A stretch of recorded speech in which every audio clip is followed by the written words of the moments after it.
Hi, welcome back guys. This is your friend, Parallel Deku, back with another fanfiction. This is the series of What If Deku Became the Dark Vigilante? Now before starting, please give this video a like. And subscribe to the channel if you want more videos like this. Now let's get into the fanfic. Confusion washed over Izuku Midoriya as he processed the words directed at him. Ida, someone he once considered a friend, shouted accusations of betrayal. Uraraka joined in, her voice piercing through him with disappointment. Izuku took cautious steps toward his classmates, but their defensive stances made him hesitate. He searched for Aizawa, hoping for support, but found only a hesitant gaze directed at him. Nizu entered the room, flanked by All Might, and announced the serious charges against Izuku. A projector flickered to life, revealing a scene from the teacher's lounge illuminated only by moonlight. A figure stepped into view, and Izuku's breath caught in his throat as he recognized himself on the screen. He watched helplessly as he reached for a stack of papers, only to be engulfed by a swirling purple portal. Before he knew it, he felt the cold grip of HNDCFFS around his wrists. He stammered, trying to explain his innocence, but the shouts from his classmates only grew louder, accusing him of treachery. All Might pulled him out of the classroom, his expression a mix of frustration and disappointment. Nizu stepped in front of him, conveying a sense of disapproval. Izuku felt a hair plucked from his head, causing him to flinch. As All Might urged him toward the gates, Izuku protested, insisting he had earned his quirk and pleading for them to believe him. But All Might's grip was unyielding, and the cuffs rendered him powerless. He was moved out of the building and handed over to the police, who dismissed him with cold indifference. Nizu instructed the guard to ensure Izuku was treated as quirkless, and the guard nodded, ready to carry out the orders. Izuku searched their faces for any sign of support, but all he found was disdain. Shoved into a police van, he sat among armored guards, his mind too shattered to register his surroundings.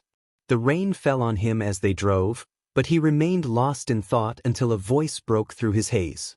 "Welcome to your new home, inmate 2234, a guard said. Izuku blinked, realizing he had been taken out of the vehicle and was now standing in the rain. He was pushed toward a small building with armored doors leading to an elevator. After a brief descent, he was handed an orange jumpsuit and ordered to change. Confused, he glanced at the guard, who was clearly unimpressed. "Get dressed, I won't ask again," the guard said, his tone leaving no room for argument. Izuku complied, removing his uniform and donning the jumpsuit, which felt uncomfortable against his skin. The guard's impatience was palpable as he urged Izuku to move.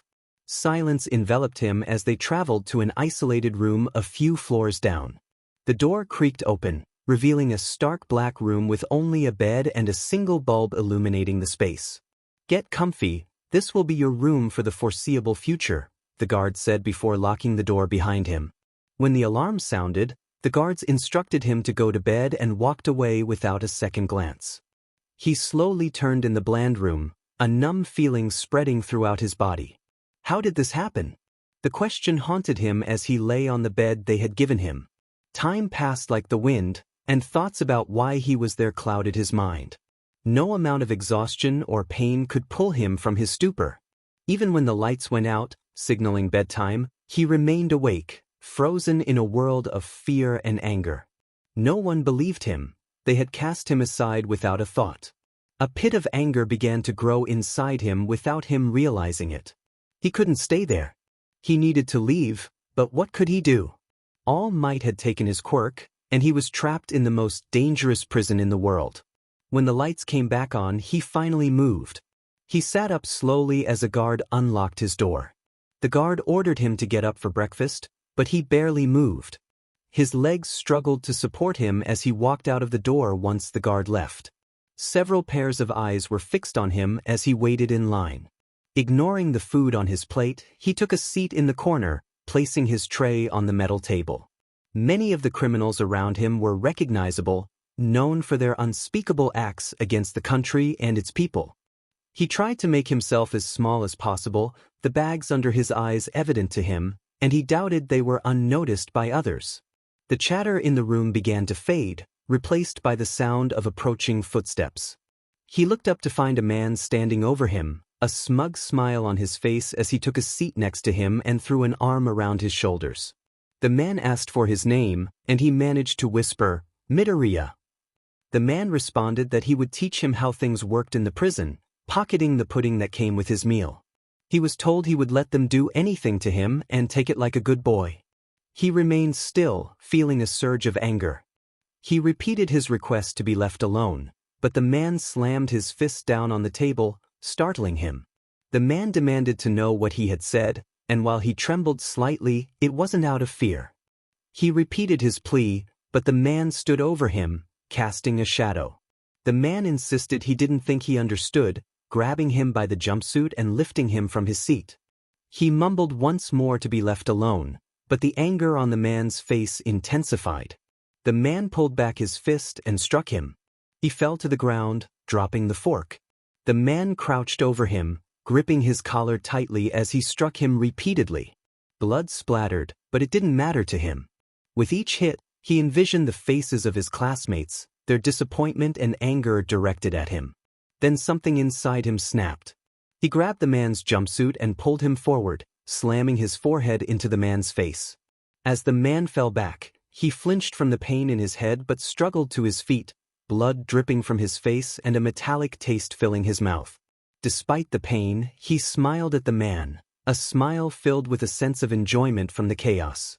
As the man stood up, he waited, watching as the man prepared to strike again. The hit landed on his head, but it did not erase the smile from his face. He remained unmoving as the man continued to hit him, disbelief crossing the man's face as he realized the situation was not what he expected. When the man paused, he seized the opportunity, tackling him to the ground. Blood flowed from his mouth onto the man's face, but it meant nothing to him. He struck the man repeatedly, targeting his jaw, and no one intervened. He felt his face swell, but it only fueled his determination. He thought about how his classmates might view him as a monster.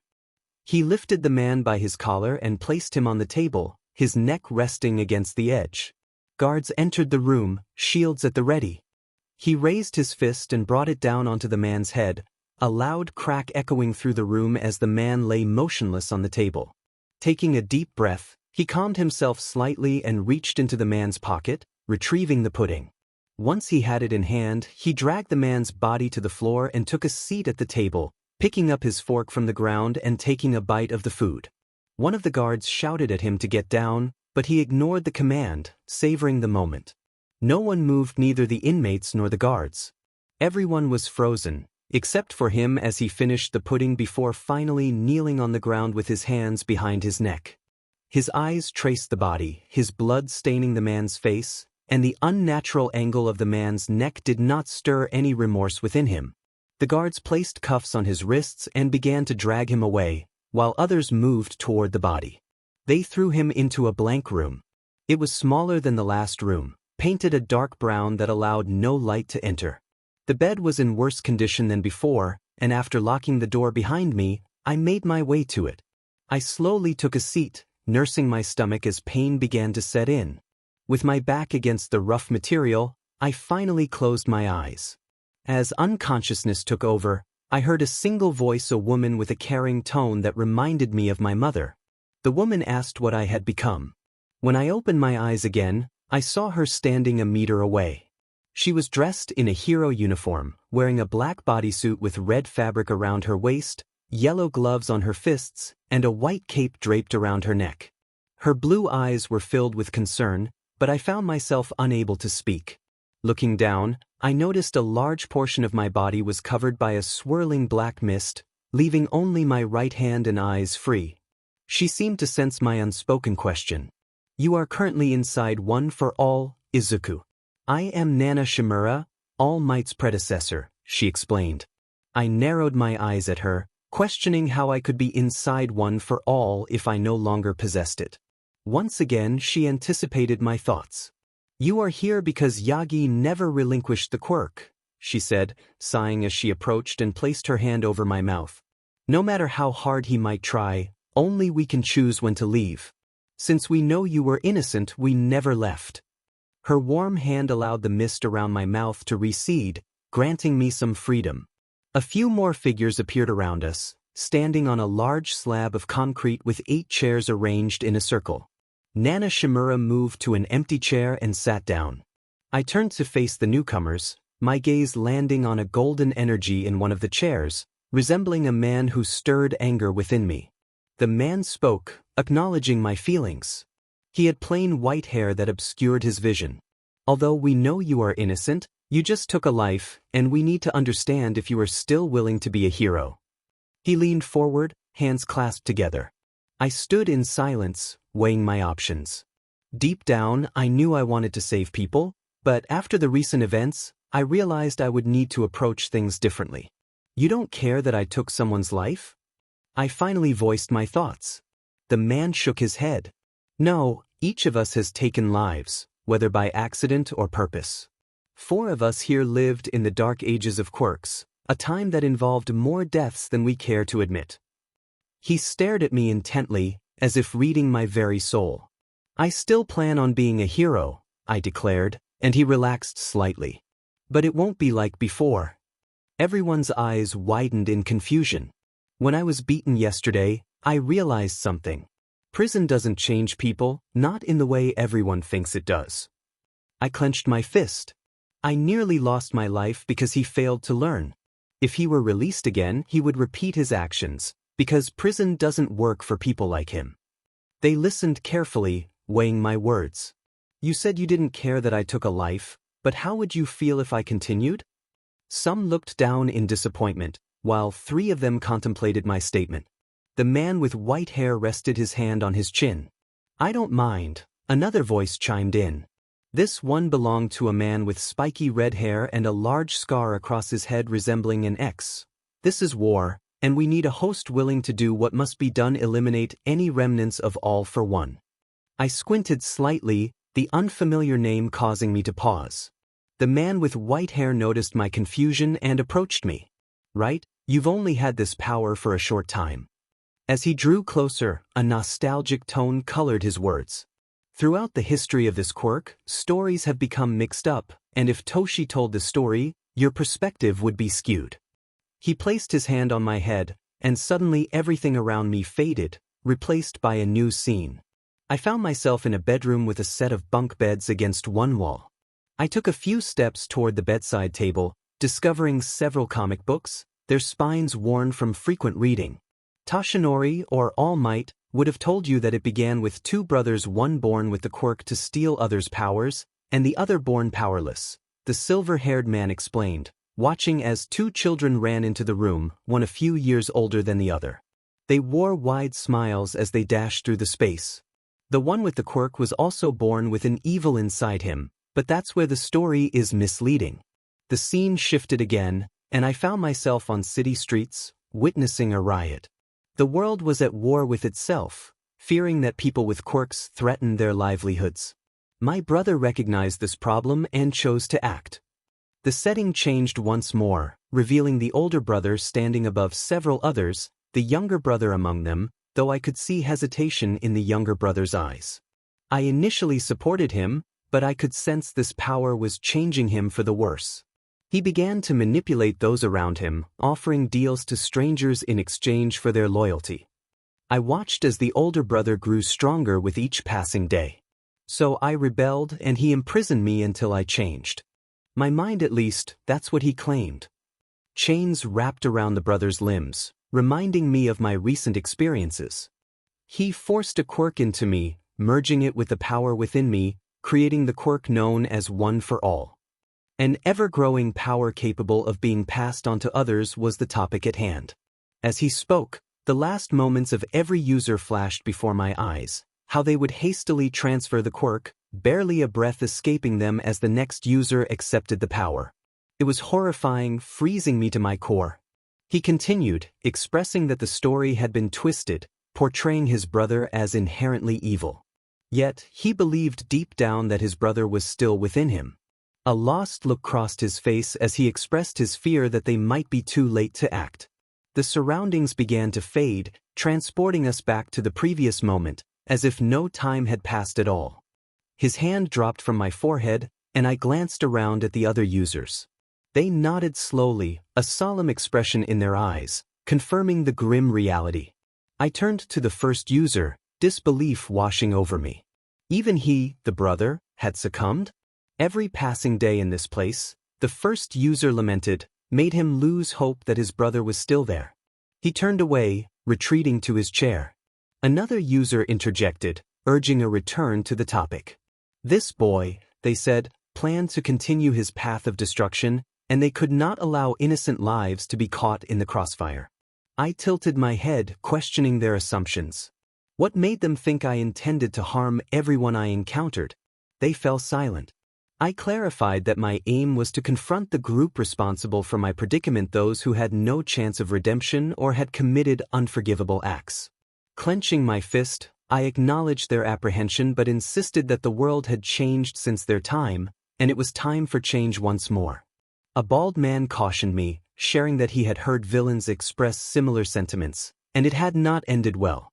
I shook my head, asserting that I was not a villain. If the world chose to label me as such for doing what was right, I would embrace that title tenfold. I stood firm, determination coursing through me as I met the gazes of the users. The first user nodded, stepping closer to me. They had important information regarding the quirk itself. He placed his hands on my shoulders as the other users began to fade away. They had come to me due to recent events, revealing that the quirk was growing stronger. The core had expanded significantly, leading to a possibility that had never crossed my mind. In a matter of weeks, I would be able to use the quirks of past users. Though the timing was uncertain, it would be delayed due to their visit. I noticed parts of his form beginning to dissipate into the darkness. He urged me to use this quirk for good, to be the hero I had always aspired to be. The moment he finished speaking, I felt my body jerk, and I regained consciousness. The room was dark, the windows of my door pitch black as the lights in the building had been turned off. The pain in my face returned, making me regret my earlier defiance. A guard approached the door, peering through. I hastily fabricated an excuse, claiming I had been occupied. The guard muttered a disgusted remark and walked away. Once the embarrassment faded, I attempted to return to sleep, hoping for rest. However, an energy surged within me, fueling my body. I suspected it was one for all, still active after our meeting. To occupy my mind until morning, I began to work out, starting with push-ups. I could already tell it was going to be a long night. A week later, a peculiar scene unfolded. An animal approached a man with a blank expression. The animal announced their intention to visit someone. The man recognized Nizu and inquired about his companion, noticing a man with long black hair and dark circles under his eyes. Nizu confirmed they were there to see Izuku Midoriya.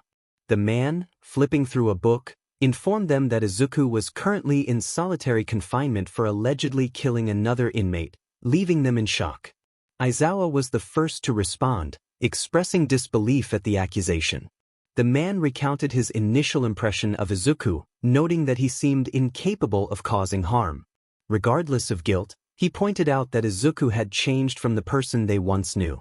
The group struggled to process the news, grappling with the implications. Nizu pressed Aizawa on his faith in Izuku, suggesting that perhaps he was finally revealing his true colors. Aizawa, feeling the weight of the situation, defended Izuku, emphasizing the betrayal he had faced from friends, family, and teachers.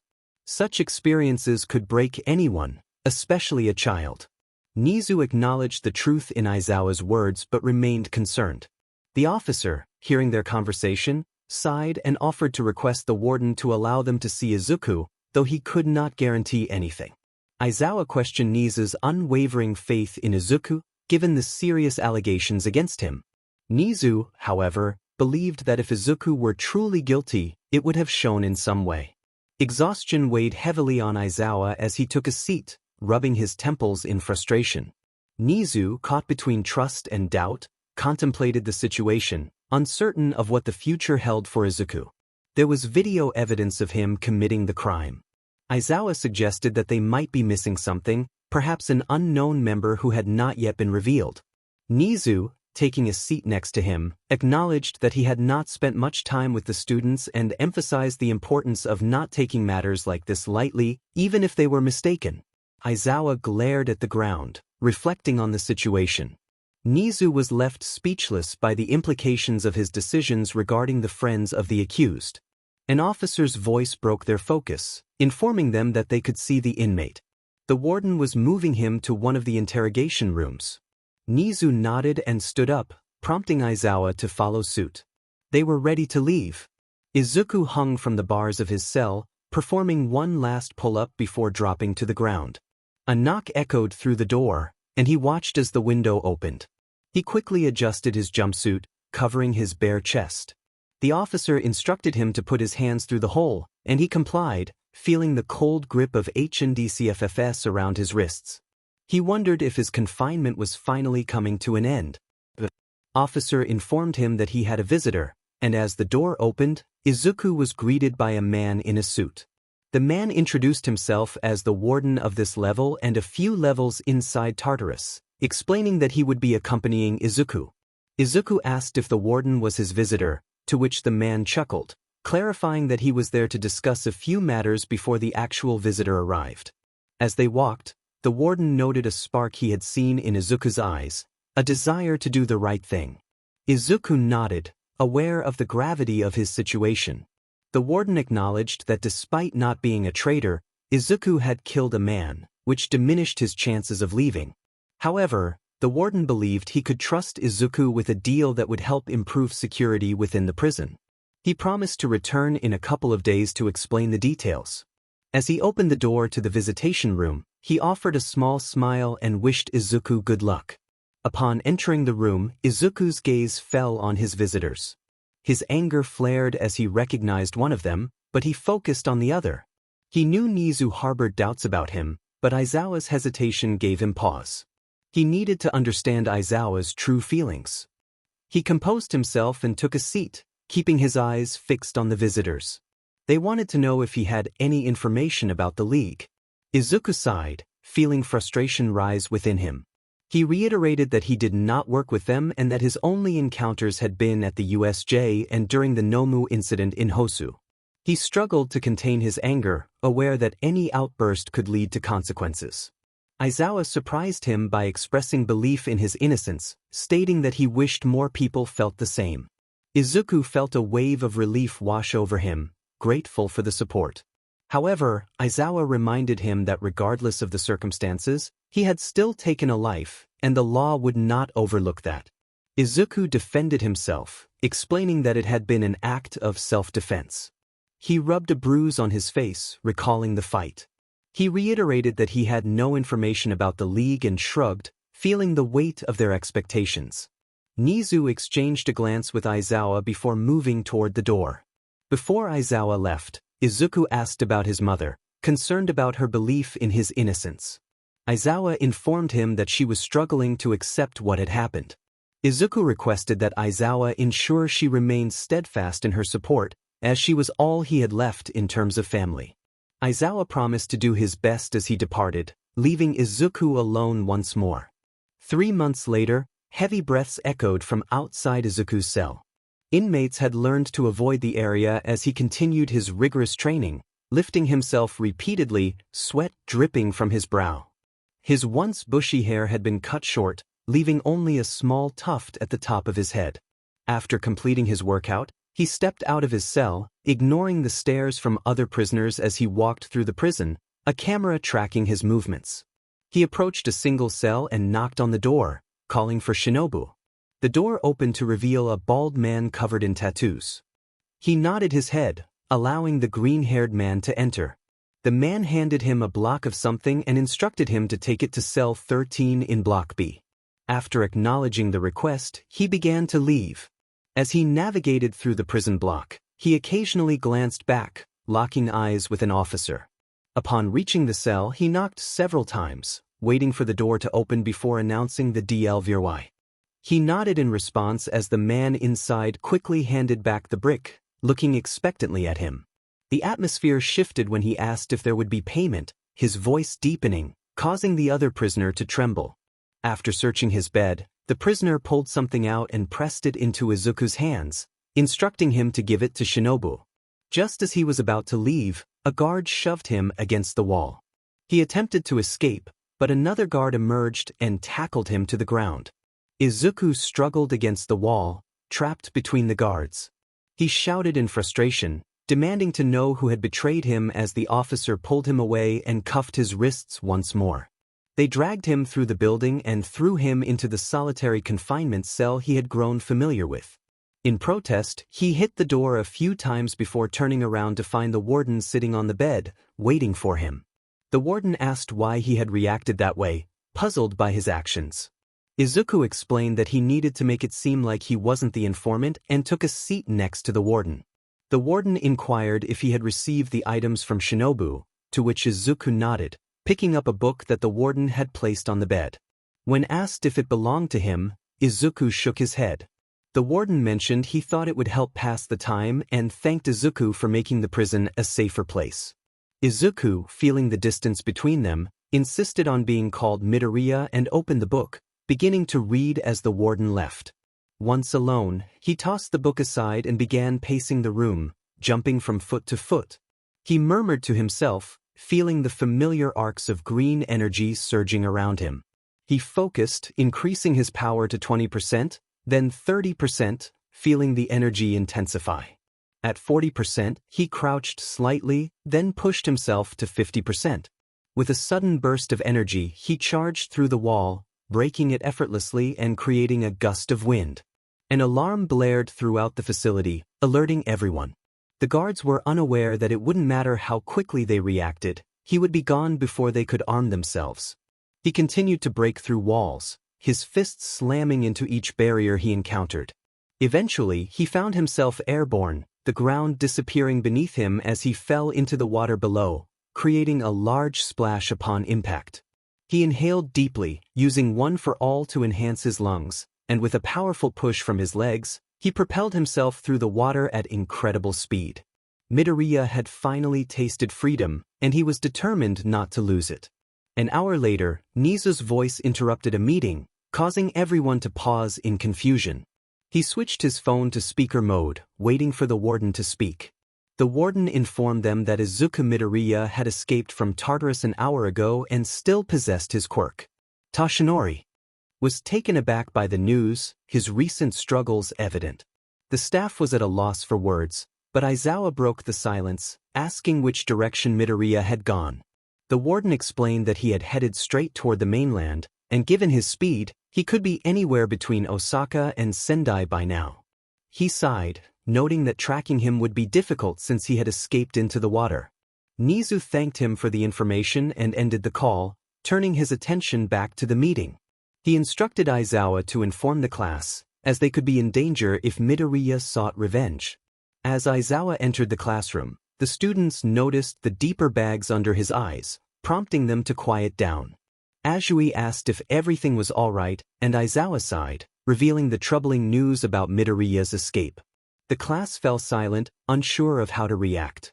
Aizawa explained that one of the guards had mentioned Midoriya could have traveled halfway across Japan in the time since his escape, leaving them uncertain of his whereabouts.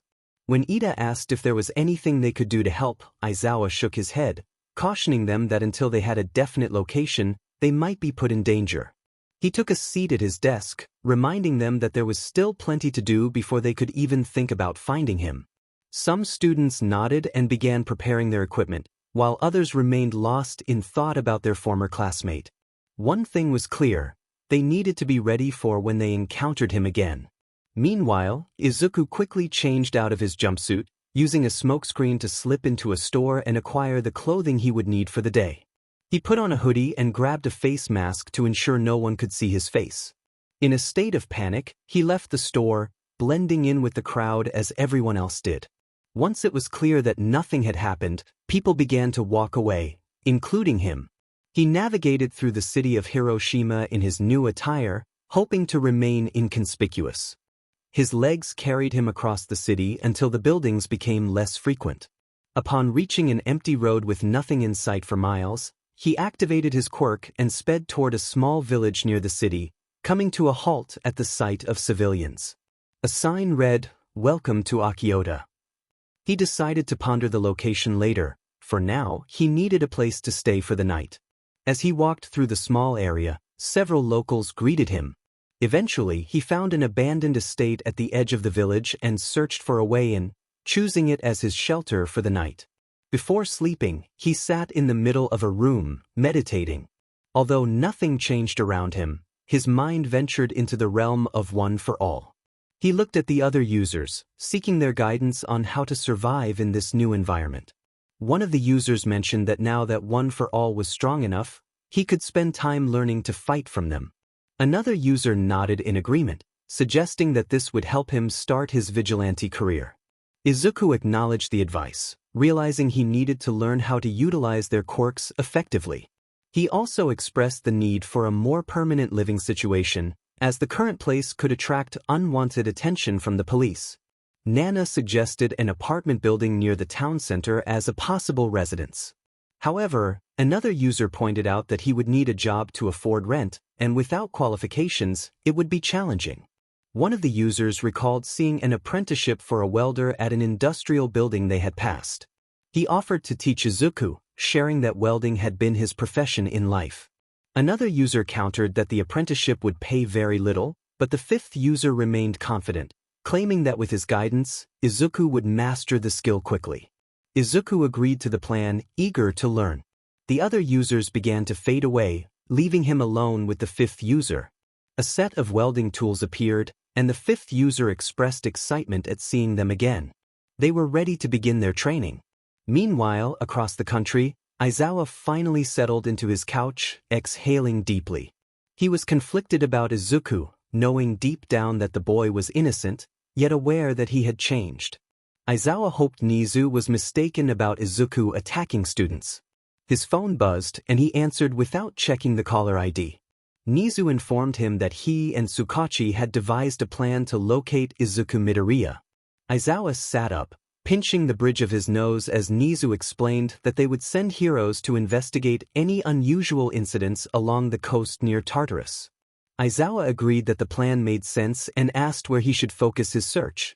Nizu mentioned a location slightly south of where they believed Izuku might be, suggesting that if he had strengthened his quirk recently, he could have traveled farther than anticipated. He shared reports of a store in Hiroshima that had erupted in smoke, with no injuries but a stolen outfit. Back in Akiyota, Izuku was honing his welding skills when a larger man placed a hand on his shoulder, complimenting his natural talent. Izuku smiled, recalling how his father had taught him the basics of welding. The man was impressed and suggested that if Izuku continued to impress, he might be able to fast-track his apprenticeship and take the practical exam sooner. Izuku eagerly agreed, explaining that he had learned a lot from his father but lacked formal qualifications. The man assured him that if he performed well, he would be compensated more than an apprentice. He asked Izuku to return the next day for equipment and to take his measurements. Though the names sounded unfamiliar, Izuku nodded in agreement, feeling hopeful as he left, knowing everything had been arranged for his new beginning. All he needed to do was wait until tomorrow. He silently thanked the fifth for teaching him and went to find some food for the day. The small amount of yen in his pocket made him anxious, but he was confident he could find something to eat. Meanwhile, in Hiroshima, a man dressed in black walked through the city, heading straight for a shop he had in mind. From the outside, everything seemed normal. The walls looked pristine, leading him to double-check that he was at the right place. Once he was certain, he entered. His eyes scanned the store, searching for any signs of trouble, but he was puzzled to find nothing amiss. If this truly was Izuku, it was reassuring to know he hadn't completely lost himself. He approached the counter and requested to see the owner, waiting a few moments until a woman appeared, looking at him expectantly. Aizawa introduced himself as a hero sent to investigate the recent incident and asked if he could review any footage and ask a few questions. The woman inspected his hero ID before leading him to the back of the store. As they walked, Aizawa inquired if there had been any injuries or stolen items. The woman replied that no one was hurt, but during an inventory check, they discovered a set of clothes was missing: a pair of cargo trousers, a shirt, and a jumper. She speculated that someone might have fled in a panic and forgotten to pay. Aizawa remained silent, a feeling inside him suggesting he was on the right track. He probed further, asking about the size of the missing clothing. The woman estimated they were all medium-sized, likely worn by someone around his height, possibly a bit taller. She shrugged as she opened a door, allowing Aizawa to enter the room with the recordings. He took a seat and began reviewing the footage, observing every person who entered the store. He made notes of anyone who matched the description, but when the smoke erupted, he couldn't determine who had caused the disturbance.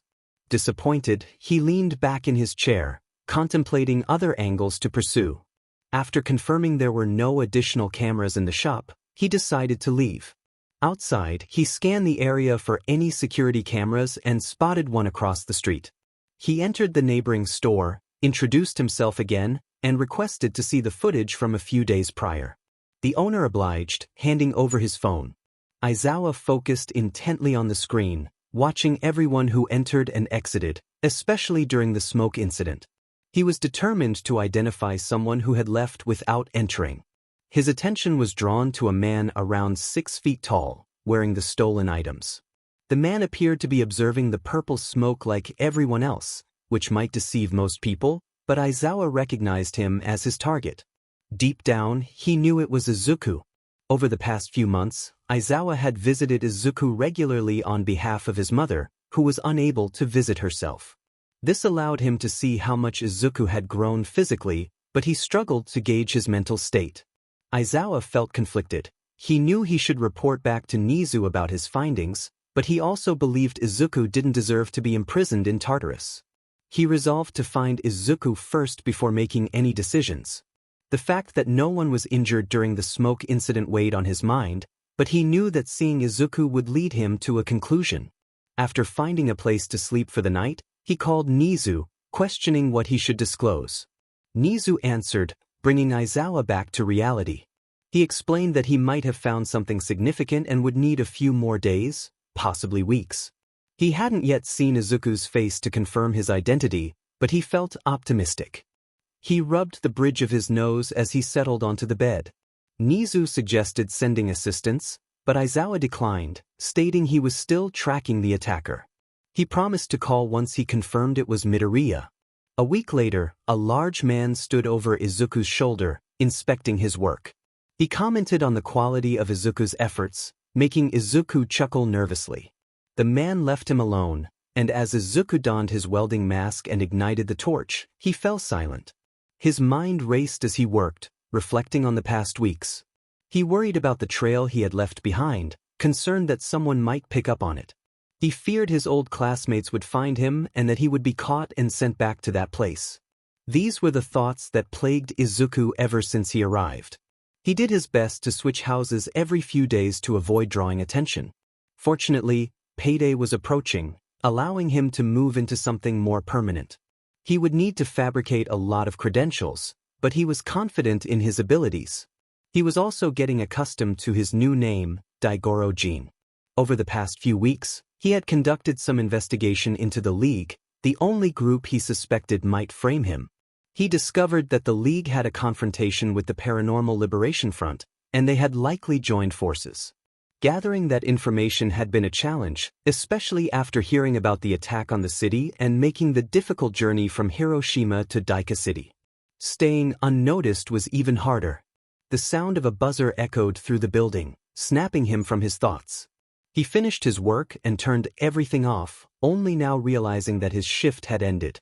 He packed his belongings without speaking to anyone and left the building with a duffel bag full of his gear. As he traveled through town, he intended to head straight home. However, something or someone halted him. Just as he turned a corner, he collided with someone. He barely flinched at the impact, but the girl began to fall. He instinctively reached out to catch her, but the drink in her hands slipped from his grasp, splattering on the ground. He held the girl close as he watched the drink fall. When she looked up at him, he saw her dark black hair framing her shoulders and bright blue eyes wide with surprise. A light pink hue spread across her cheeks, indicating her embarrassment at their proximity. Realizing how close they were, he quickly let go. He apologized, feeling a blush creep onto his face despite his recent time in prison.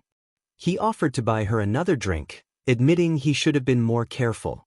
The girl appeared momentarily frozen, still blushing as she stared at him. He waved his hand in front of her face, prompting her to blink and shift her gaze between the spilled drink and him. She finally managed a thin smile, apologizing for not paying attention either. She reassured him that he didn't need to replace the drink since she had received it for free during her break. She let out a sheepish chuckle, and he found himself enjoying the sound. Despite her reassurances, he insisted on getting her another drink, feeling responsible for the mishap. After a moment of consideration, she agreed, nodding her head slowly and turning to lead the way. He felt a wave of relief wash over him. As they walked side by side, they began to chat, asking each other questions, sharing jokes, and telling brief stories. An undeniable connection formed between them, and their conversation flowed effortlessly. Meanwhile, inside the quirk, the other users observed intently. Nana watched the duo with a soft expression.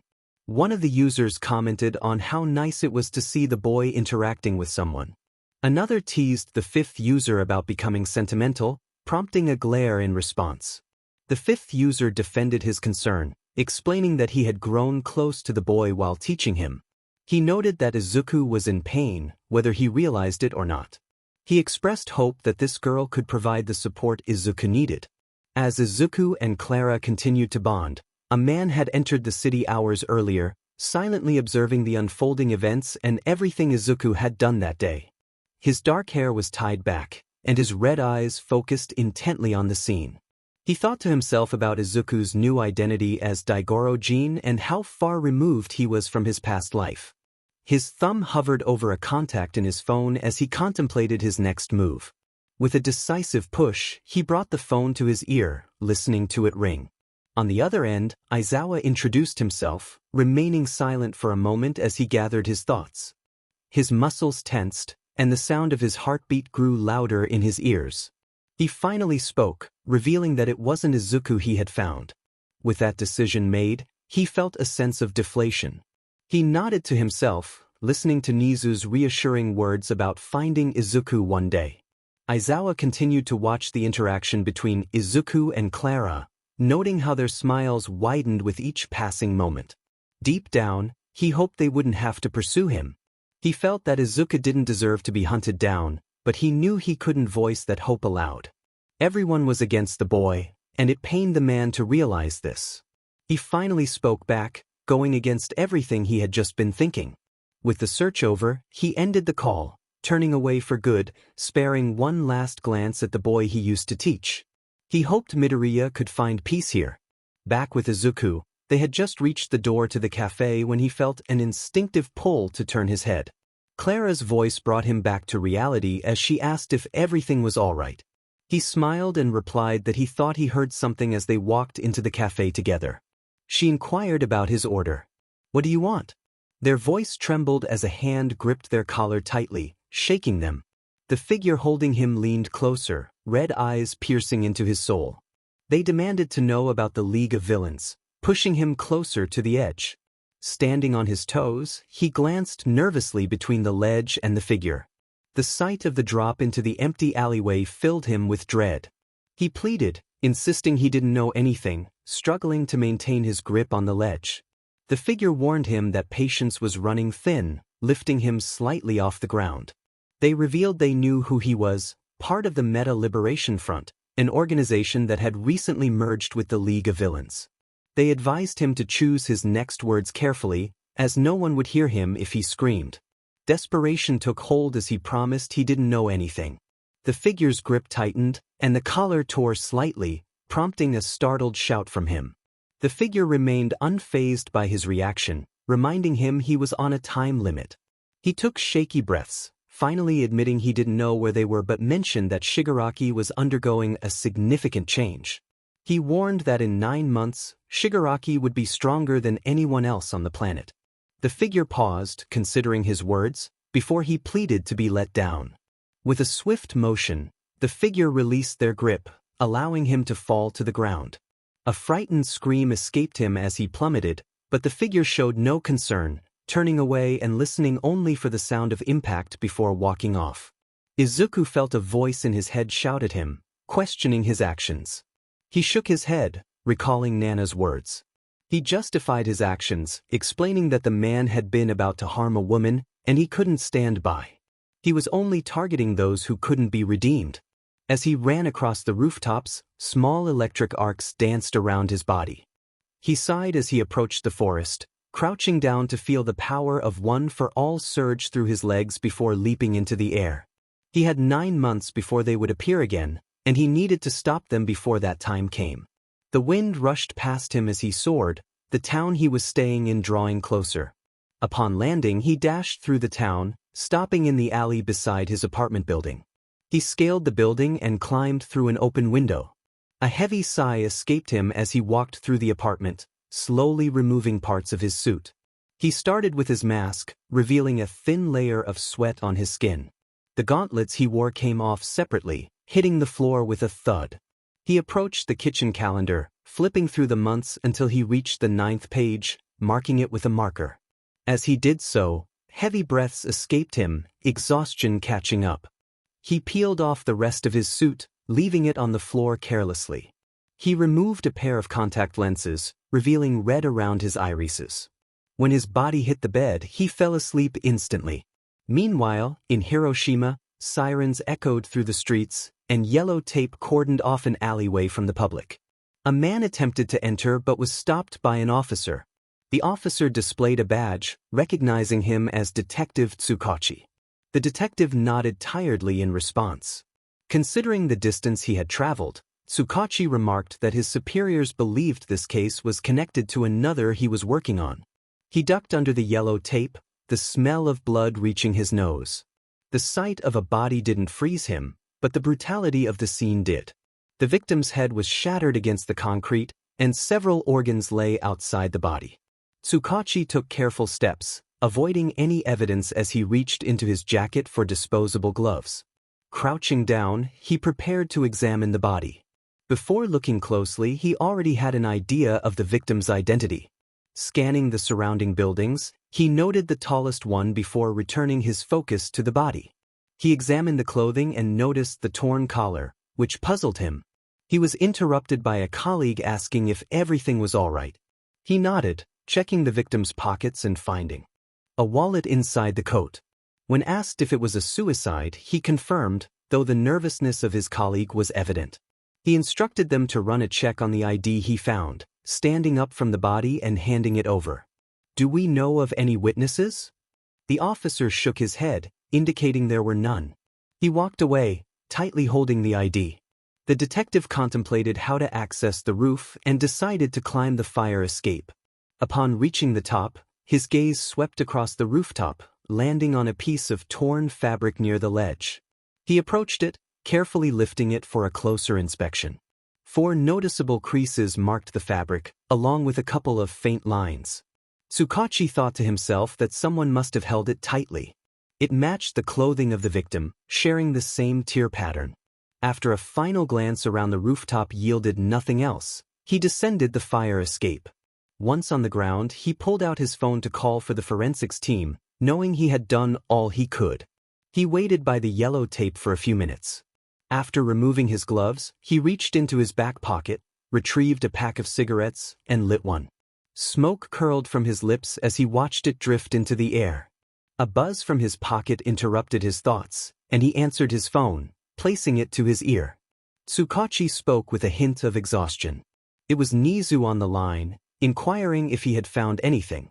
Tsukachi exhaled a puff of smoke before responding that he had found nothing connecting the boy to the crime.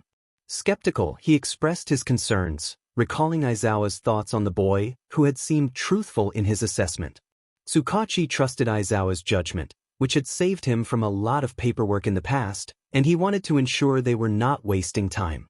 Nizu acknowledged his concerns, emphasizing the boy's importance and the significance of his quirk, which was not something to take lightly.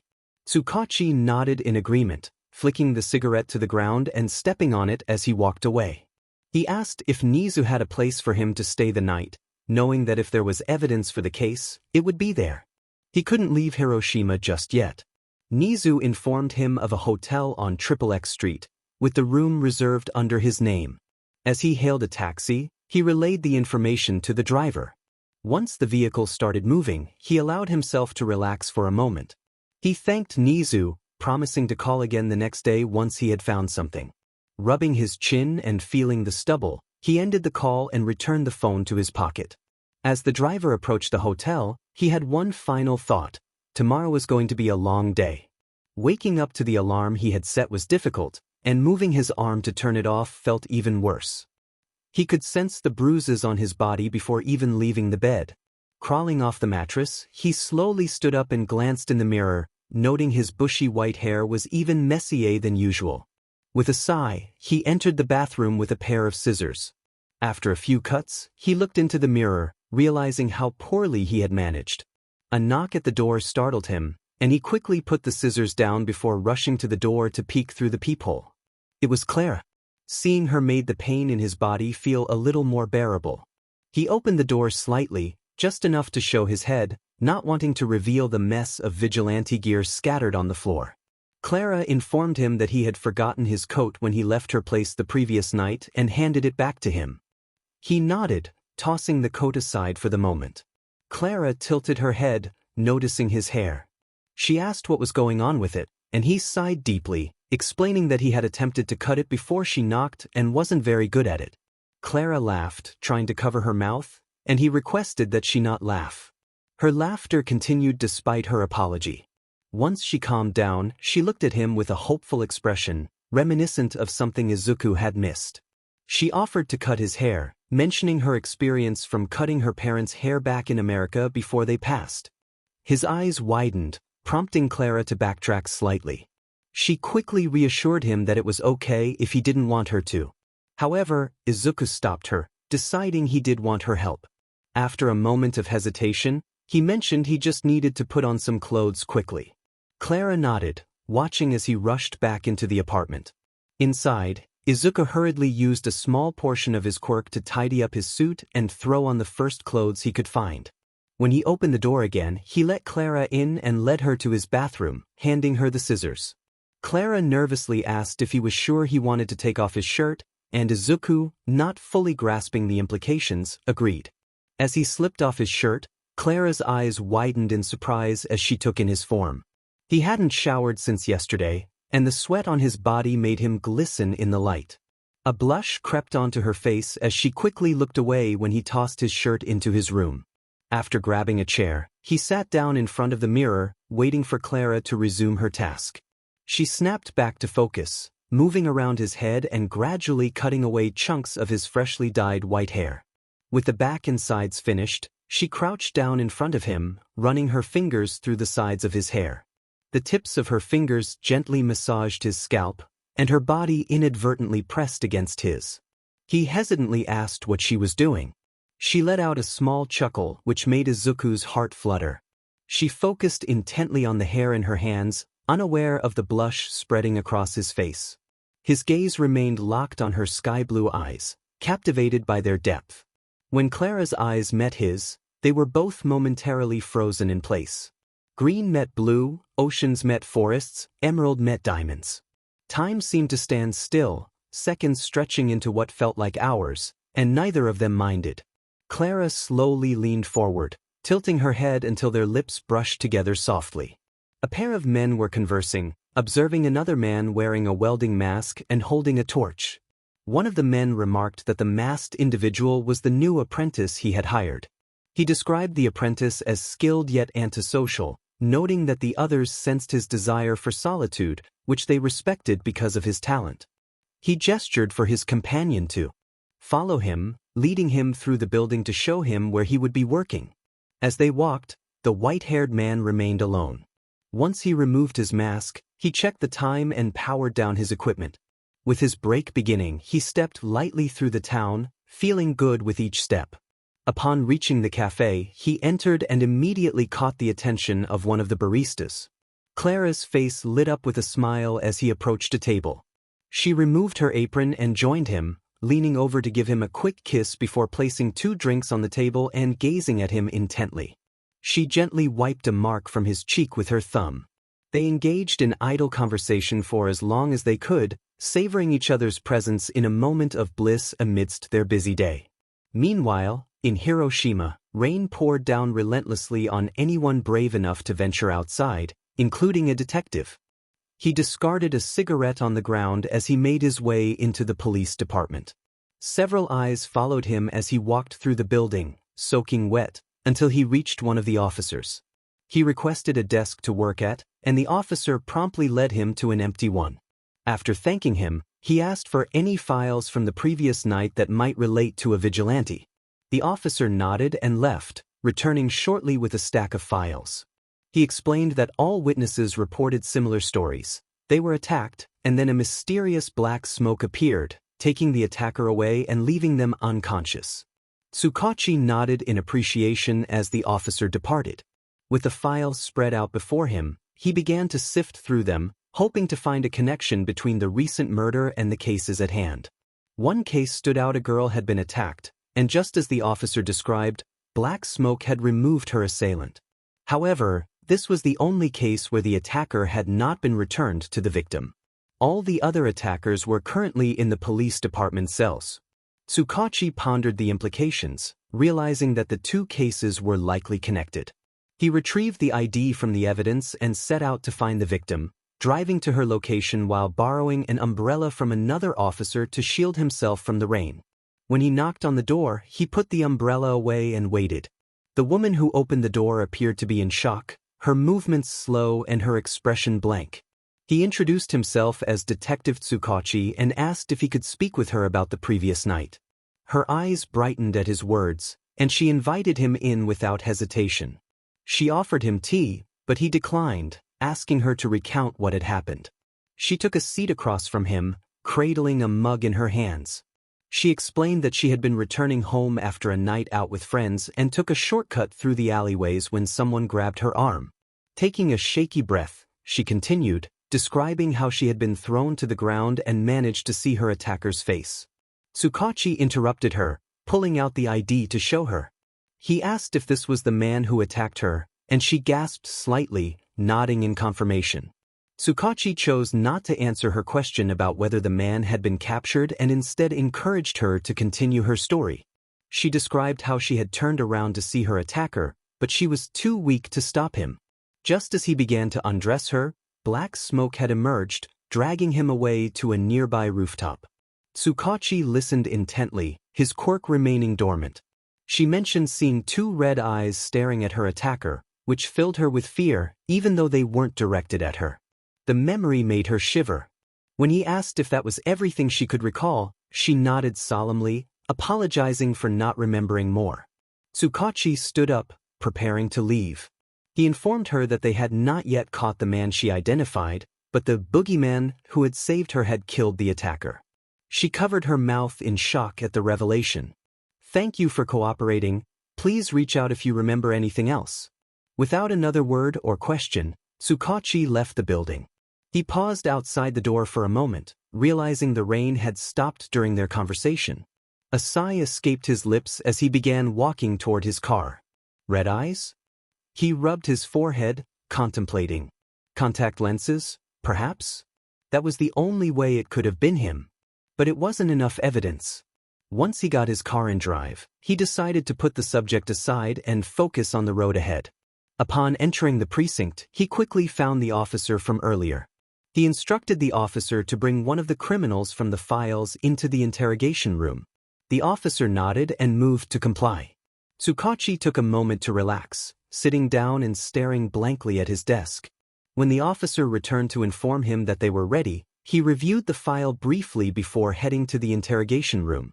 The criminal attempted to protest, claiming innocence, but the detectives had ample evidence to secure a conviction. Not only did they have a witness, but the criminal's fingerprints were found on the victim's clothing and belongings. The criminal fell silent, realizing the futility of their defense. However, Tsukachi's focus shifted. He wanted to know about the vigilante who had confronted this criminal.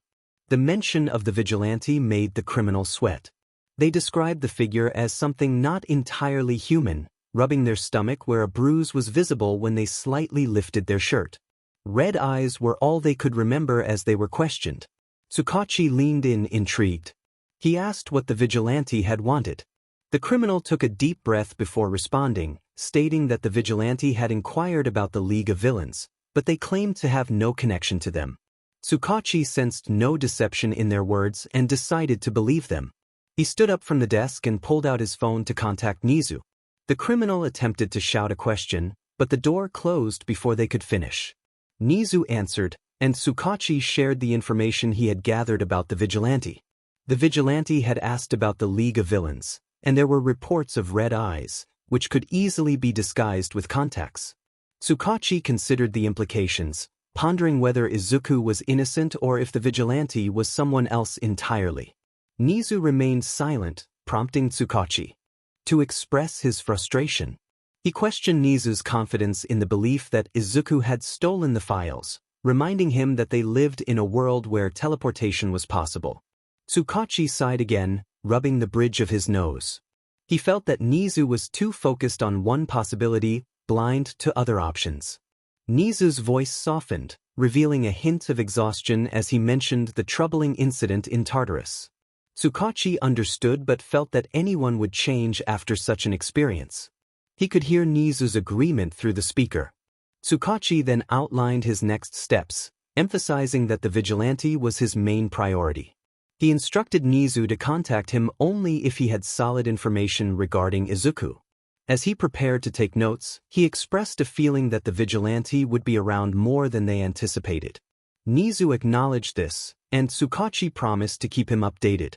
After ending the call, he immediately began documenting everything he had learned throughout the day. The thought of the vigilante made him want to lie down and sleep, but he fought against the drowsiness. Leaning back in his chair, one thought crossed his mind. He needed some coffee. A few days later, as the sun set, the vigilante emerged once more, making their presence known each night that followed. They seized a thug by the neck, throwing him into a nearby steel container. The sound startled those around, prompting them to raise their rifles or prepare their quirks in defense. As they turned the corner, they discovered one of their members lying on the ground, blood trickling from their head. The frontline member shouted about the injury, glancing at the container and noticing a large dent in its side. They muttered to themselves in disbelief, unaware that a girl was being lifted into the air by a dark mist. It was only when her body hit the ground that they realized what had transpired. The leader of the group surveyed his surroundings, noticing that most of his team was breathing shakily. He shouted for them to pull themselves together, and his voice seemed to steady them as they raised their weapons once more. From above, a pair of fierce red eyes watched them intently, observing their movements as they approached the girl. The vigilante crouched on a crate, gripping its edge lightly, ready to strike. Only when the group drew closer did he spring into action, using his arms to pull himself over the edge and soar towards the man in the center. As his foot made contact, smoke erupted from the figure's body, filling the area in an instant and causing panic to ensue. Gunshots echoed through the dockyard, embedding themselves in the surrounding containers. The air rushed around as the man pounced on whoever was nearest. A fist struck one person in the gut, while a foot slammed into another's head. To the untrained eye, it would seem as if they were facing multiple opponents. As the smoke began to clear, the sound of someone groaning broke through the chaos. Everyone except one was lying on the ground, unconscious. Slowly, they looked up to see a single figure standing over his team, looking completely unscathed and not even slightly out of breath, as if he had never fought them at all. When the figure turned to face him, he began to squirm, reaching for the handgun at his waist. As he aimed, a black whip made of mist snatched the barrel and redirected it just as he pulled the trigger. The whip wrenched the gun from his hands, leaving him defenseless. The tendrils of mist retracted into the figure's body as they approached him. When their eyes met, glowing red and piercing, his heart raced and tears threatened to spill. With a single hand, they gripped his shirt and lifted him effortlessly above their head, their glare unwavering. They demanded to know which container he was guarding. Trembling, he pointed to a nearby container. Satisfied with his answer, they set him back on his feet, only to grab his head and slam it into the container beside them, rendering him unconscious. With the container now in front of him, green electricity crackled around his arm before he moved it forward. his fingers digging into the steel. With one swift motion, he ripped the steel door off its hinges and tossed it aside. Inside, he was greeted by a stash of guns and ammunition, but also the sound of a whimper. He turned to find one last gunman staring at him from the ground. The electricity surged around him, enveloping his body before he vanished. The man on the ground sighed in relief, letting his head fall back, only to find the vigilante standing behind him. He stifled a silent cry as the figure seized him by the shirt and lifted him up. The villain known as Deadeye nodded slowly in response to the unspoken question.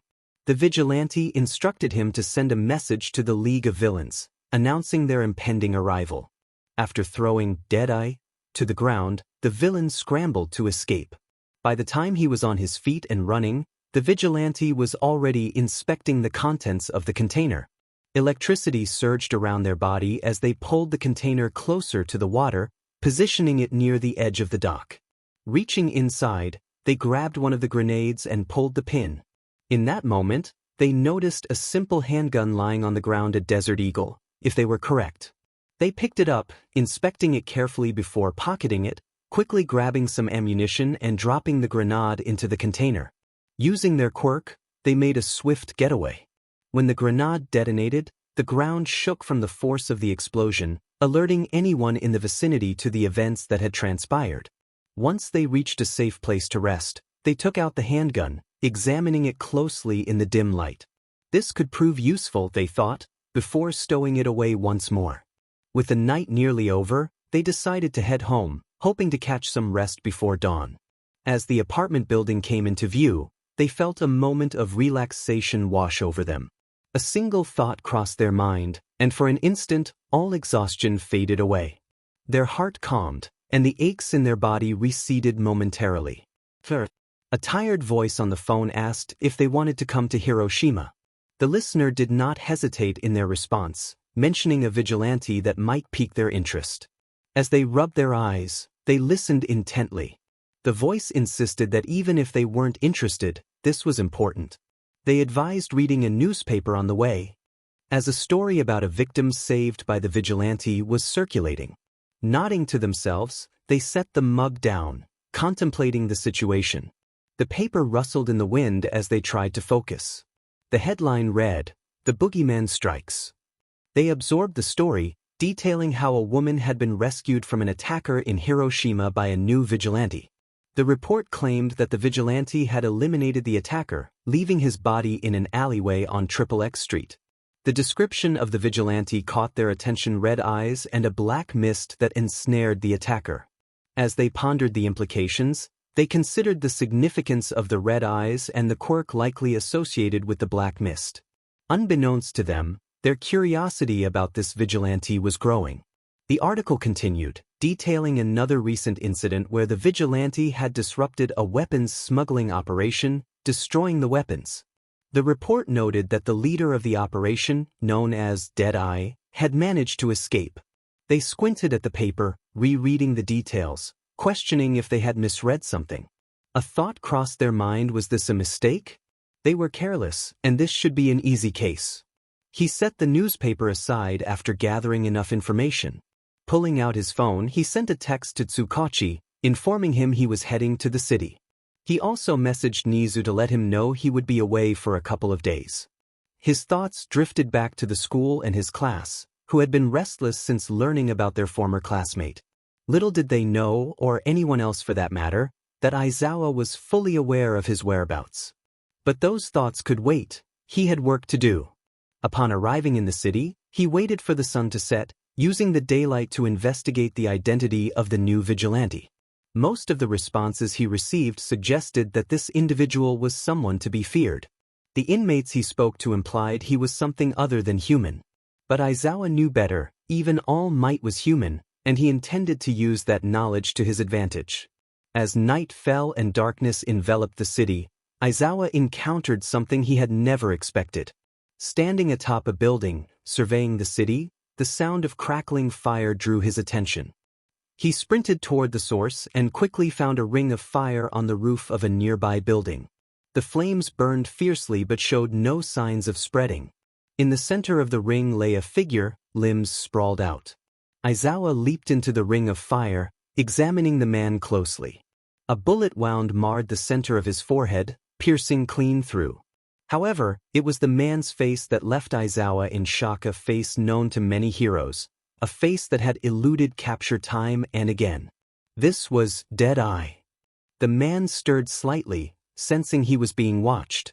Aizawa caught a glimpse of red eyes on a distant rooftop, and as soon as he noticed them, they vanished into the night. In that moment, Aizawa realized he had misjudged the situation.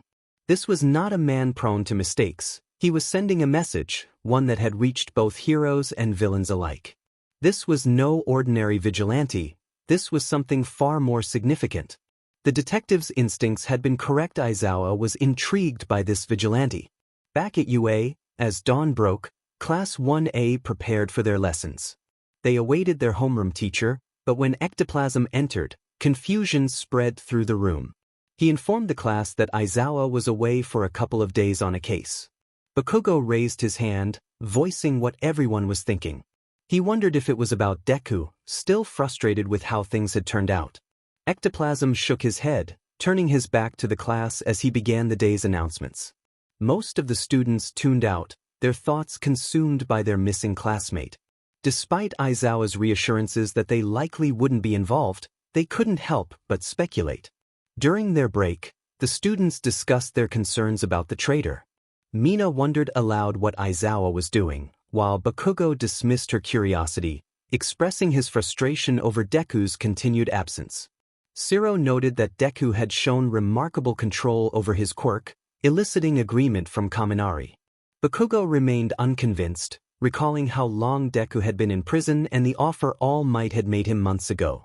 After everything All Might had shared, Bakugo found himself questioning whether Deku had truly inherited the quirk. When it failed to manifest, neither of them had an explanation. But then Deku escaped, still possessing the quirk. Why was that? This question plagued Bakugo's mind, just as it likely did All Might's. Determined to find answers, Bakugo attempted to research the situation, but One for All was a unique case. He then recalled All for One, the so-called merchant of quirks, who had the ability to steal and bestow quirks. Bakugo believed the answers he sought might lie with him or within the quirk itself, but he had no way to reach them. Suddenly, a voice broke through his thoughts. Monoma had arrived, and it didn't take long for the class to recognize him. His tone was irritating, and Ishido expressed her frustration. Monoma smirked, taunting them about which class was superior. Bakugo's fists clenched as Monoma continued to provoke him. Unable to hold back, Bakugo stood up and confronted him. Before Monoma could finish his taunt, Bakugo's fist connected with his face, sending him to the ground. The room fell silent as everyone stared at the two first years. Bakugo grabbed Monoma by the collar, pulling him back to his feet, demanding to know what he was going to say. Monoma, however, refused to back down. Bakugo's fist struck again, knocking Monoma down once more. A hand stopped him from attacking further, and he found himself frozen, momentarily forgetting Monoma's presence on the floor. For a moment he saw the boy he once knew as a child. Bright, bushy green hair, diamond freckles, and several bruises across his body.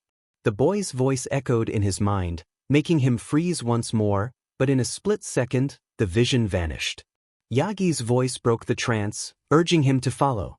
Bakugo hesitated for a moment but then complied, barely aware of his surroundings. Yagi noticed Bakugo's silence and asked what was wrong when they reached the staff room. He expressed concern, noting that Bakugo had never hit anyone before. Yagi's intense gaze awaited a response. Before Bakugo could answer, Class B's teacher, Vlad King, barged in, dragging a beaten boy by the arm. Yagi asserted that he had the situation under control, maintaining his focus on Bakugo. Vlad paused, assessing the scene before leaving, grumbling about the situation as he took Monoma with him. Once alone again, Bakugo remained at a loss for words. Yagi's expectant stare prompted him to speak, but Bakugo simply shook his head, hiding his true feelings. Yagi, seeing Bakugo's reluctance, sighed and pulled out a piece of paper. He informed Bakugo that due to his actions, He would face 2 weeks of detention and a written apology to Monoma. Bakugo numbly nodded in acknowledgement. Yagi emphasized the importance of understanding when and how to act as heroes, hoping Bakugo would reflect on his actions. Bakugo remained silent as Yagi handed him the paper. Yagi then instructed him to leave and asked him to send a friend who had witnessed the incident. Bakugo didn't respond verbally, but he understood and left the room. Yagi pondered Bakugo's state of mind, aware that the boy was not one to openly discuss his feelings. After years as the number 1 hero, Yagi had learned to notice subtle changes in behavior, and he sensed something was different about Bakugo. A knock at the door interrupted his thoughts, and he called for the visitor to enter. When he saw Ashido, he felt relieved to have someone more upbeat in the room. She quickly settled into a chair, eager to know why she was summoned. Yagi inquired about the incident between Bakugo and Monoma. Ashido chuckled, seemingly having forgotten the details. She recounted how Monoma had provoked Bakugo, calling him a traitor. Yagi listened intently, nodding solemnly as she spoke. Concerned, Ashido asked if Bakugo was all right, noting that he had never hit anyone outside of training. Yagi put on a calm smile, assuring her that Bakugo was strong and would be fine. Her observation eased some of his worries. After thanking her, he watched her leave the room, leaving him alone with his thoughts. Leaning back in his chair, Yagi stared at the ceiling. Decades of hero work had taught him to accept uncertainty, but the situation with Bakugo felt different. He felt a sense of urgency to uncover the truth behind the boy's actions. A sigh escaped his lips as he realized he might have to wait for answers. 8 months remained. A voice growled from the shadows, demanding information about the League of Villains.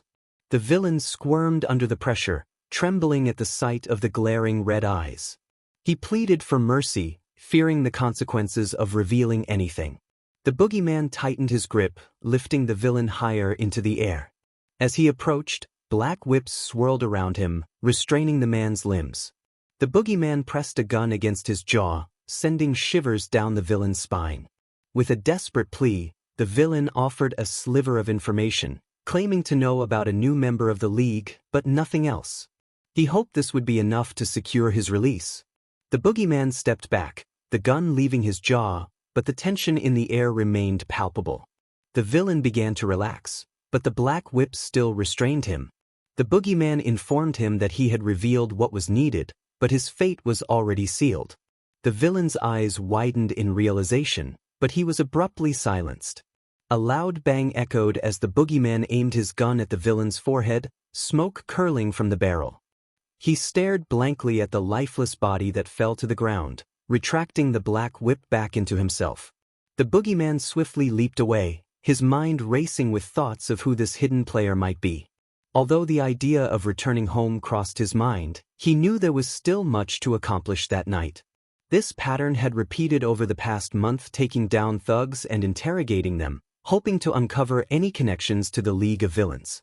He was aware they had merged with the Liberation Army, but he still lacked crucial information. Ever since emerging from Tartarus, he had researched the League of Villains extensively, studying their attacks and the members involved. The last time he encountered the League in person was during the incident in Hosu, but everything spiraled out of control upon his return. The first shocking revelation was the attack during Yue's training trip, where Bakugo was kidnapped and a young boy lost his life. Dabi, Muscular, Spinner, and Magna were the villains who escaped, and if he ever crossed paths with Muscular, he hoped the boogeyman would be in a good mood, especially considering what Muscular had done to a child. Shortly after that attack, a fierce battle erupted in Kamino Ward between the Merchant of Quirks and the Symbol of Peace. Their clash nearly destroyed half the city, all for the sake of Katsuki Bakugo's life. Despite his desire to resent Bakugo, a lingering remnant of their past friendship remained within him, constantly reminding him of what once was. Although they had not been friends since childhood, that remnant still recalled the bond they had shared. A sudden scream jolted him from his thoughts, and he dashed toward the sound, his senses heightened. He arrived to find a woman threatening another, her finger transformed into a small blade resembling a utility knife. The boogeyman unleashed his black whip, ensnaring the attacker's hand and halting her movement. He tightened the whip around her fingers, a sharp sound echoing through the alleyway. From the shadows, a dark figure descended, seizing the attacker and dragging her into the darkness. The woman, paralyzed with fear, could only hear the muffled whimpers of her assailant. When silence fell, the figure emerged from the shadows, and her breath caught in her throat. Dark red eyes bore into her as the figure approached, the black whip trailing behind him. Overwhelmed, she stumbled to the ground, her gaze fixed on the approaching figure. When he finally stopped, she whispered a plea for mercy. Her voice trembled as he raised his hand, causing the unconscious body of her attacker to drop to the floor. Without a word, the boogeyman vanished into the night, leaving her alone in the alley. Taking a moment to breathe, the boogeyman slowed down for the first time that night. Exhaustion washed over him as he rubbed his eyes, dark circles forming from his lack of sleep. Every time he found a moment to rest, nightmares of his past haunted him. When he finally lay down that night, the familiar specter of his past greeted him, just as it had on countless other nights. His dream, Clara, filled his vision, pointing accusingly at him and calling him a traitor. Anguish shattered him from within as his former classmates rushed toward him, their fists and feet striking him relentlessly. All he could see was Clara, her expression a mix of hatred and betrayal. He was unable to utter a word as he endured the beating, only able to listen to her accusations. Clara's voice rang out, questioning how she could ever be with someone like him. As Uraraka and Ida pulled her away, he mumbled to himself, desperate to escape and reach her, but he was powerless. Clara turned back one last time, shouting for him to stay away. He jolted awake, sitting up straight, sweat clinging to his skin. Sharp breaths escaped him as he struggled to catch his breath. Once his eyes focused, he sighed, realizing he had barely been home for an hour before being disturbed. He fought to rise from bed, rubbing the dark circles under his eyes as he stumbled through his apartment. Every movement sent pain coursing through him, and the bruises on his body only added to his discomfort. When he reached the bathroom, he splashed water on his face, staring into his reflection. A stray tear fell down his cheek, and he caught it with his fingers. One tear became two, then three, and soon he was silently breaking down, with only his reflection to witness his despair. Inside his mind, only one person was aware of his turmoil. She had seen the nightmare and its aftermath. She began to understand what Daigoro had spoken of before. When Izuku slept, the past users of One for All cut contact with him, only reconnecting when he awakened. Nana could see the signs of exhaustion taking a toll on him, something she believed the other users had overlooked. That night, she chose not to sever their connection. "I'm sorry, Izuku," she whispered into the void, knowing he could not hear her. She reached out, hoping he would sense her presence nearby, but deep down, she understood that this was beyond her ability to help. "I'm so sorry, my dear boy." Several villains were gathered in a dimly lit room. A man with hands adorning his body entered, prompting an immediate silence among the group. He began to speak about a vigilante known as the Boogeyman, which puzzled the villains present. Dabi questioned the relevance of this vigilante to their mission, suggesting that they had no need for such distractions. Shigaraki shook his head, clarifying that they were not looking to recruit the Boogeyman. Instead, this vigilante had been targeting their members, interrogating them, which had been increasingly frustrating for him. In the corner, a blonde girl watched with an eager expression. She proposed the idea of eliminating the Boogeyman, her imagination running wild with thoughts of the aftermath. Shigaraki quickly reminded her of the importance of staying hidden from anyone outside their group, ignoring her pout as he scanned the room for a more suitable candidate. His gaze landed on a large man in a cloak, a prominent scar marking the left side of his face where an eye should have been. Muscular, as he was known, grinned maniacally at the mention of his name. Shigaraki tasked him with dealing with the Boogeyman, and Muscular's excitement was palpable as he expressed his eagerness for action, leaving the room with a wild glint in his eyes. Toga, feeling left out, voiced her disappointment, only to be hushed by another member who reminded her of their previous missteps. As she sat there, a hopeful thought crossed her mind about meeting the Boogeyman one day, envisioning the thrill of covering them in blood. Dabi sighed in response to her enthusiasm. A few nights later, Muscular stood atop a building in Hiroshima, his imposing figure impossible to overlook. He contemplated how to draw the Vigilante's attention, his excitement building as he formulated a plan. However, the boogeyman found him first. The Vigilante, initially unaware of the danger, approached Muscular, who was poised to jump. Upon recognizing the villain, the boogeyman expressed annoyance at the interruption of his plans. Muscular's demeanor shifted from irritation to exhilaration as he prepared for a confrontation, shedding his cloak to reveal his massive muscles. The boogeyman responded by activating their quirk, arcs of green electricity crackling around them as they locked eyes with the villain. The tension in the air was palpable as the Vigilante declared their intent to confront Muscular, setting the stage for an intense showdown. Meanwhile, Eraserhead felt the city tremble beneath him, receiving urgent reports about the boogeyman engaged in battle with a muscular foe. The description sent chills down his spine as he recognized the name Muscular. He quickened his pace, guided only by the moonlight. As he ran, a streak of green shot into the sky, capturing his attention. He spotted the boogeyman grappling with Muscular, who retaliated by slamming his fist into the Vigilante, sending them crashing into the nearby forest. Eraserhead knew he had to reach the scene quickly, fearing he might arrive too late. The boogeyman landed roughly in the forest, struggling to regain their footing after the impact. Muscular charged at them again, his strength fueled by one for all. The villain's punch struck the ground as the Vigilante evaded, leaping over him and seizing his neck to gain the upper hand. With a powerful stomp, the boogeyman forced Muscular's face into the ground, then swiftly maneuvered to grab his ankle and hurl him into the trees, causing several to topple. Muscular, undeterred, charged back, his fist ready for another strike. The boogeyman caught the punch, the ground cracking beneath them, but could not evade the follow-up blow that sent them crashing into a tree. As the boogeyman struggled to rise, Muscular taunted them, comparing their fight to a previous encounter with a young hero. The mention of the boy ignited a fierce anger within the Vigilante, who retaliated with a series of punches, each one fueled by the weight of their emotions. The battle escalated, the forest bearing witness to the clash of these formidable opponents. The prosthetic eye in his head lay shattered, fragments embedded in his scar tissue. Muscular attempted to reach up and grab him, but a black whip ensnared his fist, pinning it to the ground. He struggled, but with each punch that landed on his head, his strength waned.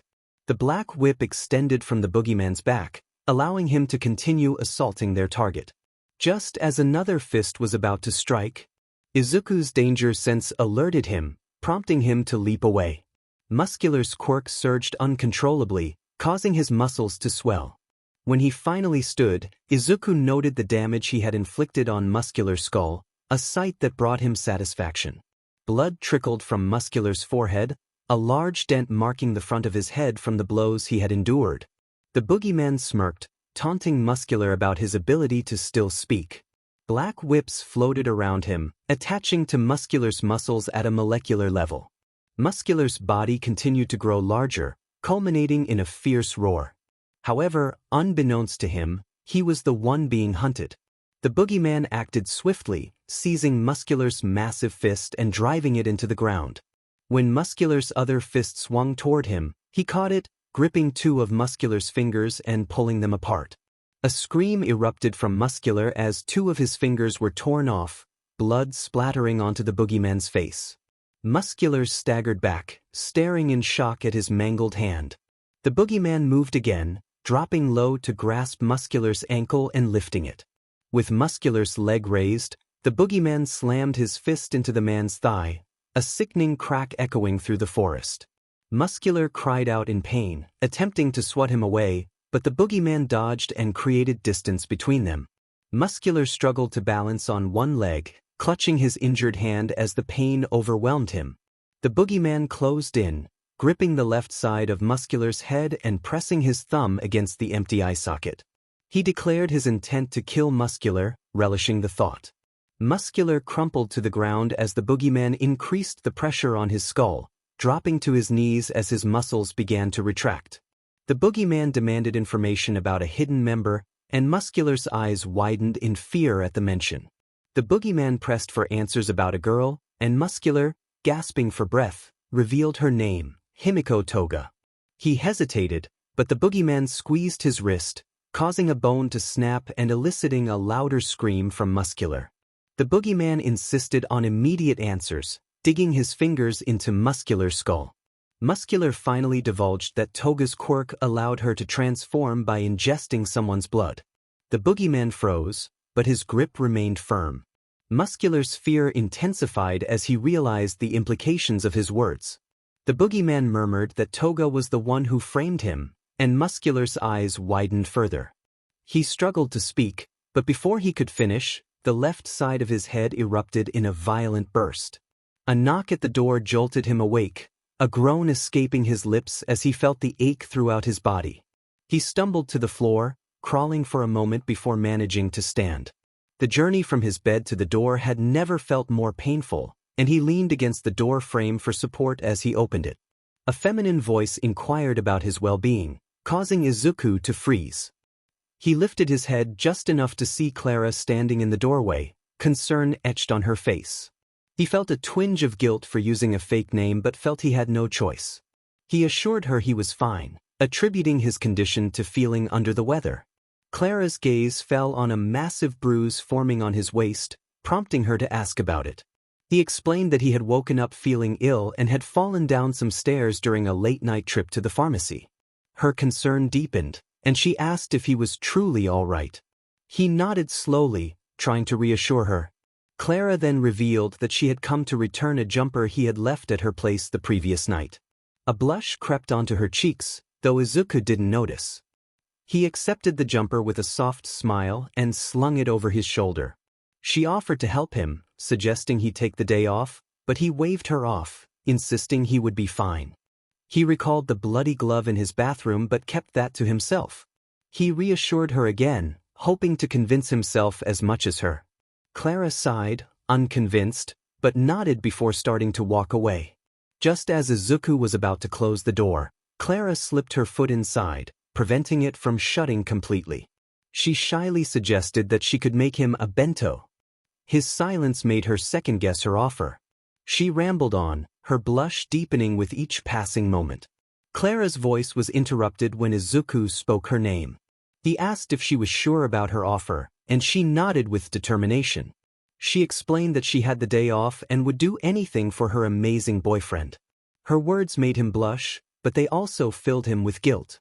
The word amazing echoed in his mind, reminding him that she didn't even know his real name or what he truly looked like. After a moment of hesitation, Izuku nodded and let her in. As she entered, she gently kissed his cheek, causing him to freeze in surprise. He watched her make her way to the kitchen, familiar with his apartment by now. Panic set in as he rushed to the bathroom to clean up a mess, moving as quickly as he could despite his limp. He announced that he would be in the bathroom for a few minutes while he worked to remove the stains. Claire responded with an enthusiastic acknowledgement, but he was too focused on his task to reply. Even after he finished cleaning, exhaustion weighed heavily on him. He pushed himself to move across the apartment, grabbing a jumper and putting it on. Just as he was about to pull it all the way on, he caught a familiar scent. It smelled like Clara, and a smile crept onto his face, inspiring an idea. Once he had hidden the glove and all his gear, he called out to her. She responded with a soft hum. He informed her that he was going to call in sick because he felt exhausted. As he picked up his phone to contact his work, Clara approached him from behind and wrapped her arms around his waist. She mumbled her concern into his back, and he turned to face her, feeling uncertain about how to respond. He quietly admitted to himself that he didn't feel all right. After speaking with his manager, he hung up the phone, and Clara remained close, holding on to him gently. She asked if he wanted to stay over since they both had the day off, suggesting they could relax in front of the TV. Her smile was warm and inviting, and he nodded in agreement. As they settled onto the sofa, Izuku handed her the controller, too tired to choose something to watch. He closed his eyes, holding Clara close, and fell asleep almost instantly. Clara was still focused on turning on the TV, but when it displayed a blue screen with no available channels, she paused and looked up to find him asleep. Not sure what to do, she turned off the TV and nestled into him. The comforting scent of his jumper reassured her, and she closed her eyes, resting her head on his chest and holding him tighter. Back in Hiroshima, a group of men were discussing the events of the previous night. The detective, Aizawa, shared that he hadn't seen much. By the time he arrived, everything was over. He recounted how he had seen the boogeyman flying out of the city with Muscular in his grasp before they landed in the forest. When he reached the scene, the vigilante was motionless, and Muscular was severely injured. The memory of that moment disturbed him. Tsukachi, another member of the group, asked if Aizawa had noticed anything else. Aizawa shook his head, recalling only the brief moment he had witnessed their fight in the air. Tsukachi mentioned that his team hadn't found any blood, but there was a tree with a dent that was likely caused by the boogeyman. Nizu, who was present, suggested looking into nearby hospitals for anyone with a back injury. Aizawa grumbled about the situation, wishing for some rest. He decided to reach out to his contacts for more information about the vigilante. He instructed Tsukachi to inform Nizu that he would return to UA once he had gathered what he needed. Alone now, he reflected on the situation, recalling the look in the vigilante's eyes, a look that unsettled him deeply. Aizawa observed the look of pure rage on the man's face, unsure how someone could become so furious after taking a life. This situation felt personal. He had a starting point in mind, yet it seemed so distant. Pulling out his phone, he called Nizu and spoke quickly once the call connected. He requested Nizu to compile a list of individuals the League had attacked after finishing his investigation into the hospitals, sensing that the boogeyman's anger was rooted in something personal. As he navigated through the bustling street, he explained that the intensity in the man's eyes suggested a deep-seated anger, perhaps stemming from an attack on a family member or friend. Nizu acknowledged Aizawa's concerns and ended the call, leaving Aizawa alone with his thoughts. The first idea that crossed his mind was a contact in the city, a place to begin his investigation. With a plan forming, he set off. By the time he reached his destination, Clara had awakened, squeezing her pillow tighter as she realized she was awake. She glanced at him, finding him fast asleep. A slight rumble in her stomach prompted her to get up and retrieve the bento she had prepared. Holding the Tupperware, she sighed, wishing Daigoro could enjoy the whole meal. A mischievous grin spread across her face as she moved through the apartment. As she walked back into the living room, the sound of her footsteps filled the space, but she suddenly froze. Daigoro was trembling, sweat beading on his forehead, his face contorted in distress. Concern washed over her as she rushed to his side, placing the bento on the coffee table and gently shaking him awake. She called his name softly, hoping to rouse him. His eyes shot open, and he bolted upright, breathing heavily as he clutched his shirt. Clara asked if he had been having a nightmare, but he remained focused on calming his breath, nodding shakily. He admitted that he hadn't been sleeping well, turning to her with a guilty expression. Clara hesitated before asking if everything was all right, sensing his turmoil. He shook his head, gripping his shirt tighter. He whispered that he hadn't been completely honest with her, revealing that he had something important to share. After a moment of hesitation, he confessed that he wasn't who he claimed to be. Clara's eyes widened in realization as she processed his words. He was Izuku Midoriya, the only person in centuries to escape Tartarus prison and the one accused of stealing files from UA.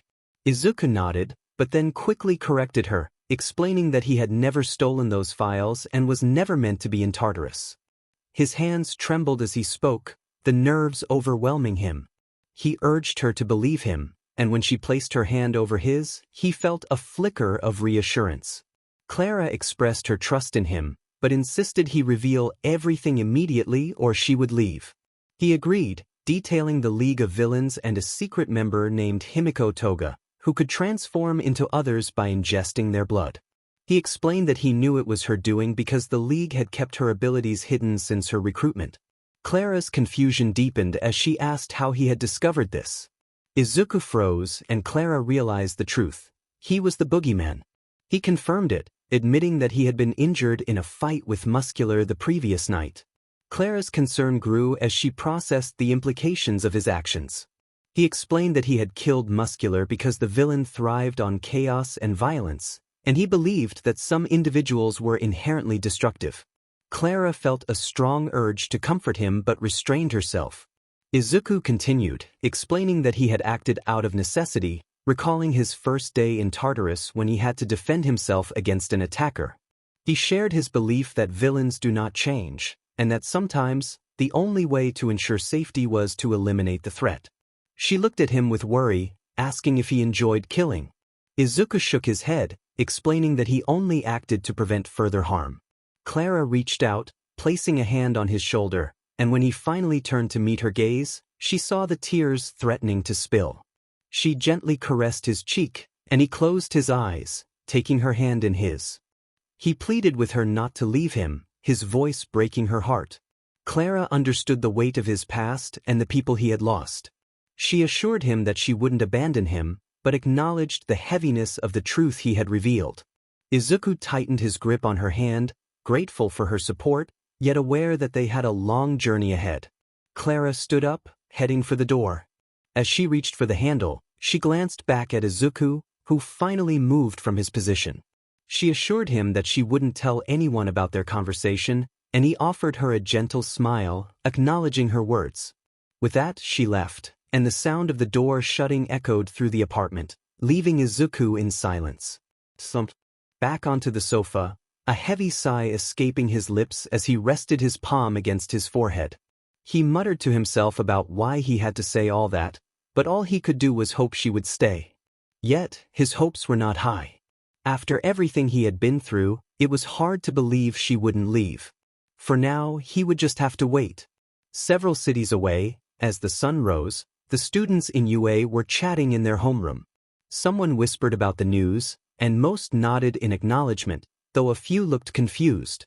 Mina spoke up, mentioning that the villain Muscular had been defeated by the new vigilante known as the Boogeyman. The class murmured in agreement, recalling Muscular's strength from the camp. Kaminari expressed his disbelief at the thought of facing either of them, lamenting the overwhelming power they possessed. Bakugo, however, interjected with a glare, challenging the notion of giving up. He declared that even against a formidable villain like Muscular, the only reason he would lose would be if he doubted his own abilities. The class fell silent at his declaration, prompting Ida to step in. He acknowledged the allure of the vigilante but emphasized the importance of focusing on their studies and training instead of someone who operated outside the law. Before anyone could respond, the door swung open, and Aizawa entered, prompting surprised gasps from the room. The students greeted him, curious about his return. Azui asked if everything had gone well, and Aizawa assured them it had. He began writing on the board, listening to their conversation. He challenged Ida's perspective, explaining that as heroes, they would likely encounter situations similar to the Boogeyman, which he had been dealing with for weeks. When Aizawa turned back to the class, they saw the word vigilantism written on the board. He encouraged them to research vigilantes when they had the chance, as understanding their motivations could be useful. Yaoyorozu raised her hand, eager to learn more about the Boogeyman. Aizawa leaned against his desk, ready to share what he knew. He explained that the Boogeyman was different from other vigilantes he had encountered. When asked why, Aizawa confirmed that one of the main points was that this vigilante killed. Kaminari speculated about the Boogeyman's strength, and Aizawa agreed, noting that most vigilantes had quirks that wouldn't pass an entrance exam, but in the right circumstances, they could outperform heroes. However, the Boogeyman seemed to possess a powerful quirk, suggesting a deeper reason for his vigilantism. Yaoyorozu inquired about the Boogeyman's motivations, and Aizawa admitted he wasn't sure. He emphasized that understanding a vigilante's reasons could help in devising a plan to stop them. He instructed the class to grab laptops from the front and begin researching past vigilantes for the next 15 minutes. Despite some groans, the students complied, settling down with their laptops. Aizawa wrapped himself in his sleeping bag, allowing his mind to wander back to the vigilante.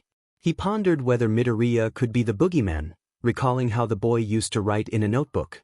When Midoriya had accidentally left it in class, Aizawa had taken the opportunity to read it, which contributed to his belief that Midoriya was not the traitor. As Aizawa reflected on the notebook, he remembered how accurately Midoriya had listed his weaknesses and strategies to address them. There was even a section on how to strengthen quirks. Aizawa recalled a moment when he had complimented Midoriya's impressive work, noting a detailed drawing of himself in his hero suit along with descriptions of his quirk and strategies for dealing with it. Curious about how Midoriya had gathered such information, Aizawa had asked him, and Midoriya had nervously explained that it was just something he did in his free time, having studied quirks since he was 5. Aizawa nodded, handing the notebook back, recognizing the value of Midoriya's dedication. If someone could analyze a quirk just by looking at it, they would be a formidable opponent. The boy felt a flush of pride at the compliment. He expressed his gratitude to Aizawa, who returned to his paperwork, his thoughts drifting back to the boy's quirk. Aizawa found the description very accurate, but he was primarily focused on how to counter it. He considered strategies to blind the boy using smoke or debris to catch him off guard, aware that if the boy's eyes were injured, it could hinder his ability to use his quirk. Aizawa pondered whether the boy was capable of inflicting such injuries, not in terms of physical strength, but in mental preparedness. It was a grim thought, especially since the boy was only 16. However, Aizawa's mind often wandered to dark places. Initially, he doubted the boy's resolve, but after learning about a serious incident involving him, he believed the boy could act without hesitation if necessary. Every hero who had taken a life, whether by accident or intention, would tell you that it was a deeply unsettling experience, something Aizawa had unfortunately faced in his career. He noticed the boy offering assistance to his peers during training, helping them strengthen their quirks. Some, like Bakugo and Todoroki, rejected his help, one being far more aggressive than the other.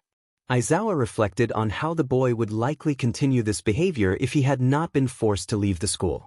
At the time, it frustrated Aizawa, especially since the boy lacked control over his own quirk. But looking back, he questioned why the boy would help his rivals if he were truly a traitor. The only sound in the air was the rush of wind as he stood tall, surveying the city with his keen red eyes. He sensed danger approaching, a small feeling that intensified with each passing moment. Suddenly, he dashed away just as flames erupted in the spot where he had been standing. The boogeyman, as he was known, locked eyes with a hulking figure who had landed a few rooftops away. The larger man, a well-known hero, wore a cocky grin. The hero spoke, acknowledging the boogeyman, but the vigilante remained silent, knowing he had to be cautious. The hero declared his intent to apprehend the villain, igniting his fists in flames and launching himself toward the boogeyman. The boogeyman deftly dodged the attack, using his quirk to grapple onto the edge of a building and propel himself toward the hero, knocking him back slightly and creating an opportunity to escape. He was aware of the low percentage of power he was using, aiming to keep the damage minimal. He thought about the implications of a vigilante fighting against the number one hero and how it could affect public perception. As he continued to evade attacks, he moved deeper into the city, climbing higher buildings. He understood the kind of hero Endeavor was, aware of the hero's declining statistics and the impact on civilian safety. The boogeyman recognized that being among the buildings would force Endeavor to be more cautious, allowing him to gain speed while the hero slowed down. He felt the heat of Endeavor's quirk receding as he ran, but he stopped atop a building when his danger sense warned him not to jump. The sound of rushing wind grew stronger, and when a bright beam of light illuminated him from a helicopter overhead, he instantly understood the situation. He shielded his eyes from the light, catching a glimpse of a news logo on the side. The helicopter pursued him, and he suppressed a sigh, knowing it had fewer limitations than Endeavor, who was now closing in due to the distraction. Meanwhile, in the small town of Akiota, a girl named Clara lay awake in her bed. After hours of restless thoughts, she couldn't shake the question of who Izuku Midoriya was. With a heavy sigh, she sat up and walked into her living room, contemplating whether to visit him. She dismissed the idea, thinking he was likely out for the night. While Izuku told Clara that he would rest for a little while, it had almost been a week since she learned about his true identity. She found the remote and turned on the TV, hoping to find something to distract her. However, when she switched to the news channel, her heart sank. The headline read, "The Boogeyman Spotted." The accompanying video intensified her worry. From the helicopter above, she could see his arm casting a shadow over his red eyes. The camera then shifted to show Endeavor chasing him, only a couple of rooftops away. Izuku began to run again, but Clara's mind remained frantic. She thought to herself, he's fighting the number 2 hero. Please be safe, Izuku. Back in the fight, Endeavor shouted just as his danger sense flared up again. In an instant he appeared before the boogeyman, fist drawn back. While most would try to evade such an attack, the boogeyman moved closer. He struck Endeavor in the abdomen, causing the hero's fist to miss him entirely. The heat from Endeavor's quirk intensified as he unleashed a flurry of punches, each one landing on the Vigilante's stomach. Izuku recalled a detail he had noted about Endeavor. Whenever he was about to use his quirk, the mask of flames around him would grow wilder. He had never witnessed the quirk in action before, but he was certain that the rising temperature was a sign of an impending attack. He quickly dashed around Endeavor just as a pillar of flames erupted from the hero's chest, soaring through the air but missing the Vigilante. The heat began to affect Izuku, and the helicopter's engine struggled with the rising temperature, emitting smoke but remaining operational. The boogeyman noticed this and decided to increase the output in his arm before slamming it into Endeavor. The hero blocked the attack, sustaining a bruise but remaining on his feet. Grabbing the Vigilante's arm, Endeavor's small flame burned against him. Seizing the moment, Endeavor landed a hit to the boogeyman's stomach, causing him to retaliate with a powerful kick to the hero's ribs. Endeavor coughed as the blow landed, loosening his grip on the Vigilante's arm. The fabric along the hero's bicep burned away, revealing his injured skin, yet he pressed on. Seizing the opportunity, the boogeyman struck again, his power surging as he slammed his fist into Endeavor's gut, sending him crashing through a nearby office window. With Endeavor momentarily out of the way and the helicopter's light back on him, the boogeyman took a moment to catch his breath, sweat soaking into his mask.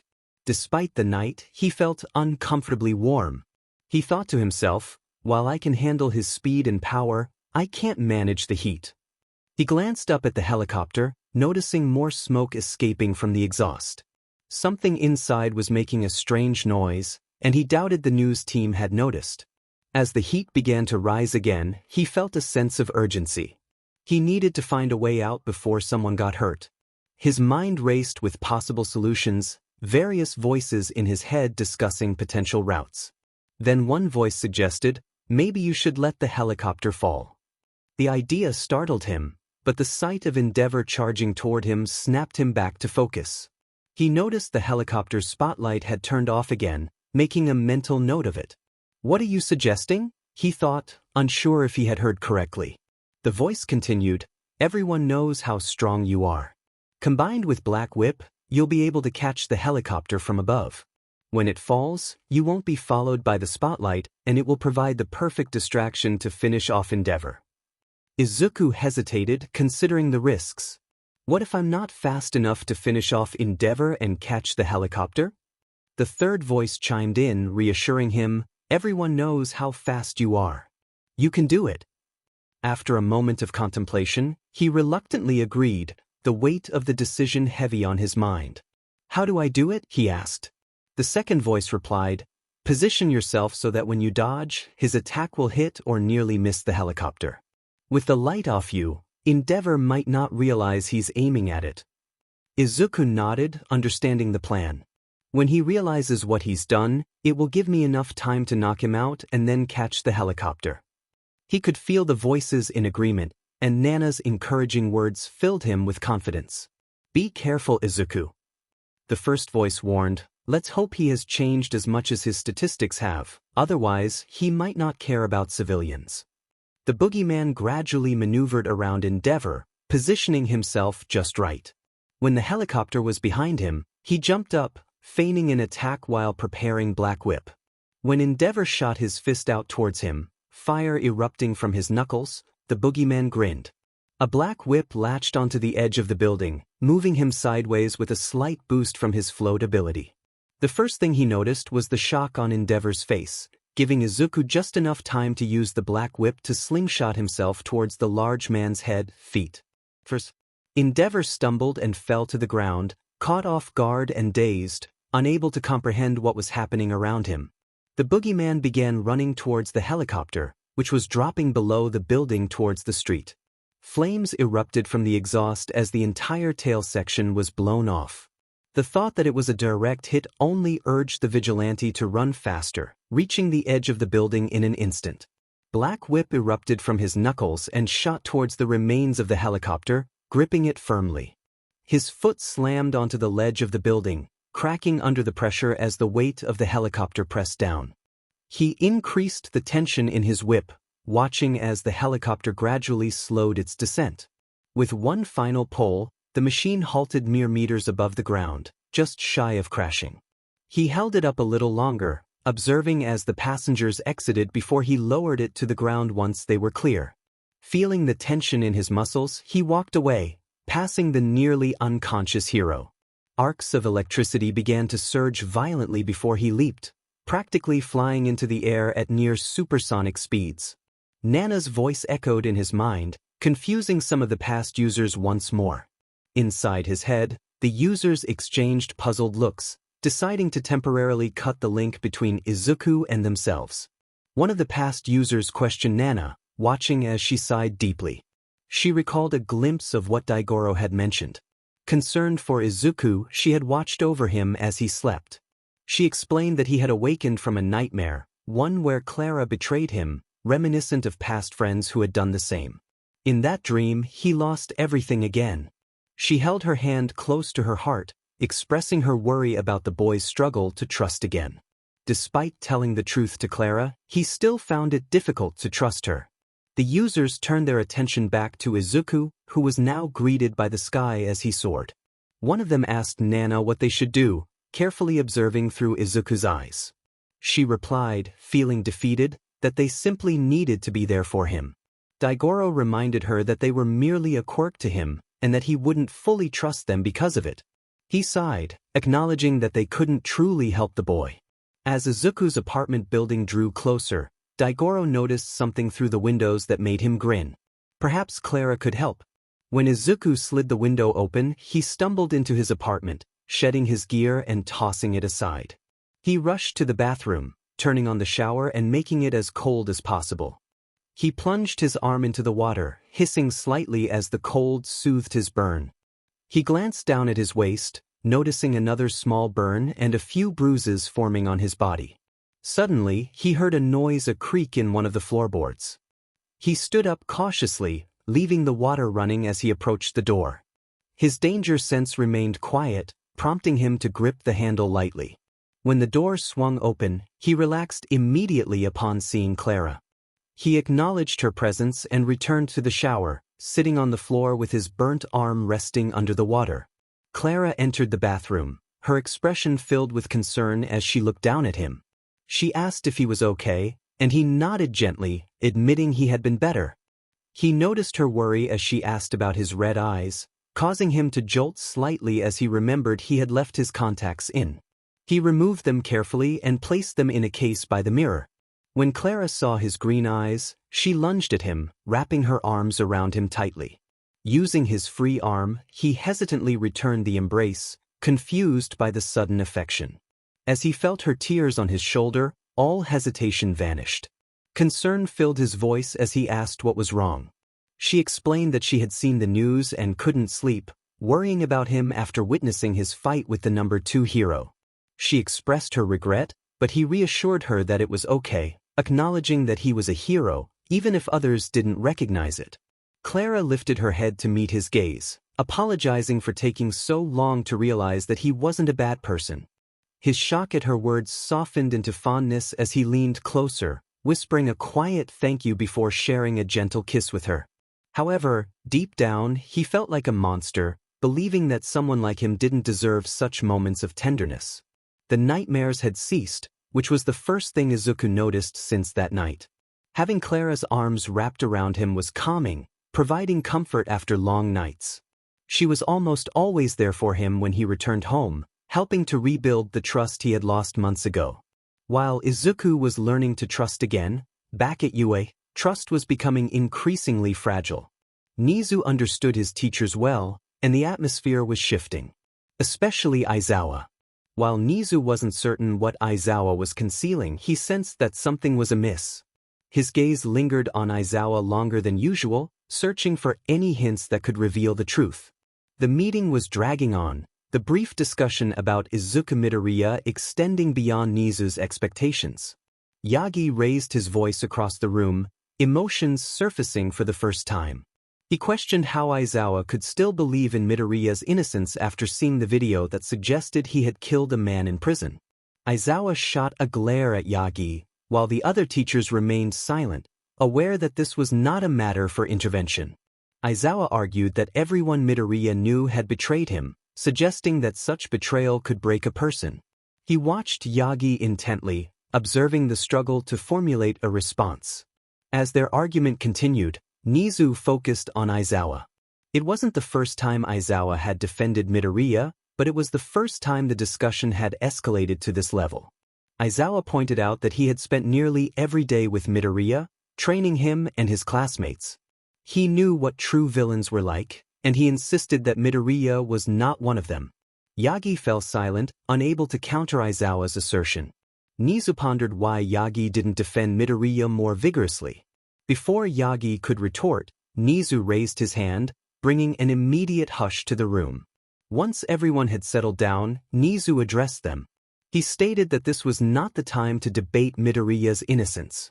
While it was true that Midoriya was currently on the run and had not made a public appearance, that did not mean they should not work to bring him back into custody.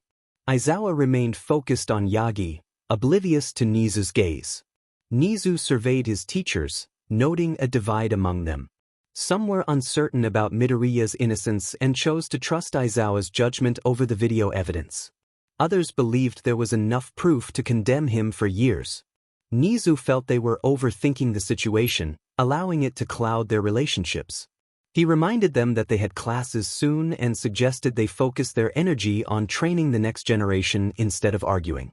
His tone was firm, lacking its usual cheerfulness. As the teachers began to rise, Nizu signaled for Present Mike to stay behind. Once the room was empty, Nizu returned to his playful demeanor, his cheerful smile contrasting with the earlier tension. Mike, feeling a bit anxious, inquired if everything was all right. Nizu expressed a desire to get Mike's opinion on something. Mike nodded, curious about the sudden trust Nizu seemed to have in him. Nizu asked how long Mike had known Aizawa. After some thought, Mike estimated it to be around 15 years. Nizu then inquired if Aizawa would ever hide something from him, specifically regarding a case. Mike appeared confused but took a moment to consider before shaking his head, stating that even if Aizawa tried, Nizu usually already knew what they were hiding. Nizu nodded thoughtfully, staring into space. He dismissed Mike, indicating that he had no further questions. Alone, Nizu continued to ponder, his mind racing with thoughts. Yet, no answers came to him. He briefly considered the possibility that Aizawa might be concealing details about Midoriya. But what could it be? Aizawa was not the type to compromise a mission due to personal feelings. Nizu was certain of that. So what could Aizawa, a man he had mentored, be hiding from him? He grasped his mug, realizing his tea had gone cold as he had been too absorbed in the discussion and his thoughts about his teachers. Nizu decided he needed a fresh cup of tea before he contemplated further. With the weekend approaching, Aizawa left the school as soon as his classes ended, heading toward Hiroshima. He intended to dedicate as many hours as possible to finding the Vigilante, even if it meant sacrificing his sleep. The boogeyman was elusive, possessing an unknown strength. Aizawa couldn't shake the thought of the multiple quirks he had witnessed: black whips and extraordinary power, which seemed an unusual combination. The name, All for One, flickered in his mind, but he reminded himself that they were on the same side regarding the League. After all, why would the boogeyman kill Muscular? Perhaps there was a connection from the past that had set the boogeyman on a path of revenge. However, Aizawa knew he wouldn't uncover the truth anytime soon. As the city came into view, he hoped for a glimpse of the answers he sought. As night fell, Aizawa moved swiftly, reaching the rooftops where he would wait. His ears attuned to the sounds around him, he remained alert for anything out of the ordinary. Then he heard a scream echoing a few blocks away. Although he was pursuing a vigilante, he was still a hero. Aizawa suspected he would find the vigilante at a crime scene rather than running into him elsewhere. When he peered down the alleyway, he saw that the situation had been handled quietly, with green arcs of electricity illuminating the area. His instincts kicked in, and he quickly suppressed any thoughts of a quirk. With Izuku, it felt as if everything had suddenly gone dark. Nana's voice echoed in his mind, acknowledging his quick reflexes. He silently thanked her and leaped across the rooftop, distancing himself from the scene. But then, his thoughts were interrupted, and so was his quirk. The sudden loss of speed caused him to stumble, panic rising as he wondered why everything had abruptly cut off. He called out for Nana in his mind, striving to keep his breathing steady. Daigoro stood up, looking around in confusion. When he spotted two glaring red eyes, everything began to make sense. Izuku shifted his stance, preparing for the confrontation ahead. Eraser acted swiftly, his scarf launching towards the boogeyman with incredible speed. The vigilante seized it, pulling Eraser closer. As he attempted to strike Eraser while airborne, Eraser anticipated the move. He maneuvered around the vigilante's arm and threw him to the ground, using the momentum to propel himself back into the air. The boogeyman recovered quickly, regaining his footing just in time to defend himself. A powerful arm struck him in the gut, forcing the wind from his lungs. He raised his arms to block another blow, pushing Eraser away to create some distance between them. His eyes locked onto Eraser's, muscles around them twitching with tension. 15 more seconds remained. The boogeyman charged forward, determined to apply pressure on the hero. Yet, even Izuku recognized that this tactic wouldn't hold for long. Eraserhead was renowned for his hand-to-hand combat skills. The only reason Izuku managed to keep up was due to the past users teaching him fragments of their knowledge in his dreams, but it still fell short against Eraser. Eraser pushed the boy back on the defensive, blocking or parrying every strike he could muster. 10 seconds left. The redness in his eyes intensified, and Eraserhead felt a familiar sting. With a swift uppercut, Eraser sent the boogeyman staggering back a few steps. The force of the punch reminded Izuku of the strength granted by One for All, enhancing his physical durability. Despite this, the taste of blood lingered in Izuku's mouth, deepening his respect for Eraser. Eraser leaned back, lifting his leg to strike at the boogeyman's head. The vigilante ducked, landing a blow to Eraser's stomach. The satisfaction was fleeting, as another fist connected with his head. 5 seconds remained. Izuku felt slightly dazed, while Eraser's eyes squinted, nearing their limit. He raised his arms instinctively to block another hit. The boogeyman retreated, creating more space between them. 3 seconds. The boogeyman charged again, closing the distance. Eraser, aware of his dwindling time, attempted to create separation. However, Izuku's speed gave him an edge. 2 seconds. The gap continued to narrow, Izuku's fists clenching tightly. Eraser's eyes were almost shut, the red glow beginning to fade. 1 second. Barely an inch separated them, and Eraser braced for impact. Just as his eyes closed, a sudden spark ignited, and a powerful fist struck his gut. The force sent him crashing into a nearby wall, which crumbled under the impact, causing Aizawa to tumble down a few stairs. Izuku felt a voice in his head calling out, desperate to reconnect. He responded, stating that it was Eraserhead who had severed their link. The users sighed in relief.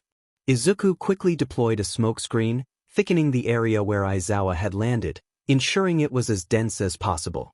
He felt a wave of gratitude for their return, having been worried moments before. One of the past users expressed their concern, reminding him that a severed connection often signified the user's demise. Izuku silently nodded, allowing One for All to flow through him once more. In his haste, he could only channel the power into his arm, leading to a strong ache as he prepared to leap. He crouched down, ready to jump. He acknowledged his injuries, swallowing back the blood that lingered in his mouth, grimacing at the metallic taste. Just as he lifted off the ground, Aizawa began to regain his senses. That power! Aizawa thought to himself, recognizing the wind. Struggling to lift his head, a singular thought consumed him. He had only witnessed that kind of win twice before, once during the quirk test at the start of the school year, and again in the USJ incident. Both instances pointed to one boy. As thick pinkish smoke enveloped him, his realization filled him with dread. Midoriya? His words came out in a mumble, eyes scanning the air. Even through the smoke, he could see arcs of electricity crackling as Izuku jumped away. It was Midoriya? Aizawa stared up from the stairway, shock and disbelief washing over him. He was the one responsible for the chaos? His body ached and his mind spiraled. He silently pulled out his phone and called Nizu. When Nizu answered, Aizawa remained silent. Aizawa, is everything all right? Nizu's concern was palpable. I'm sorry. Aizawa gazed up at the sky, a blank expression on his face. What do you mean? Is everything all right? Nizu's voice was filled with worry, but Aizawa found it hard to focus. I know where Izuku Midoriya is. You did what? Nizu's calm tone heightened Aizawa's anxiety. He hesitated, rethinking his words. I lied to you. He looked down, shame washing over him. The crime you sent me to investigate in Hiroshima, it was Izuku Midoriya. And I lied about it being him. Nizu clenched his fist, and before Aizawa could react, Nizu's teacup shattered against the wall. How could you do this? Aizawa struggled to respond. Do you understand the trouble this could cause? How much you have broken my trust? I didn't think he would turn out like this. Aizawa mumbled, unable to meet Nizu's gaze. I thought he was innocent, that he didn't deserve to be hunted. Nizu stood, turning his back to Aizawa as he stared out the window. It doesn't matter what you thought, Aizawa. Nizu's voice held less anger now, but disappointment lingered. What matters is that you let a wanted criminal go, and now more than 15 people have lost their lives because of it. Nizu's voice rose with each word, making Aizawa feel smaller with every syllable. A notification appeared on Nizu's computer, prompting him to sigh and turn the screen toward Aizawa. 16, Nizu stated matter-of-factly. Aizawa attempted to protest, insisting that the individual in question wasn't a criminal. Nizu turned back to face him, incredulous. He questioned how Aizawa could still believe that the actions taken at the school were the defining factor of guilt. The man had taken a life while imprisoned and had subsequently escaped. Those two facts alone placed him among the ranks of criminals in Tartarus. Now, they had learned he was a wanted vigilante, notorious for eliminating people.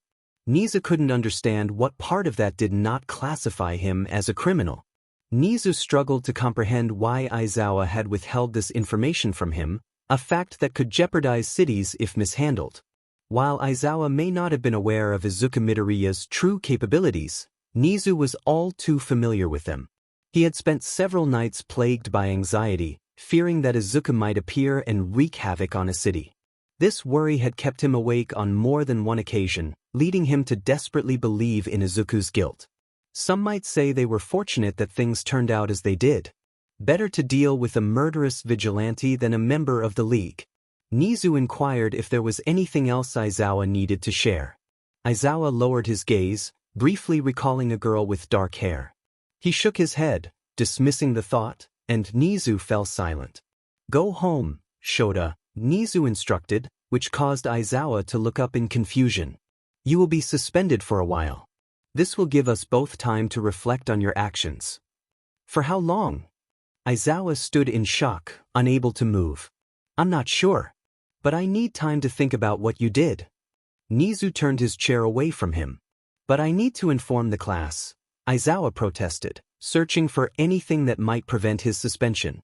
And tell them what exactly? Nizu countered, turning to face him expectantly. That you lied about knowing his whereabouts?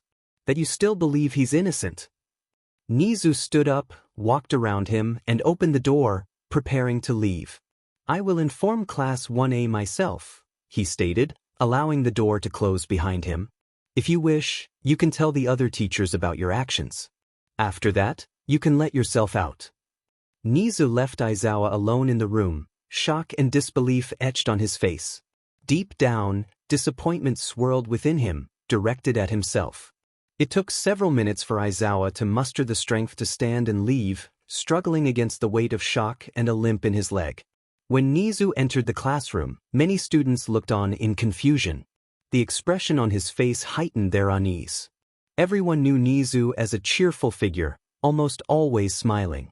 But today, something was off. He wore a troubled expression. "Good morning, class," he began, but the usual cheer in his voice was absent. "There is some important information I believe you should know." Kaminari, oblivious like most of the class, asked if it was about their end-of-year exam. Nizu wished it were that simple. "We found Izuku Midoriya," he announced. The class fell silent, the weight of the revelation hanging heavily in the air. No one knew how to respond. They simply stared at Nizu in shock. Then, Bakugo stood up, surprising everyone with his calm demeanor. He requested to join the raid. Before Nizu could object, Todoroki also stood, expressing his desire to participate. One by one, other students followed suit, each declaring their determination to join the effort. "This is something you have to let us be a part of," Ida insisted. Bakugo scanned the room, his gaze landing on a small child with bushy green hair. Memories of their past encounters flooded his mind. Nizu observed the class, contemplating their resolve. "You haven't even let me finish," he said, regaining a small smile that lifted the class's spirits. "We have also discovered that he is the vigilante known as the Boogeyman. Do you still wish to confront him?" Some students appeared shaken by this news, but as they looked around at their classmates, their resolve began to solidify once more. Nizu closed his eyes, deep in thought.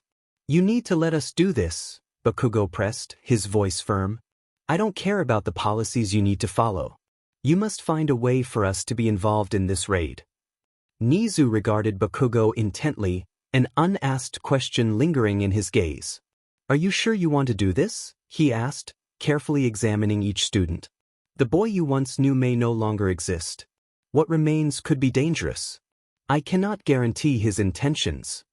None of the students wavered, and Nizu eventually relented. "All right," he said, noticing the relief wash over most of the class. "I will see what I can do." As Bakugo heard those words, he gently closed his eyes and rested his knuckles against his desk, a thought echoing in his mind. He needed to see Izuku again.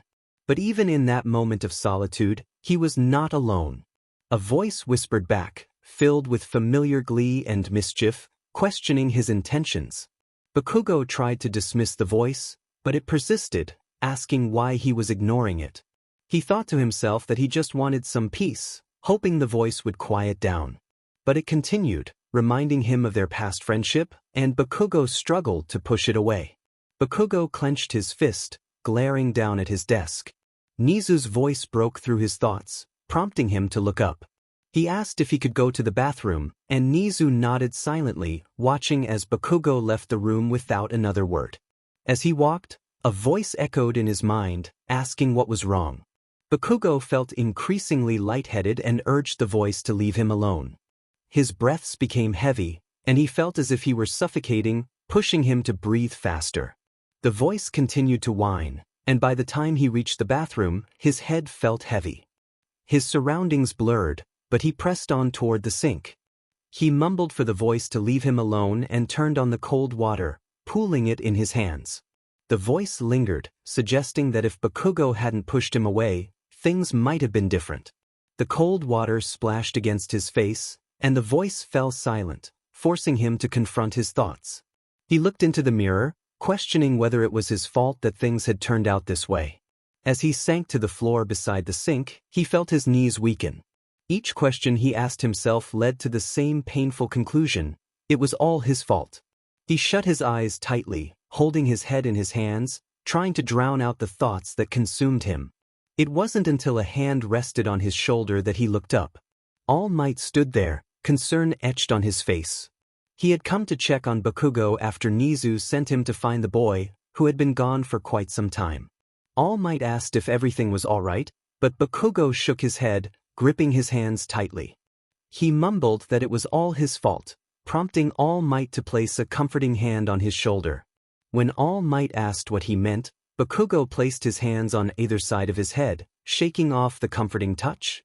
He confessed that he was the reason Deku was in this situation. All Might looked down at him, confused. He couldn't understand how Bakugo could feel responsible for what had happened. After discovering that his former successor had become a vigilante, All Might felt shaken. The boy he once knew had transformed into someone capable of great violence in just a few months. It was hard to reconcile this new reality with the boy he had once mentored. Yet he couldn't fathom how Bakugo could have influenced this change. Bakugo revealed that he had bullied Deku, and suddenly, everything clicked for All Might. The outbursts, the fights, the silence, it all made sense. He realized that the guilt had been eating away at Bakugo for a long time, leading him to this breaking point. Bakugo expressed his sorrow for hurting Deku simply because he was quirkless. His voice trembled as he spoke, and he struggled to articulate what had become of his childhood friend. All Might embraced him, trying to provide comfort. He reassured Bakugo that no one could definitively say why Midoriya had turned out this way. He encouraged Bakugo not to blame himself and mentioned that their class would be part of an upcoming raid, suggesting that he might have a chance to talk to Deku and understand what had gone wrong.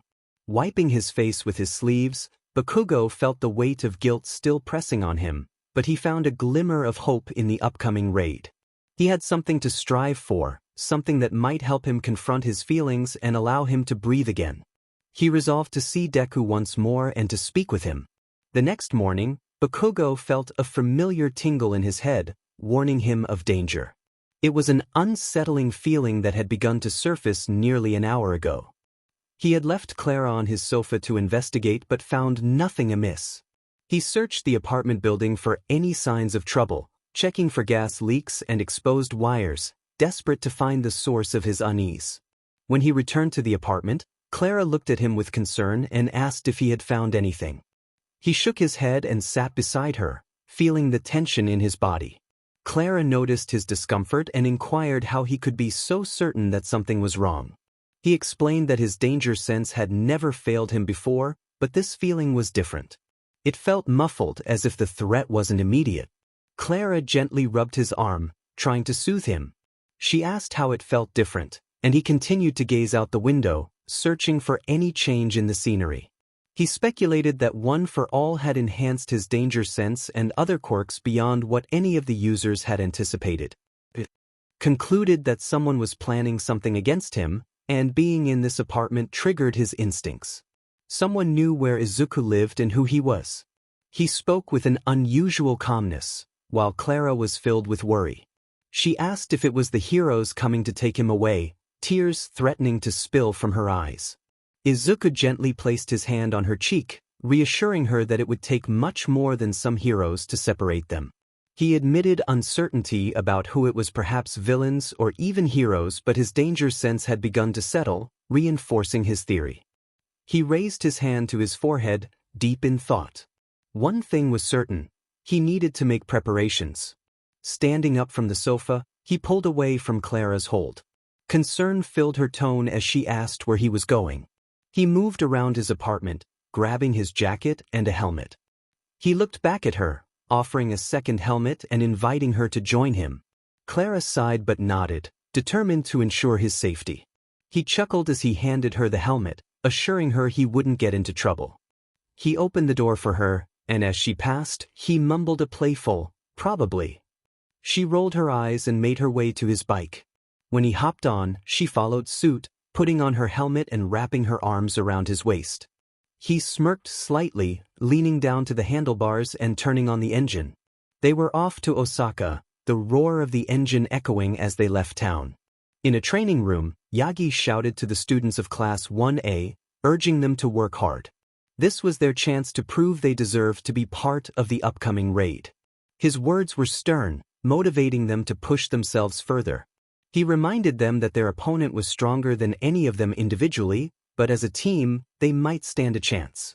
Most students were focused on improving their strength, but Bakugo was preoccupied with thoughts of what he wanted to say to Izuku. Time had changed both of them, and he wondered if Izuku would even care about his words. It was a question he couldn't shake, but he had to set it aside. Bakugo needed to understand how he had become who he was. Yagi's voice broke through Bakugo's focus, instructing him to return to work. With a huff, Bakugo turned around, sparks flying from his hands as he launched an attack. Yagi watched the class carefully, reminding them they had 1 month to prove their worth. If even one of them fell behind, none would participate in the raid. The students heard him loud and clear, and despite their exhaustion, the thought of the raid pushed them to keep going. Tsukachi's voice caught Yagi's attention, asking about Nizu's proposal to include Class 1A in the raid. Yagi greeted Tsukachi, who looked relieved to see him. Tsukachi expressed his concerns, hoping Yagi would disagree with Nizu. To his surprise, Yagi thought it might be a good idea. Tsukachi felt deflated but listened as Yagi pointed out the determination in the students' eyes. They were ready for this challenge. Tsukachi questioned Yagi's confidence, pointing out that they didn't know what the boogeyman was like.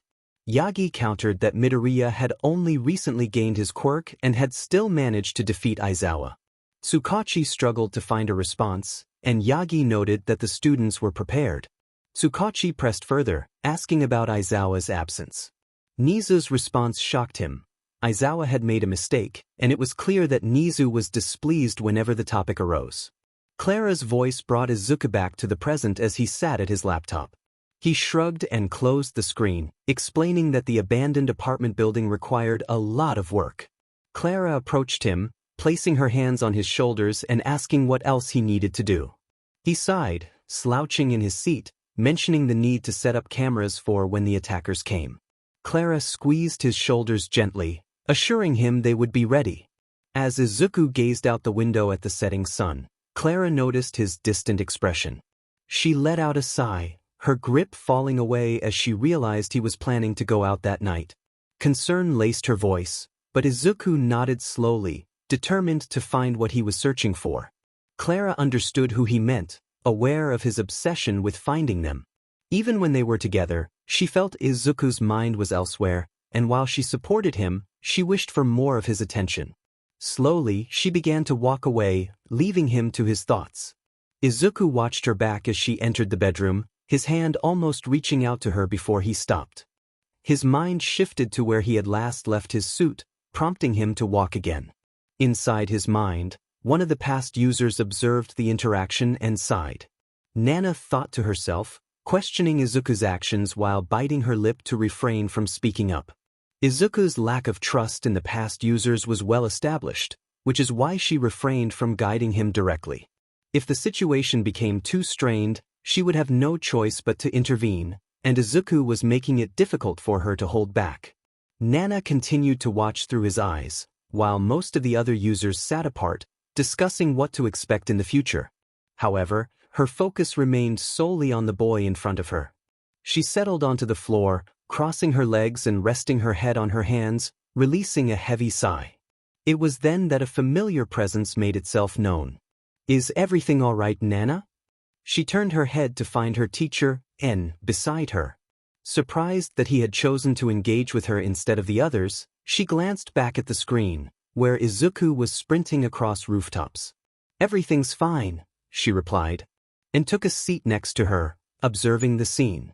"Something's clearly different. What is it?" Nana's shoulders relaxed slightly as she deflated. "Izuku is getting distracted," she admitted, and squinted slightly, puzzled. "How?" "He's still out there doing the work," he said. Nana shook her head. "That's the reason he doesn't trust us. Everyone is too focused on the mission and how Izuku is handling it." She looked down at her lap. "I mean, he's getting distracted by Clara." En listened intently, not moving. "You always cared about people's hearts," he murmured, a hint of nostalgia in his voice. "The reason nobody talks about anything but the mission is that he won't trust us with anything else. I hate to say it, but there's a chance he may never trust us." Nana shook her head, unable to accept that possibility. They sat in silence for a moment, Nana uncertain of what to do. She had promised herself not to intervene unless Izuku was putting too much strain on his relationship with Clara.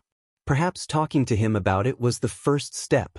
En noticed the look in her eyes and nodded to himself, standing up to return to the other users. Before reaching them, he turned back to her, concern evident in his expression. I know this isn't the only thing bothering you. Something else is making you worry, he said. Nana remained silent, taking a moment before standing up and reaching out to Izuku. For Izuku, he had just reached a rooftop after dealing with a mugging. He was caught off guard by the pull of one of the users wanting to talk. When he saw it was only Nana, he felt confused. Usually, it would be a group when someone wanted to converse. He asked her what was wrong, keeping his words brief as he stood over the city. Her mental projection stood beside him, gazing out at the skyline. We need to talk about Clara, she stated firmly. Izuku's expression sharpened. Now isn't the time to talk about her, he replied, starting to run toward the next rooftop. Yet, no matter how fast he moved, Nana kept pace with him. No, now is the perfect time to discuss this, she insisted. Her tone made Izuku reconsider the gravity of the situation. You are neglecting her, Izuku. That statement halted him in his tracks. What? He responded, a hint of anger in his voice. Why would you accuse me of that? Nana sighed. Don't pretend you aren't, Izuku. Her stern voice caused him to pause. Her projection approached him and gently grasped his arm. You need to talk to her, Izuku. Prioritize her, or you risk losing her. He pushed her hand away and turned from her. Why should I listen to you? She let out a somber sigh, her gaze dropping to the ground. Because you love Clara, she said, hesitating before continuing. And because I know how this ends. Her hesitation masked much of the sadness in her voice, but Izuku could sense it. He looked back at her, curiosity piqued. Nana, noticing his gaze, walked to the ledge and took a seat, patting the space beside her as she watched him. I had a son when All for One was at his peak, she began, her voice trembling as tears threatened to spill from her eyes. I distanced myself from him when he was young. I didn't want All for One to target my son, to hurt him, or worse, turn him against me. She stared out at the city, lost in her thoughts. Putting him up for adoption was the worst thing I ever did. Izuku sat in shock, his mind racing as he processed her words. Why? Was all he could manage to say, already sensing the answer within himself. Pain can lead people to make foolish decisions. But the fear of pain nearly drove me to madness, Nana continued, her voice trembling. I don't know why you're distancing yourself from Clara, but if I had to guess, it's because you're afraid of feeling pain. Izuku nodded silently, acknowledging her insight. A significant part of him feared that the closer Clara got to him, the closer she would be to the mission, and the greater the risk of something happening to her. If she were to leave or be harmed, he wasn't sure what he would become. You need to let her in, Izuku. Don't push her away, Nana urged.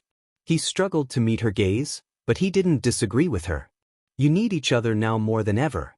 Forget the mission when you're with her. For a moment, Izuku's perspective on the quirk shifted. He had always believed they only cared about the mission, so why was she telling him this? Nana sighed, aware of his thoughts. I know you don't trust us, which is why I understand what you're thinking. She stood from the ledge, extending her hand for him to take. He hesitated briefly before gently grasping her hand and pulling himself up. Because Izuku understood the depth of her pain, he felt a familiar warmth in her gaze, reminiscent of the concern his mother showed whenever he returned home with a scrape or bruise. In his mind, the image of Nana transformed into that of his mother, her dark green hair cascading over her shoulders, her matching green eyes filled with worry, and the salmon-colored sweater she always wore. The scent of her perfume lingered in his memory, comforting yet bittersweet. Izuku recognized that he was merely imagining this, but for a fleeting moment he wished to embrace the illusion. He expressed his gratitude to Nana, holding back the urge to hug her as she looked at him with gentle concern. She advised him to speak with Clara before slowly fading back into his thoughts. Nodding to himself, Izuku focused on their conversation as he felt one for all surge in his legs, propelling him into the sky toward home. Upon landing on the rooftop of his apartment, he took a moment to gather his thoughts. He pondered what he would say to Clara, deciding that an apology was necessary. Sliding open the window, he climbed through, his boots thudding softly against the floor. As he removed his suit and let it fall in a heap, the noise prompted Clara to peek around the corner, a small smile gracing her tired face. She welcomed him back, her voice tinged with fatigue yet laced with happiness. Izuku was surprised she was still awake, and she explained that she wanted to ensure he arrived home safely. She approached him and shared a gentle kiss, their foreheads touching as they held each other close. Izuku hesitated, his expression tightening as he prepared to speak. He knew they needed to have an important conversation, and while his tone was soft, it caused Clara to worry. He reassured her that it wasn't anything bad, at least not in his view, and he gently took her hand, leading her to the sofa where they sat together, unable to meet each other's eyes. He admitted that he hadn't been treating her well lately, which shocked Clara. He acknowledged that something had been weighing on her mind, and he hadn't been there for her. Clara placed a reassuring hand on his back, offering comfort as he expressed his desire to support her whenever she faced difficulties. Silence enveloped them for a moment, and Izuku struggled to maintain eye contact. He apologized for not voicing his feelings, and Clara reassured him that it wasn't his fault. She smiled softly, though he could sense her underlying worry. She reminded him that she could have spoken up just as easily, emphasizing that she should be able to share her problems with him instead of remaining silent. Finally meeting her gaze, he placed his hand over hers, holding on tightly. He urged her to share her thoughts, his eyes steady and focused solely on her. Clara expressed her feelings of disconnect, noting that when they were together, he seemed preoccupied with other matters. She sighed, revealing her wish that he would think of her during their time together. Izuku found comfort in her words, acknowledging that she was right. He admitted that he had been distracted by his mission, realizing that he valued her above any task at hand. Clara's courage returned as she looked him in the eyes again, but he hesitated, feeling unworthy of her affection. He confessed that his past actions made him feel like a monster, believing she deserved better than someone with his burdens. Clara sat in shock, her reaction different from what Izuku had anticipated. She expressed her surprise at his admission of love, and he nodded gently, confirming her feelings. Her heart soared as she reciprocated, sharing her own love for him. Izuku felt a mix of disbelief and joy, but he still struggled with feelings of unworthiness. Clara reassured him that their love was real and that they had each other, regardless of his doubts. She comforted him with her touch, reminding him that he would never be a monster in her eyes. For the first time, Izuku felt a profound connection of trust, one he had never experienced even with his mother. She whispered words of love into his ear, and he felt a wave of relief wash over him. He quietly confessed his love, and she held him tighter, affirming her feelings in return. As time passed, Izuku sensed a familiar warning tingle, alerting him to danger. The concerned looks from his coworkers hinted that something was amiss. They always gave me space, something I appreciated, but the way they stared today was different. Today was the day. Whether it was the heroes or the villains, an attack was imminent. I walked over to my station, pretending not to notice the gazes, setting up my equipment and getting to work.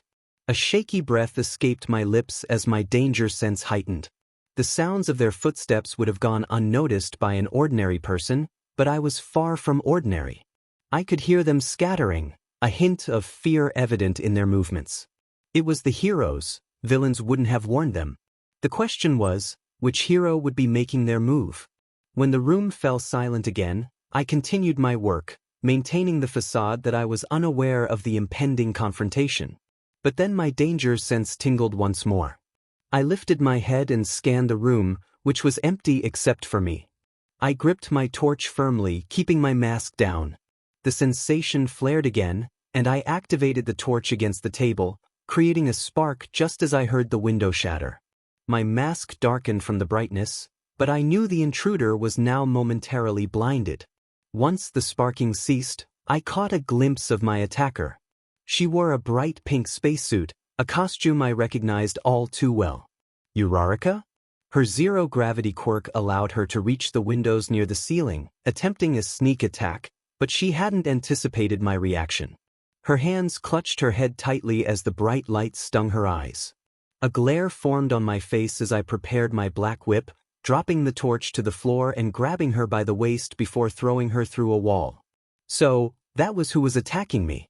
I quickly picked up a small piece of metal from the desk and gripped it tightly in my palm. As I moved after her, I noticed everyone else. A few people shouted upon seeing Uraraka suddenly join them, but they quickly fell silent at the sight of me. Bakugo spoke up first, addressing me directly. He demanded to know what we all wanted. I lifted my mask from my head and tossed it aside, revealing my white hair. Ida shouted that they were there to turn me in for crimes including vigilantism, murder, assault, torture, and providing information to the League of Villains. Each of them stared at me with conviction. Did they really believe I had done it? I spoke quietly, questioning their belief in my guilt. They stood before me, waiting for me to say the words they wanted to hear. I declared my guilt, watching their faces shift to relief as they reached for their pockets to pull out HNDCFFS. I challenged them, asking if that was what they wanted to hear. Confusion washed over them, and Ida took charge again, demanding I admit to being a traitor. I stood in disbelief, insisting I was innocent. I acknowledged my past actions, admitting to killing people, vigilantism, and torture. But I also confessed to something far worse, believing they would trust me, their friend. Kirishima shouted for me to just admit it, claiming the evidence was clear that I had betrayed them. I shook my head, feeling their refusal to believe me. I stood alone, looking over my classmates as they prepared for a fight. I warned them that there would be no reparations for what was to come. I raised my fists, green arcs of energy sparking around me. Bakugo charged first, catching the class off guard. This clearly wasn't part of their plan, and a smirk crossed my face. I met him in the middle, using a smoke screen to blind him. My danger sense guided me as he moved through the smoke. I dashed forward and grabbed his arm, feeling one for all rise within me. Then I threw him, the force of my action dispersing the smoke and allowing me to see him shoot through the sky. Some of my classmates looked on in shock. I reassured them that he would be fine, aware that if he were present, I would be too distracted. Silence enveloped the area, both sides observing each other closely. A simple twitch of a muscle or a drop of sweat from their foreheads revealed their tension. Ida shouted for Ciro and Mineta, and the two boys launched their attack. Ciro's tape flew toward me, an attempt to capture me. I quickly grabbed the tape, pulling it toward me. As it tore from his elbows, I swung it, catching Mineta's quirk in the air and transforming it into a whip-like weapon. Kirishima and Shoji charged as I swung the tape, managing to dodge my attempts to hit them. Kirishima reached me first, his fist hardened as he aimed to strike. I leaned back and used my free hand to punch his stomach. He flinched at the impact, and I wrapped the whip around his body, binding his arms to his waist. I slammed another fist down onto his head, knocking him to the ground just as Shoji approached. I ducked under his large swing and grabbed Kirishima's head, feeling his body harden beneath my grip. Just as planned. His sharp hair became even harder as I used his head like a weapon, striking Shoji in the leg. The pain caused him to stumble back, but before I could continue, Azui jumped in, trying to grab me with her tongue. I seized her tongue and pulled, slamming my fist into her stomach. She flew back, but I tightened my grip on her tongue, swinging her into the ground. Kaminari charged at me, electricity crackling around him. I quickly threw the metal plates I held onto the floor as his electricity discharged. His expression shifted to confusion as his power redirected away from me. I continued my advance, using Black Whip to ensnare him. I pulled myself into him, my boot striking his head. He collapsed to the floor, unconscious, and my danger sense flared again. The protagonist leaped into the air, a cannonball soaring beneath their feet. They could sense the chaos behind them without needing to look. A black whip shot out, wrapping around the barrel of the cannon that Yaoyorozu had created. With a surge of energy, the protagonist propelled themselves toward it, delivering a powerful kick that sent the barrel crashing into the ground. The recoil struck Yaoyorozu, causing her to wince in pain. Sato attempted to strike, but the protagonist's strength proved overwhelming. They caught Sato's fist effortlessly, halting his attack. With a firm grip, the protagonist pulled him closer, seizing his head and slamming it into the ground, rendering him unconscious.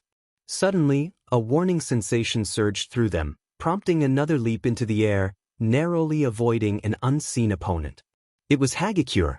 Upon landing, the protagonist raised their fist, unleashing a wave of air pressure that sent her flying.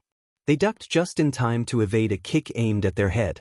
As a barrage of kicks followed, fueled by the power of an engine on Ida's calves, the protagonist reacted swiftly. They caught Ida's leg during his next kick and pushed against the back of his grounded leg, causing him to topple. Just then, a large tail swung toward them, but the protagonist sidestepped it, countering with a punch that struck Ojiro's tail. He grimaced in pain as a bruise began to form. Seizing the moment, the protagonist wrapped their arms around Ojiro's tail and lifted him into the air before slamming him back down with enough force to crack the concrete beneath them. The sound of crows filled the air, and soon an army of birds approached. The protagonist raised their hands and clapped, channeling a significant amount of one for all. The resulting shockwave startled the birds, sending many tumbling to the ground. Spotting Koda among the crowd, the protagonist charged at him. Fear flashed across Koda's face, and in that instant, the boogeyman emerged. The protagonist lifted him by the head, a smirk forming, before tossing him into the nearest person, Jiro, causing both to fall unconscious. A wall of ice surged toward the protagonist, but it shattered upon impact with their punch. Todoroki propelled himself forward using ice beneath his feet, igniting flames as he closed in. The protagonist rolled aside as the fire scorched the ground, quickly retaliating. Ice and fire enveloped Todoroki's fists as he attacked. The protagonist parried his ice punch and, despite the smoke that erupted, stayed close, landing quick punches to his body. As danger sense flared again, the protagonist leaped out of the smoke, watching as Todoroki unleashed a storm of ice and fire, clearing the air. Todoroki aimed a mix of ice and fire at them, but the protagonist raised their palm and swung it toward the attack, sending a powerful gust of air that disrupted his assault. With a flick of their wrist, black whip shot from their knuckles, anchoring to the ground and pulling them closer to Todoroki. Just as ice and fire began to swirl around Todoroki again, the protagonist landed a decisive kick to his head, sending him crashing to the ground. As Todoroki lay still, barely conscious, the protagonist reached down, lifting him by the neck. They expressed surprise at his inability to trust them after all they had done to help. Without waiting for a response, they threw him down, the final impact knocking him out. Suddenly, a mass of shadows surged toward the protagonist, two large yellow eyes glaring menacingly. Unfazed, the protagonist struck the shadow's beak as it approached. With the shadow subdued, they launched themselves at Tokoyami, delivering a powerful kick to his stomach. Tokoyami retaliated, drawing claws from his cloak and swinging at the protagonist, dark shadow enveloping him. The protagonist caught one of his claws during an attack, snapping it easily. When Tokoyami attempted to stab with his other hand, the protagonist seized it, ripping a claw from his grasp. They swiftly drove the claw into Tokoyami's shoulder, and before Dark Shadow could react, a punch to his head knocked him out. A beam of light shot toward the protagonist, who barely managed to dodge. Ashido slid past, firing acid as she went. The protagonist continued to evade her attacks, keeping pace with her projectiles. Another beam of light approached, and they dodged again, but the acid became increasingly difficult to avoid. As Aoyama prepared another attack, the protagonist unleashed Black Whip once more, anticipating an assault on him. But their instincts were right. The whip shot toward Ashido, wrapping around her waist and pulling her toward the protagonist. When Aoyama unleashed his beam, it struck Ashido instead, knocking her out quickly. The protagonist discarded her to the side and slammed their foot into the ground, causing the earth to tremble and crack beneath their feet, creating enough space to finish off Aoyama. A swift punch to Aoyama's stomach kept him grounded, followed by a kick to the head that rendered him unconscious. Ida attempted another attack, his usual kicks failing to connect. Before the protagonist could respond, Uraraka rejoined the fray, employing her martial arts skills to use her quirk against them. The protagonist maintained their distance from her hands, skillfully maneuvering Ida in front of her while parrying his strikes. Uraraka spotted an opening and lunged, aiming to grab the protagonist's arm. I grabbed one of her fingers and pushed back until a crack echoed in the area. Ida shouted and charged at me again, blue flames erupting from his exhaust. With Uraraka still beside me, I seized her and threw her in front of him, causing him to trip. His body hit the ground hard, his lack of control being one of the main things I remembered about him. I gripped his ankle while he lay on his stomach and lifted it. He grunted in pain, the stretch in his leg feeling like it was about to tear. The boogeyman within me stirred, tightening my grip on his ankle and twisting it quickly. A loud popping sound filled my ears as I released his ankle, watching him squirm in discomfort. Only 4 were left standing and they were struggling. Shoji was still clutching his injury, Yaoyorozu had fashioned a cast for her arm, and Azui was having difficulty standing tall. Only Mineta appeared unscathed, too much of a coward to step in at any point. I rolled my arm, listening to the satisfying pop and crackle. I took slow steps toward them, relishing the fear in their eyes. I dashed forward, grabbed Shoji by his arm, and spun around, throwing him into a nearby wall, finishing him off. Azui jumped at me, trying to kick. I caught her ankle and slammed her into the ground, rendering her unconscious. Yaoyorozu charged next, wielding a staff. My black whip intercepted her attack and ripped the staff from her grasp. I feigned an attack, watching her create a shield at her wrist to block. I seized the top of her shield and pulled it down, delivering a blow to her jaw that knocked her out. When I looked up, I saw Mineta still standing in the same spot. The fear in his eyes intensified with every passing second, and my smile widened.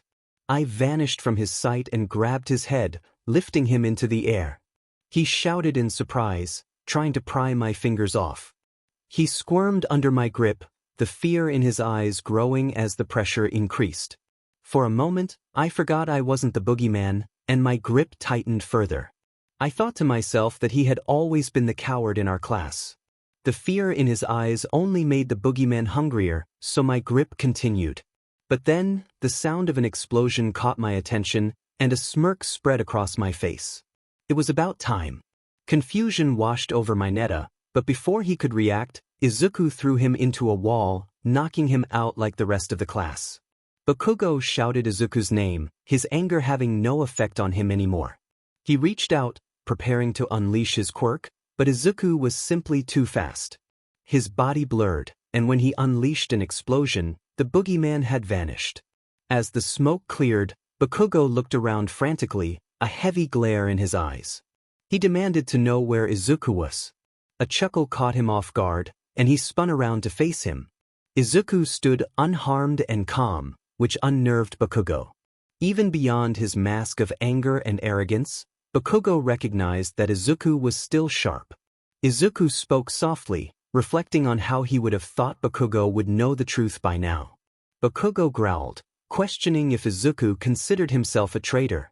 Izuku looked disappointed at the accusation, clarifying that he had once been Bakugo's friend.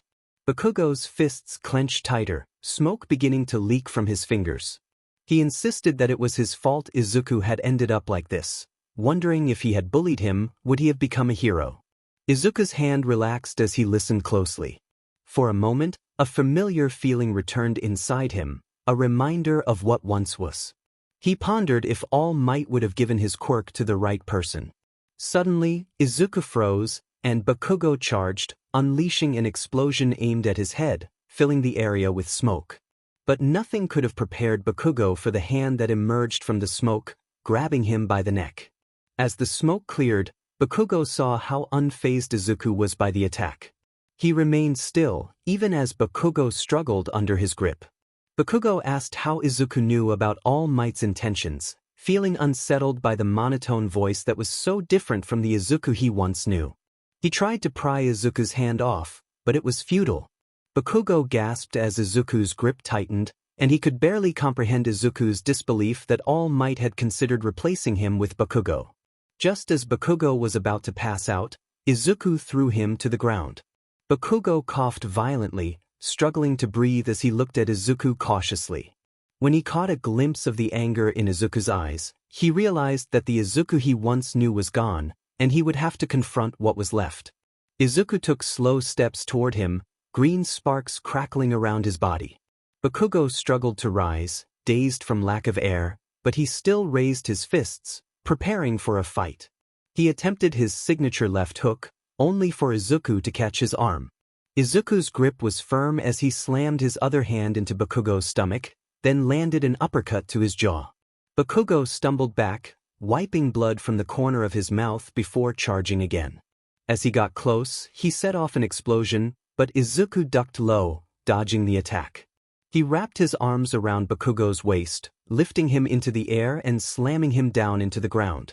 Izuku demanded to know why All Might would ever choose someone like Bakugo, slamming his fist into Bakugo's head with one for all at a low percentage.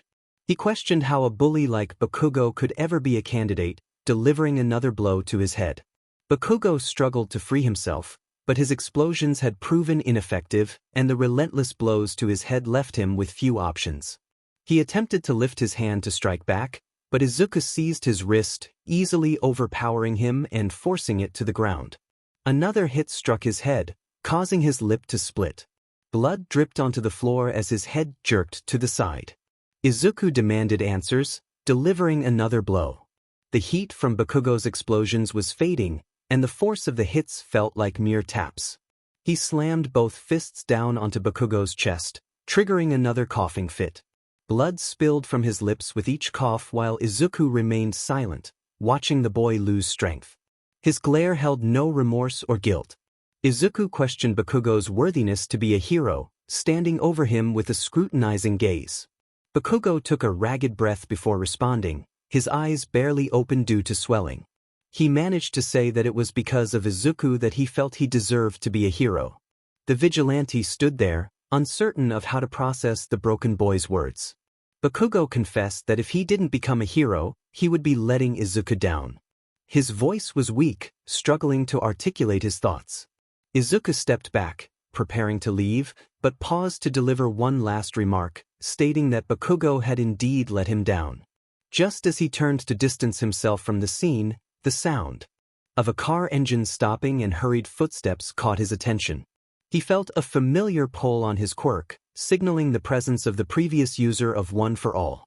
Izuku's perspective shifted as All Might approached him, expressing concern about his distant demeanor. Izuku shook his head and forced a smile, insisting everything was fine. However, All Might pressed on, sensing something was amiss. Izuku hesitated, unsure whether to reveal his fears or maintain his facade. All Might finished his thought, identifying Izuku's fear of being abandoned due to his quirklessness. Izuku felt deflated, unable to meet his mentor's gaze. All Might placed a reassuring hand on his shoulder, promising he would never abandon him. Meanwhile, Yagi knelt beside Bakugo, worry etched across his face, which ignited Izuku's anger. He confronted Yagi, questioning his presence and expressing disbelief over the notion that he needed to be taken back to the police. Izuku took a shaky step forward, feeling betrayed by Yagi's quickness to replace him. Yagi shouted for Izuku to stop, reminding him that everyone knew what he had done. Izuku felt paralyzed by the weight of those words, unable to shake off the moment. Yagi demanded that Izuku turn himself in, or he would be forced to take action. Throughout the confrontation, a small part of Izuku felt crushed under the weight of his emotions. He believed he had rid himself of that part during his fight with Bakugo, but now a fire burned within him, erasing any remnants of the boy he once was. He glared at Yagi, defiantly questioning how he would stop him. With a flash of green energy, Izuku appeared before Yagi, who looked taken aback and instinctively tried to strike him. Izuku caught Yagi's fist, halting his movement, and then pushed him aside, sending him to the ground. He looked down at Yagi, who seemed frail and different from the hero he once admired. Izuku questioned how he had ever looked up to him, confronting Yagi with the truth of his own negligence. He declared that the boy Yagi once knew was gone, a victim of his actions. With One for All surging through him, Izuku leaped into the air, leaving the scene behind. He hurried to his apartment, hastily packing his belongings into a bag. Just as he finished, his danger sense flared, prompting him to escape through the window. A hero burst into the room, spotting him and calling out his name. Endeavor shouted that Izuku was under arrest and charged toward him. Izuku jumped away, determined not to repeat his past mistakes. This time, His focus was solely on avenging himself against Himiko Toga. Fueled by rage, he charged back at Endeavor, using his black whip to evade the flames directed at him. As he closed the distance, the whip wrapped around Endeavor's waist, and Izuku swung him to the ground. A cloud of smoke erupted from the impact, and without hesitation he propelled himself toward the fallen hero, ready to continue the fight. He couldn't react in time as the fist came down onto his jaw. When the smoke settled, everyone surrounded the area. Endeavor lay on the ground, visible for all to see. Eyes scanned the crowd, each face reflecting fear. But then they landed on her. She still wore her apron after rushing out of the cafe, concern etched on her face, marking the beginning of a challenging day for them. No words were exchanged, but the nod of her head was all that was needed before he leaped into the sky, with only one destination in mind, Osaka. Most of the class groaned in pain, still waiting for the ambulance to arrive. Yagi moved among the students, ensuring none were in serious condition before moving to the next. The sound of a car engine grew closer. Upon seeing who it was, Yagi sighed, already dreading the conversation ahead. When the car door opened, Aizawa stepped out, his expression stern. He headed straight for Yagi, with Nizu not far behind. Aizawa confronted Yagi, unable to contain his frustration. He grabbed Yagi by the collar, demanding to know why he hadn't come to him to check if they were ready. He pushed Yagi away, his glare intense. Turning to Nizu, Aizawa continued, questioning why he hadn't been present, insisting that the situation could have been avoided if he had been there. Before Nizu could respond, Yagi interjected, expressing doubt about Aizawa's trustworthiness. Aizawa looked back at Yagi, confused by the accusation. Yagi reminded him that everyone knew Aizawa had hidden information from them, making it hard to trust him now. Aizawa clenched his fists, struggling to find a response. Nizu intervened, clearly weary of their argument. He acknowledged that both were correct. Yagi should have consulted Aizawa, and Aizawa's past actions had understandably damaged their trust. Aizawa looked at Nizu in disbelief, questioning why he hadn't been trusted to participate in the raid. Nizu shook his head, explaining that he understood how his actions had hurt Aizawa's trust, but he would never betray Midoriya. As Nizu walked away to check on the students, Aizawa felt his anger rise. Yagi turned his back on Aizawa, focusing on the students. The ambulance arrived soon after, taking the injured to the nearest hospital for treatment. Back in Mizudafu, a woman with long green hair sat in front of her television, too shocked to move. She thought of her son, Izuku, as the news showed him standing over the soon-to-be #1 hero. She inched closer to the screen, tracing his features. Even with his white hair, she recognized him. The news referred to him as the boogeyman, and a chilling thought froze her in place. Was this truly the boy she had raised? When they had told her he was arrested for stealing files and working with villains, she had been unable to believe it. She had always kept a close eye on him, especially after he was declared quirkless. How could she accept that he was a villain? Now, the news claimed he was a vigilante, one who killed. The report mentioned that the heroes involved in the raid were being taken to the nearest hospital in Hiroshima. Inko quickly packed what she needed and dashed to the door, ready to leave, but paused to hear one last statement. While the heroes had suffered a significant loss, the people saved by the boogeyman were grateful he would still be out there. Hope flickered within her for her son. He was still saving people just as he had always promised. A soft smile appeared on her face, but the thought of the killings lingered in her mind, as did the name of the hospital. She hurried to the train station, boarding the first train to Hiroshima. By the time she arrived at the hospital, the sun was beginning to set. She passed by many reporters trying to get in, heading straight for the visitors' lounge. Spotting a man with black hair, she made her way toward him. Since Izuku had been placed in Tartarus, Aizawa had visited her every other week, ensuring she was okay. He helped with small tasks, like getting food, and occasionally cooked for her when she felt down. He had supported her through the toughest times, reminding her of her childhood when her brother had helped her. He was also the one who informed her that Izuku had escaped from prison, and despite that revelation, he continued to visit her. But lately he hadn't been around, and she realized it was due to the current situation. She called out to Aizawa, making him jolt in surprise. Tears welled in her eyes as she asked what was happening, desperate for answers. Was her son truly the person they were saying he was? Aizawa hesitated but reluctantly nodded. She clutched his clothing tightly, tears streaming down her face. In a solemn voice, Aizawa explained that he was no longer on the case. Confusion washed over her, and her grip on his clothes loosened. She demanded to know why he had stopped searching for Izuku, her voice tinged with a mother's protective instinct. Aizawa struggled to find the right words, finally admitting that he had lied about her son. Regret filled his voice as he spoke. Inko felt a chill as she processed Aizawa's revelation. She struggled to find her voice, asking why he hadn't shared the information. Aizawa turned away, revealing his inner conflict.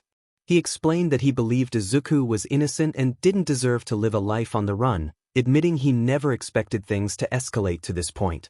Inko suddenly embraced him tightly, expressing her gratitude for his protection of her son, acknowledging the sacrifices he made. Aizawa stood in shock as she continued, affirming that Izuku remained innocent in her eyes, despite the truth of his actions. She wiped her tears and took a seat, while Aizawa remained frozen in disbelief. Inko's unwavering belief in her son shone through as she declared her commitment to him. She recalled the struggles Izuku faced during his childhood, how it had once made her doubt his potential as a hero.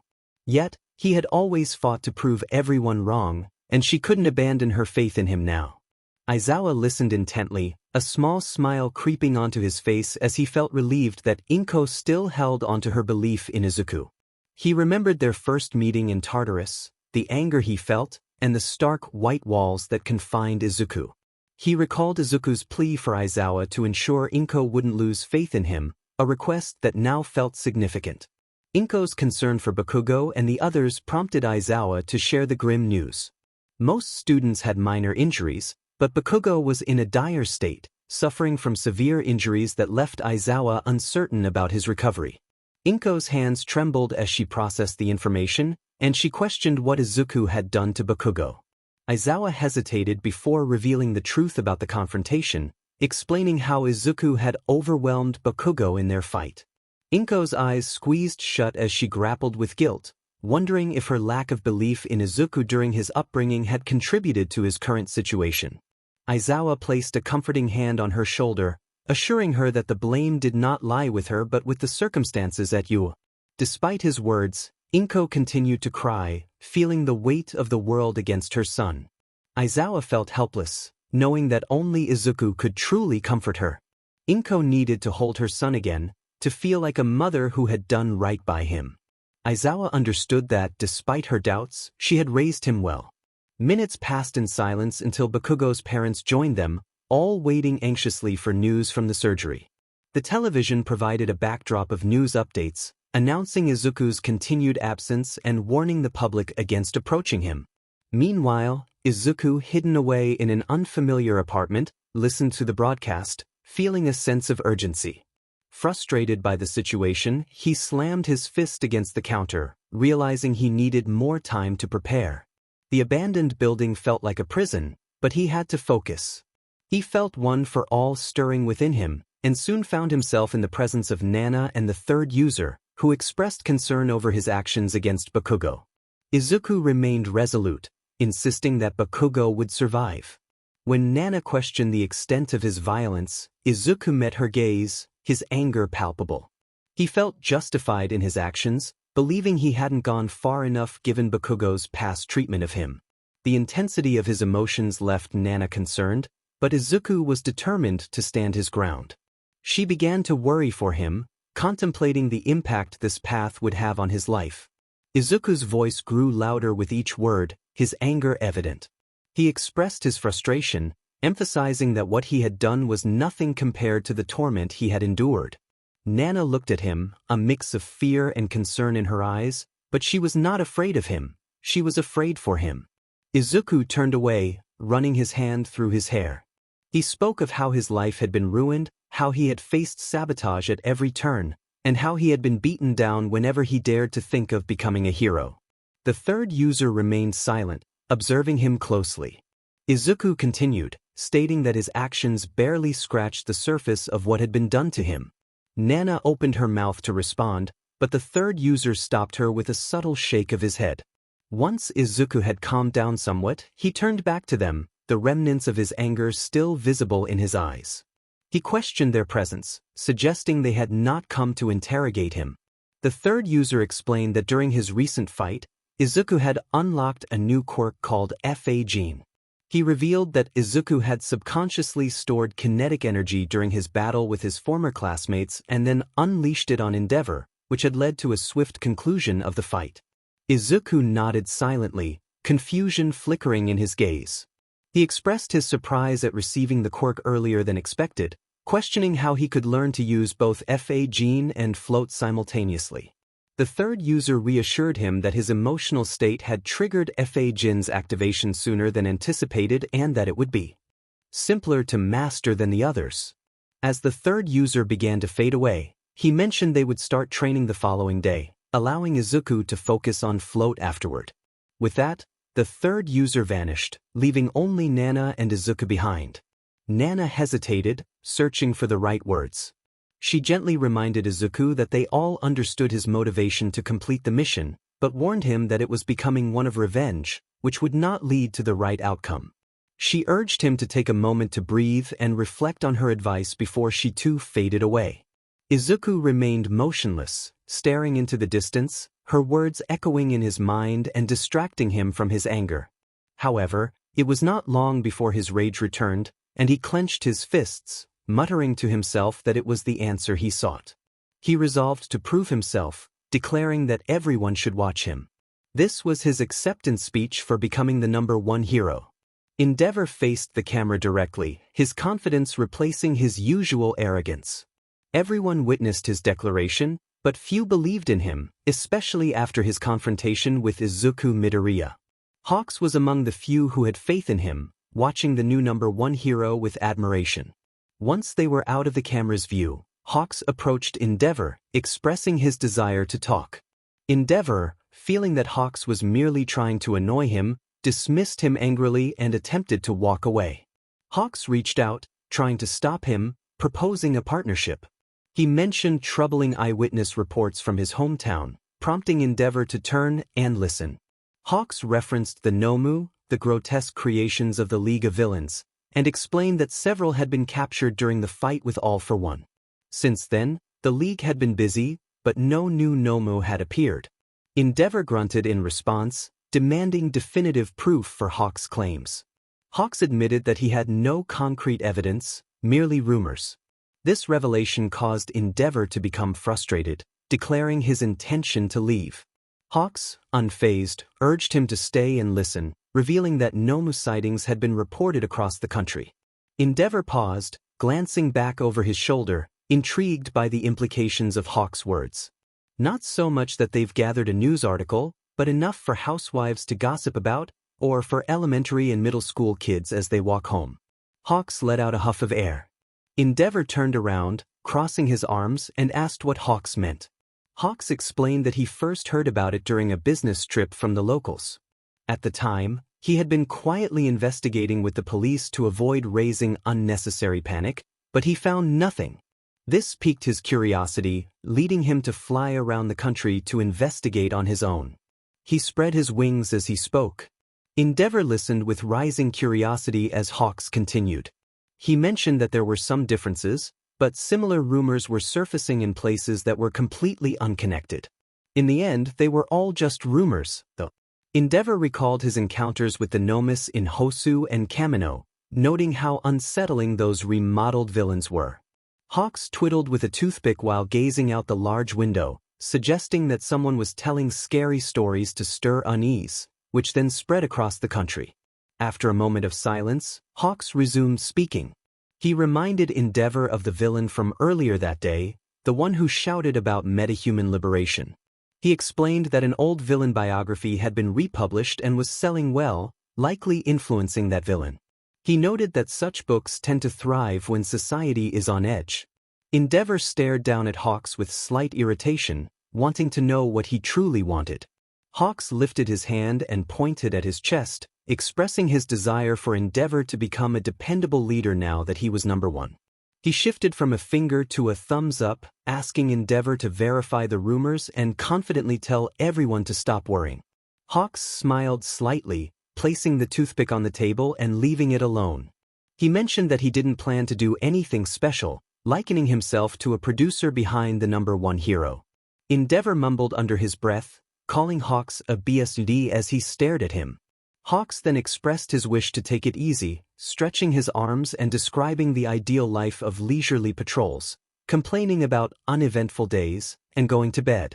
He rested his elbow on the table, placing his head in his hand, wishing for a world where heroes had too much time on their hands. Before they could continue their conversation, both men adopted serious expressions and turned their gazes toward the window. Hawks spoke with a newfound seriousness, his eyes focused on something in the distance. Just then, the waitress entered with their drinks, but Hawks quickly cut her off, warning her to get back as something smashed into the window before she could react.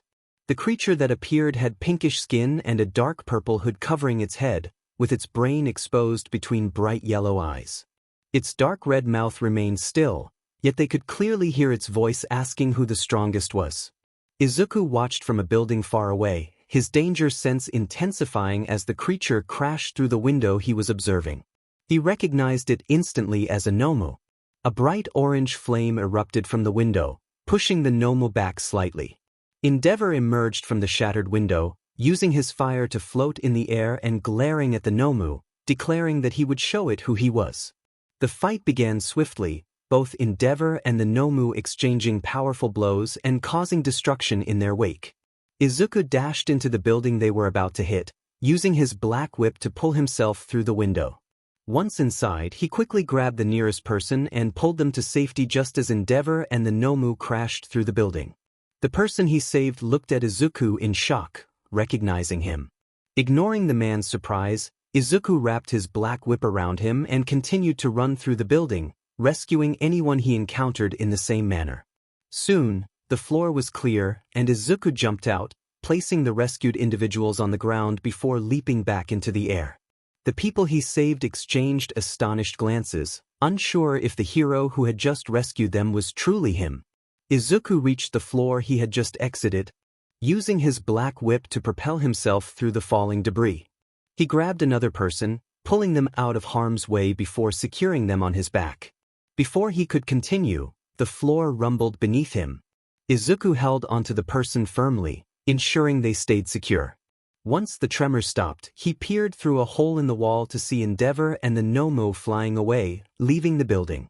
He also noticed Hawks outside, using his feathers to help evacuate anyone still trapped inside.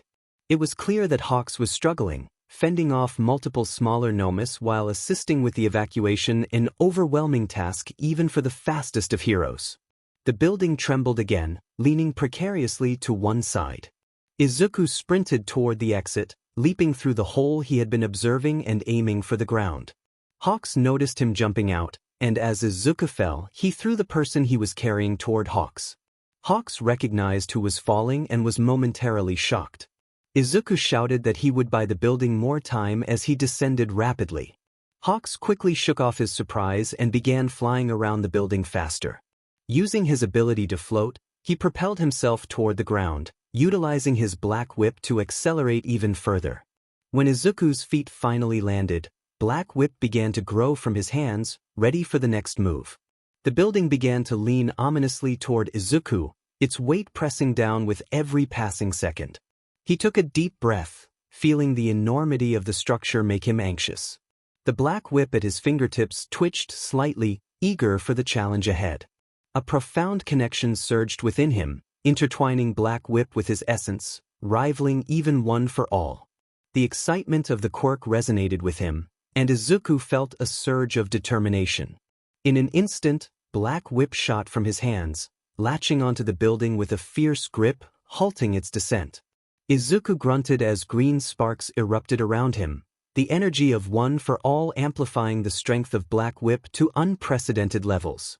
The immense weight of the building bore down on him, forcing him to one knee, his arms straining to hold steady. Nana called out to him, urging him to hold on. The sixth user placed a reassuring hand on Izuku's shoulder, attempting to guide him in harnessing the powers of One for All and Black Whip together. However, to his surprise, Izuku and Black Whip were already in perfect sync. As Izuku wielded One for All, Black Whip responded seamlessly to his will. The sixth user shared his realization with the other past users, a mix of pride and disbelief on his face. He had always perceived Black Whip as his quirk, something he controlled, while Izuku merely borrowed it. But now, he recognized that Black Whip had become Izuku's own. The other users exchanged astonished glances, realizing the significance of this moment. It was unprecedented for someone to claim a quirk as their own within the legacy of One for All. Izuku continued to trust his instincts, allowing Black Whip to maintain its grip on the building with newfound strength. Yet, despite his control, the physical strain was mounting. He clenched his eyes shut, blocking out distractions and focusing solely on his strength. Every muscle in his body tightened as he fought to keep the building from collapsing on him, but he could feel himself weakening. The building creaked ominously, shifting closer once again. Hawks flew around the structure, rescuing as many people as possible from within. He could sense Izuku's struggle but knew time was of the essence. Encouraging shouts erupted from the crowd behind Izuku, voices of support rallying around him. He opened his eyes, glancing back to see a man among the crowd, someone he had saved from the building. The man shouted words of encouragement, and soon others joined in, cheering for him. The crowd's support reignited Izuku's resolve, reminding him of his dream to become a hero and save others. With renewed determination, he felt the building stabilize, his willpower growing stronger with each passing moment. The weight of the building felt lighter compared to the support of those behind him. Hawks, witnessing the building righting itself, moved swiftly to rescue more people, his admiration for Izuku growing. Izuku held firm, muscles straining under the pressure, but he refused to give in. He was determined to save the lives inside the building and those who believed in him. As Hawks confirmed that everyone was out, Izuku nodded, preparing to let the building tilt again. He called out to the crowd, urging them to move away as he guided the structure down safely. As the building crashed to the ground, a profound silence enveloped Izuku. He gazed at his hands as Black Whip retracted back into him, confusion washing over him. Suddenly, cheers erupted from the crowd, breaking the stillness. Exhausted, he allowed himself to collapse onto the ground. Hawks landed beside him but Izuku waved him off, insisting he go help Endeavor. He sat on the ground, looking up at Hawks with determination, urging him to assist where it was needed most. Hawks smiled, acknowledging Izuku's bravery before taking off into the sky. Izuku remained on the ground, muscles aching, his gaze fixed on the sky where Hawks had flown. He pondered the connection he felt with the Nomu, realizing that danger had always loomed whenever he was near. The past users appeared behind him, their expressions reflecting concern and confusion. Nana questioned why the number 2 hero would be associated with the League of Villains, but Izuku shook his head, uncertain of the answer. He slowly rose to his feet, noticing the crowd nearby. Unlike before, their eyes were filled with hope rather than fear. For the first time in months, he felt their support, and it filled him with a renewed sense of purpose. Izuku felt a mix of uncertainty and determination as he observed the scene unfolding before him. He finally managed to nod to the crowd and leaped into the sky. He knew that Endeavor had the firepower to defeat the Nomu, and he noticed Hawks using his feathers to enhance Endeavor's speed, creating the illusion of fiery wings on the hero's back. Izuku thought about his next move, realizing he needed to stay close to Hawks. He continued to soar through the air, keeping a watchful eye on the 2 heroes. He believed that Hawks would take action after the fight that could provide him with a lead. Landing on a nearby building, he focused intently on the battle. Endeavor gathered a massive amount of fire beneath his feet and launched himself and the Nomu into the sky. The intensity of the flames created an almost blinding light, and the heat radiated around them. In a moment, the light vanished, and they crashed to the ground with tremendous force, sending dust and debris into the air. As the smoke cleared, the crowd could see Endeavor standing triumphantly over the defeated Nomu, his fist raised high. Though his flames had extinguished, sweat dripped from his brow, a testament to the effort he had exerted. The crowd erupted in cheers, and Hawks descended to join Endeavor. He expressed concern for his partner, noting the injury above Endeavor's eye. They exchanged words, but their conversation was cut short by the arrival of a heavily scarred man. Izuku recognized Dabi and felt a surge of tension. Before he could intervene, a ring of blue flames encircled him, prompting Nana's voice to caution him in his mind. She advised him to remain patient and continue following Hawks. Izuku clenched his fists but ultimately chose to heed her advice, observing as Endeavor and Hawks prepared to confront Dabi. Endeavor, already exhausted, fell to his knees, while Hawks stepped forward, ready to defend. From his vantage point, Izuku could see that Hawks was significantly weakened, his once mighty wings now reduced to mere stubs. Dabi charged at them, flames flickering ominously in his hand, but before he could reach them, another hero landed with a powerful impact, cracking the concrete beneath her. Mirko introduced herself with enthusiasm, her eyes sparkling as she turned her attention to Dabi. However, as Dabi reached for his collar to communicate, Izuku's instincts kicked in. Just as Mirko charged at Dabi, he vanished in a cloud of black goo, leaving only the residue behind. Izuku stood on the rooftop, realizing Nana had been right.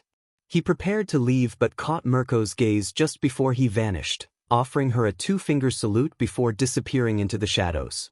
Mirko pointed out to the others that she had seen the Vigilante, expressing her confusion about whether they should pursue him. Hawks, however, dismissed the idea, acknowledging that none of them could match the Vigilante's speed at that moment. He settled onto the ground, sharing Endeavor's exhaustion. What they didn't realize was that Izuku had not gone far. He kept a close watch on Hawks, determined not to lose sight of him. With his wings regenerating, he had no need for medical attention, and he was not ready to return home. Instead, he followed Hawks through the city, observing as the hero tried to remain out of the public eye. Eventually, they arrived at an abandoned area, and Izuku halted his pursuit when Hawks stopped in front of a warehouse. He felt a surge of resolve, knowing this was the moment he had been waiting for. His fists tightened as he spotted Dabi through a window, reigniting his anger and determination not to let him escape. Hawks confronted Dabi, holding one of his feathers threateningly close to the villain's neck. The tension in the air was palpable as they exchanged words about their plans and expectations. Dabi's smug demeanor only fueled Hawks' frustration as he pressed for answers about the unexpected turn of events. Hawks reminded Dabi of the stakes involved, emphasizing that the damage dealt to the #1 hero should have been a cause for celebration.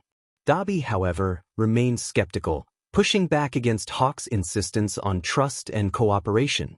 As the confrontation continued, Izuku remained hidden, his heart racing as he prepared for whatever might come next.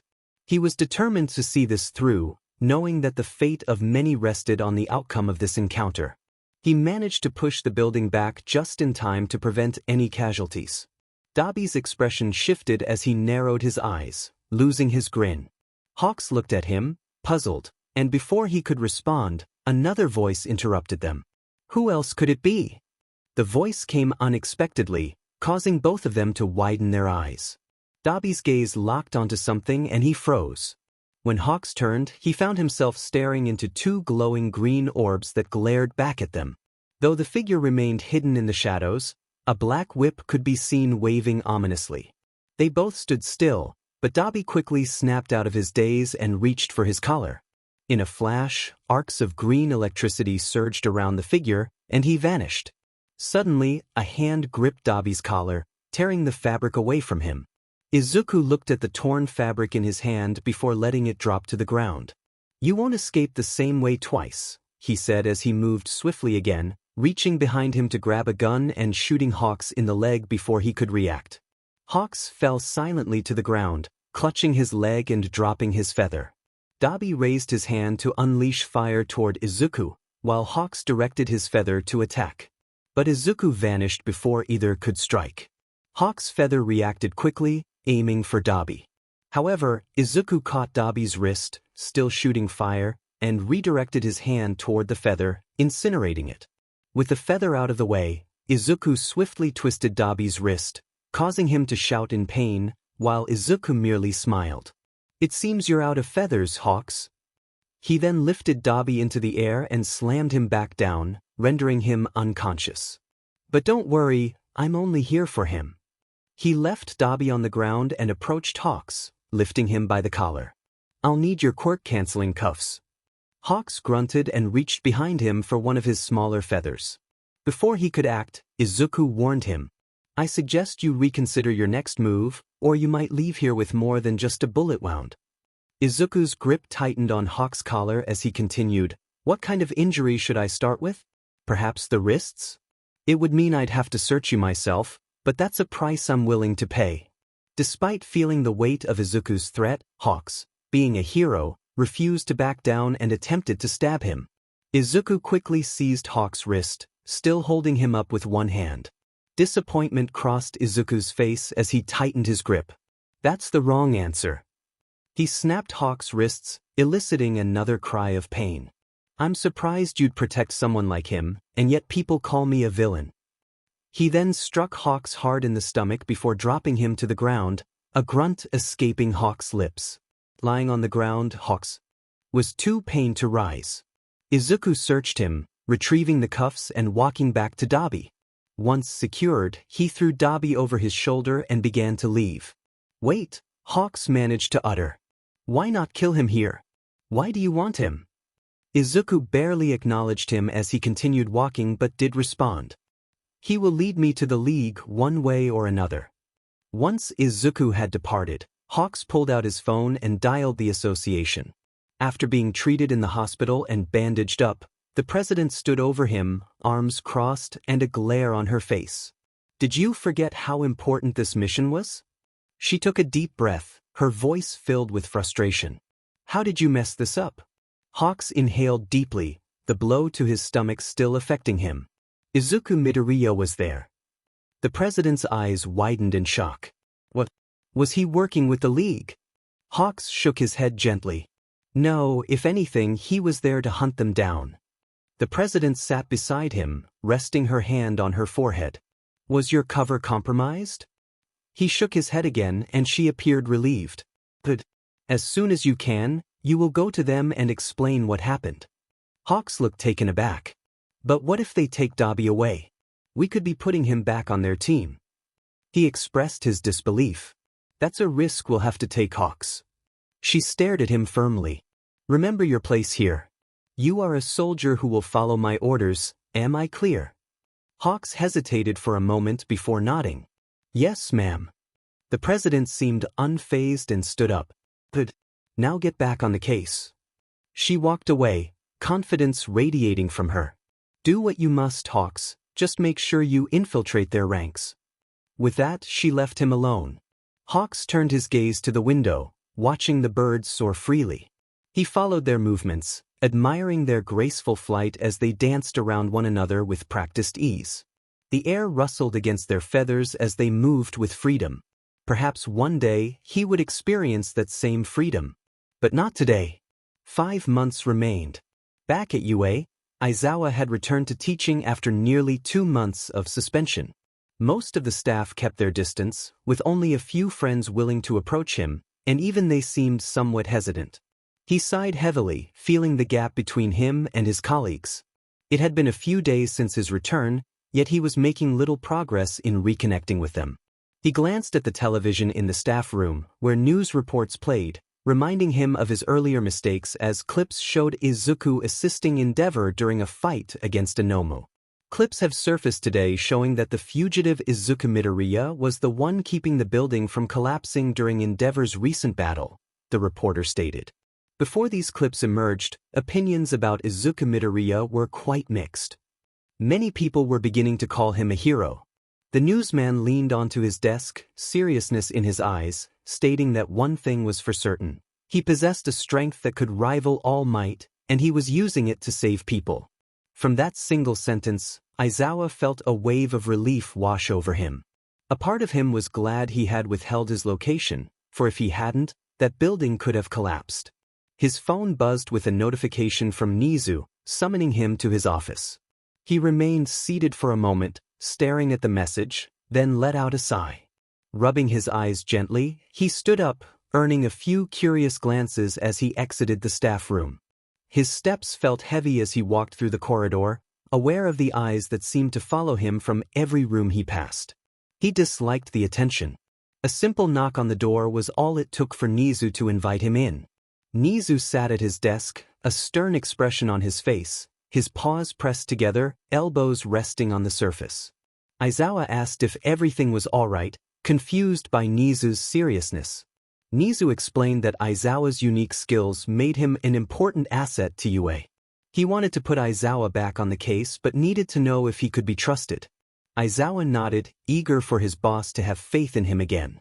He assured Nizu that he could be trusted, though guilt and a hint of desperation colored his voice. Nizu observed him in silence. Aizawa continued, expressing that he did not regret his earlier decision. He recounted how a certain individual had supported Endeavor during a fight, holding up a building while others evacuated. If he had revealed the person's location sooner, they might have apprehended him before the building was compromised. As Aizawa spoke, the tension in the room grew, and he felt as though Nizu was scrutinizing his very soul. The air became thick, and he began to feel anxious about his words. Just when he thought he had overstepped, Nizu smiled a cheerful and playful grin that brought Aizawa a sense of calm for the first time.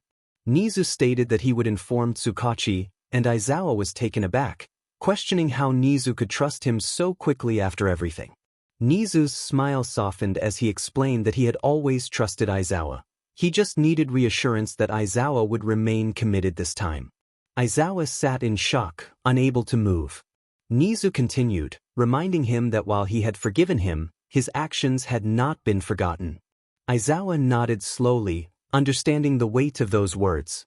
As he prepared to leave, Nizu suggested that Aizawa investigate the case while he had the chance, mentioning that another teacher would cover his lessons for the day. Aizawa froze, memories of his first encounter with Midoriya flooding back. He inquired about where Midoriya and Endeavor had landed, and Nizu informed him it was on a specific street. Aizawa nodded to himself and exited the room, his mind racing. He hurried through the hallways, disregarding the curious gazes that followed him. He recalled where he had seen Midoriya with that girl. A teacher approached him, asking why he was running, but Aizawa remained silent. He rushed back into the staff room, heading straight for his desk to search for footage of the fight, ignoring the stares directed at him. He remembered the cafe near where they had landed. Aizawa began piecing the details together as he found a video of the dust settling.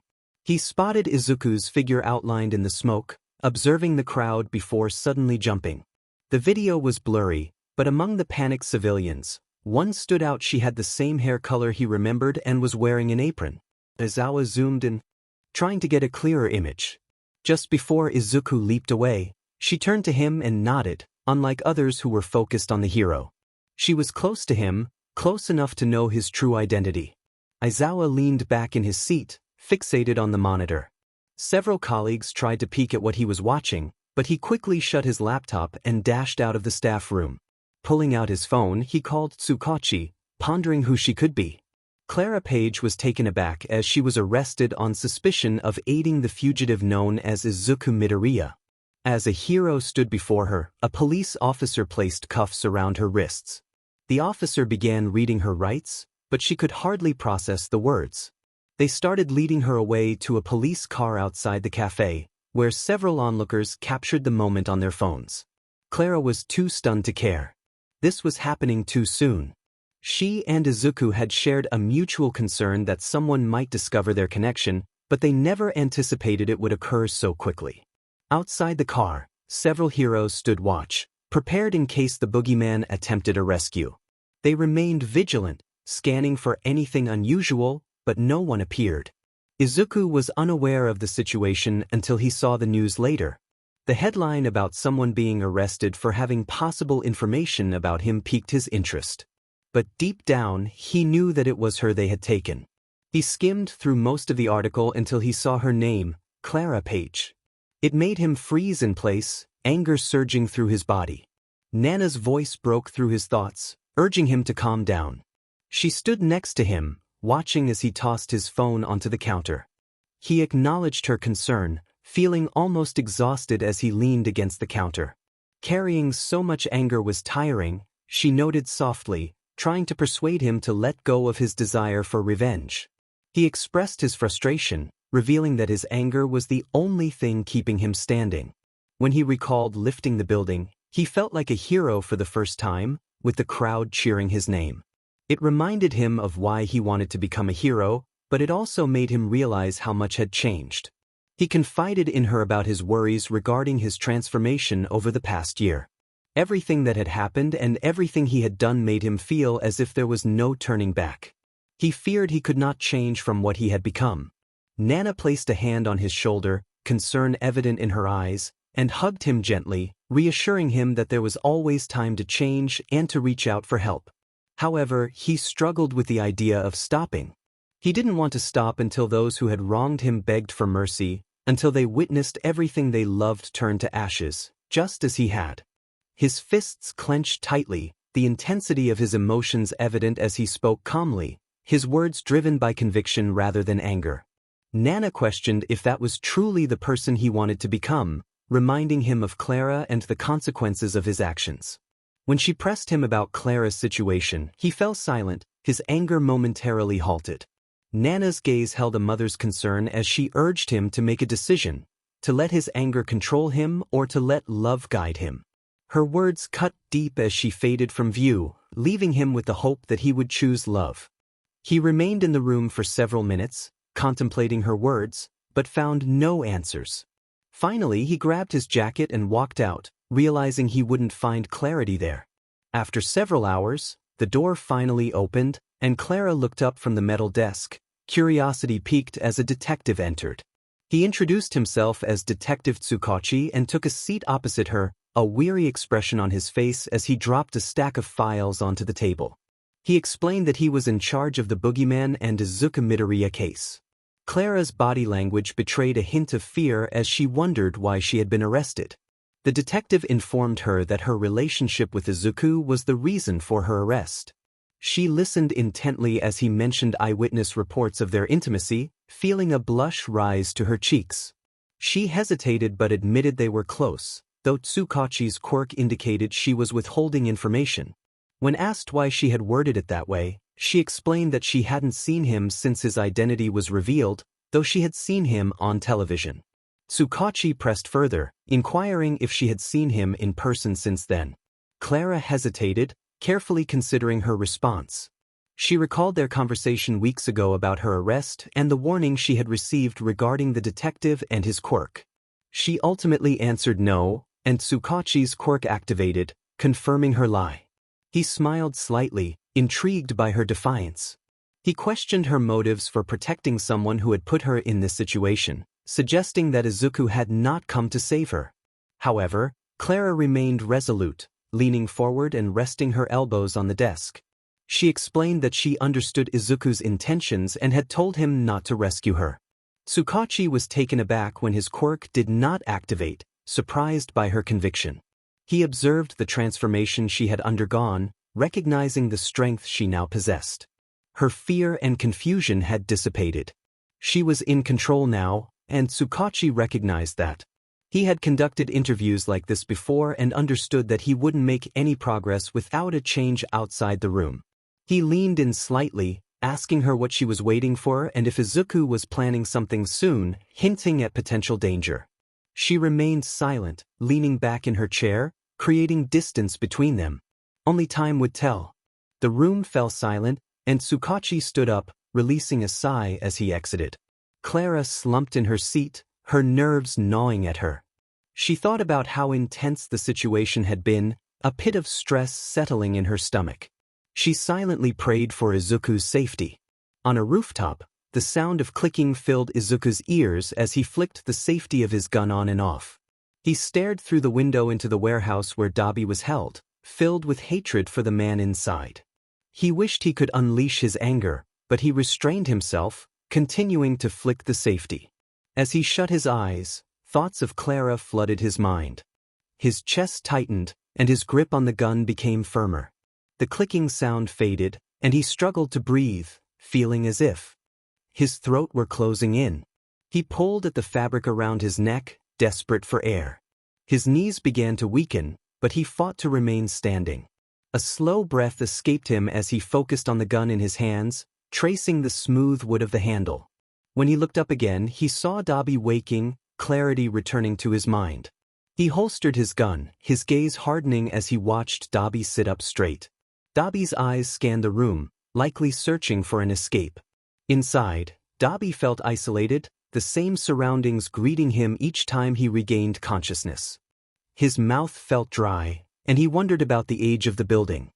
His eyes caught sight of the only window, and he froze upon seeing Izuku glaring down at him. The glare made him flinch, reminding him of the injuries around his wrists. He glanced down at the burns where the cuffs pressed against his skin, recalling only a bright light and a burning sensation before he lost consciousness. When he regained his sight, he found quirk-canceling cuffs welded to the table. The metal was harsh against his skin, and he could feel the pain radiating from his broken wrist, the cuffs tightening painfully with every movement. When he looked back up, Izuku was gone, and the door to the warehouse opened. Dabi turned his head at the sound, watching as his captor entered. Izuku explained that Dabi was still there because the quirk had built up around one of his salivary glands, which he had removed. He tossed something onto the table, and Dabi's horror grew as he saw the pulsating glands. Izuku took a seat opposite him, dismissing the glands with a casual remark about a rat likely eating them later.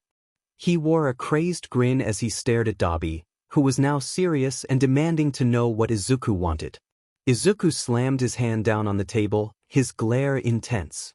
He stood up, towering over Dabi, and demanded to know the location of Himiko Toga. Dabi, amused, refused to share anything about the League. Izuku analyzed Dabi's defensive posture, questioning why he wouldn't divulge information about a group he deemed destructive. He stepped away momentarily, contemplating the wall. He pointed out that Shigaraki would abandon Dabi at the first sign of weakness, emphasizing that they didn't care about him. Dabi glared back, insulted by Izuku's words. Izuku's grin widened at Dabi's reaction, teasing him about caring for the League. He warned Dabi that he would find Toga, with or without his help, and if it was without him, he would ensure Toga suffered in front of him. Izuku's grip on the table tightened, the metal bending slightly under his fingers as he threatened to make Toga's suffering worse, all while Dabi watched helplessly. Dabi sat frozen, a mix of fear and shock in his expression, consumed by the thought of what they had created. One simple decision caused an avalanche, destroying everything in its path. Dabi couldn't speak, knowing deep down that no lie was being told when he thought about bringing Toga's other friends into the chaos. He began to rethink his time in the League, wondering if he should have tried to convince Toga against her actions. But it was far too late now. Their fate lay in Izuku's hands, and he was preparing to clench his fingers into a fist. After a moment of silence, Izuku stood up straight. He was determined, knowing that the conversation wouldn't lead to any immediate answers. As he stepped outside, the grin on his face faded as he took in his surroundings blankly before leaping away. He was resolute in his thoughts, vowing to break through the barriers before him. He would get what he needed, sooner or later. Aizawa observed Clara through the window, his expression serious as he turned to Tsukachi. He asked if there had been any progress. Tsukachi replied that there was none, noting Clara's silence and her apparent anticipation for something. Aizawa sighed, contemplating what she might be waiting for. Tsukachi pulled out a cigarette, seeking a moment of calm. Aizawa expressed uncertainty about their approach, and Tsukachi suggested that their best hope lay in showing Clara news related to the events caused by the boogeyman or Izuku Midoriya. He offered Aizawa a cigarette, but Aizawa declined, stating he was trying to quit. Tsukachi acknowledged the importance of Aizawa's return to the case, leaning against the windowsill as they continued to watch Clara. Aizawa felt a mix of curiosity and guilt as he reflected on their past. He apologized for not speaking up sooner, and Tsukachi took a deep breath, acknowledging the weight of Aizawa's actions. He expressed that while he couldn't condone Aizawa's choices as a detective, he respected his commitment to his beliefs. Aizawa was taken aback by this support, struggling to believe that Tsukachi would still trust him despite the evidence against Izuku. Tsukachi explained that he understood criminals and their behaviors, and he did not see those traits in Izuku. He believed that Izuku's instincts to protect others were stronger than his instinct for self-preservation. Aizawa prepared to leave, heading toward the interrogation room, reflecting on the changes in Izuku. When Aizawa entered the room, Clara's eyes met his, and a heavy silence filled the space. She acknowledged him, mentioning that Izuku had spoken about him, saying he was the only one who believed in him. Aizawa inquired about Izuku's well-being, and Clara described him as focused but filled with anger directed at the League of Villains. She expressed concern about how this anger might affect him now that they were apart. Aizawa, visibly weary, urged Clara to share any hints about Izuku's whereabouts, knowing she was waiting for something important. "What are you waiting for? If you tell us, we might be able to show you sooner instead of guessing and wasting both our time." Aizawa looked at Clara expectantly, hoping for any response. Clara sat in silence, her head resting against the desk as she contemplated his request. Aizawa, interpreting her silence as a refusal, began to stand up. Just as he reached the door, she spoke. "He's going to kill someone." Aizawa paused, turning back to her. "He's captured a villain and is extracting information from them." "You mean torturing them?" Aizawa's voice was steady, and she nodded gently. "Izuku won't stop at anything to get his revenge and prove his innocence, even if it means resorting to extreme measures." Clara felt conflicted about his actions, but Aizawa could see her unwavering support for him. A smile crept onto his face, grateful that Izuku had someone like her. "When someone finds that villain's body, it means I can tell you something." He stood in silence, looking back at her with a blank expression, a silent question in his eyes. "You won't be able to stop it," she replied, a hint of disappointment in her voice. But even through that disappointment, Aizawa understood he wouldn't get anything more from her. "You probably won't see him much until he gets what he needs." He nodded slightly, feeling a twinge of disappointment, but Clara sensed he still had another question. This time, she wasn't sure what it was. "Before I leave, I need to ask you something." He turned fully to face her. "You clearly don't agree with his methods, the torture, the violence, but you stayed. In fact, you did much more than stay, you're helping him." Clara pondered his question deeply. "Why do I help him? That's what you want to know." She mirrored his inquiry, receiving a slight nod in response. After a few moments of silence, she continued, "Because I love him." Her gaze fell to the floor as she spoke. "If I stopped him from doing any of this, it would never sit right with him. I'm sure he's much different than you might remember, but revenge is all he's got to keep him going. If I took that away from him, I don't think I could live with myself." "You never answered why you stayed." Aizawa's eyes were fixed on her, waiting for her response. "Yes, I did, Aizawa. I love Izuku." Her soft eyes met his, and in that moment, Aizawa realized how fortunate Izuku was to have her. "I would do anything for him, even if I disagree, because I know that he needs this. And if he ever changes his mind about this, it has to be something he decides, not me." Without another word, Aizawa turned and left the room. Back at the warehouse, Izuku stood outside the door, waiting. The tightness in his chest returned, accompanied by a shortness of breath. Everything depended on these meetings with Dabi, and so far, he had gained nothing. His nails dug into his palms, a small amount of blood trickling down his fingers. Ignoring his feelings, he walked through the door, staring at Dabi with determination. "Are you ready to talk?" Izuku addressed the room, waiting for Dabi to respond. Dabi's body bore the marks of the past week, all inflicted by Izuku. Each cut, burn, and bruise brought Izuku a sense of satisfaction, but until he could extract information, it meant nothing. He leaned back in his chair, spitting blood onto the floor. "When will you learn?" "I won't tell you anything." Izuku approached the desk, planting his hands firmly on the edge. "I think you're forgetting everything I've put you through. I can make it much worse."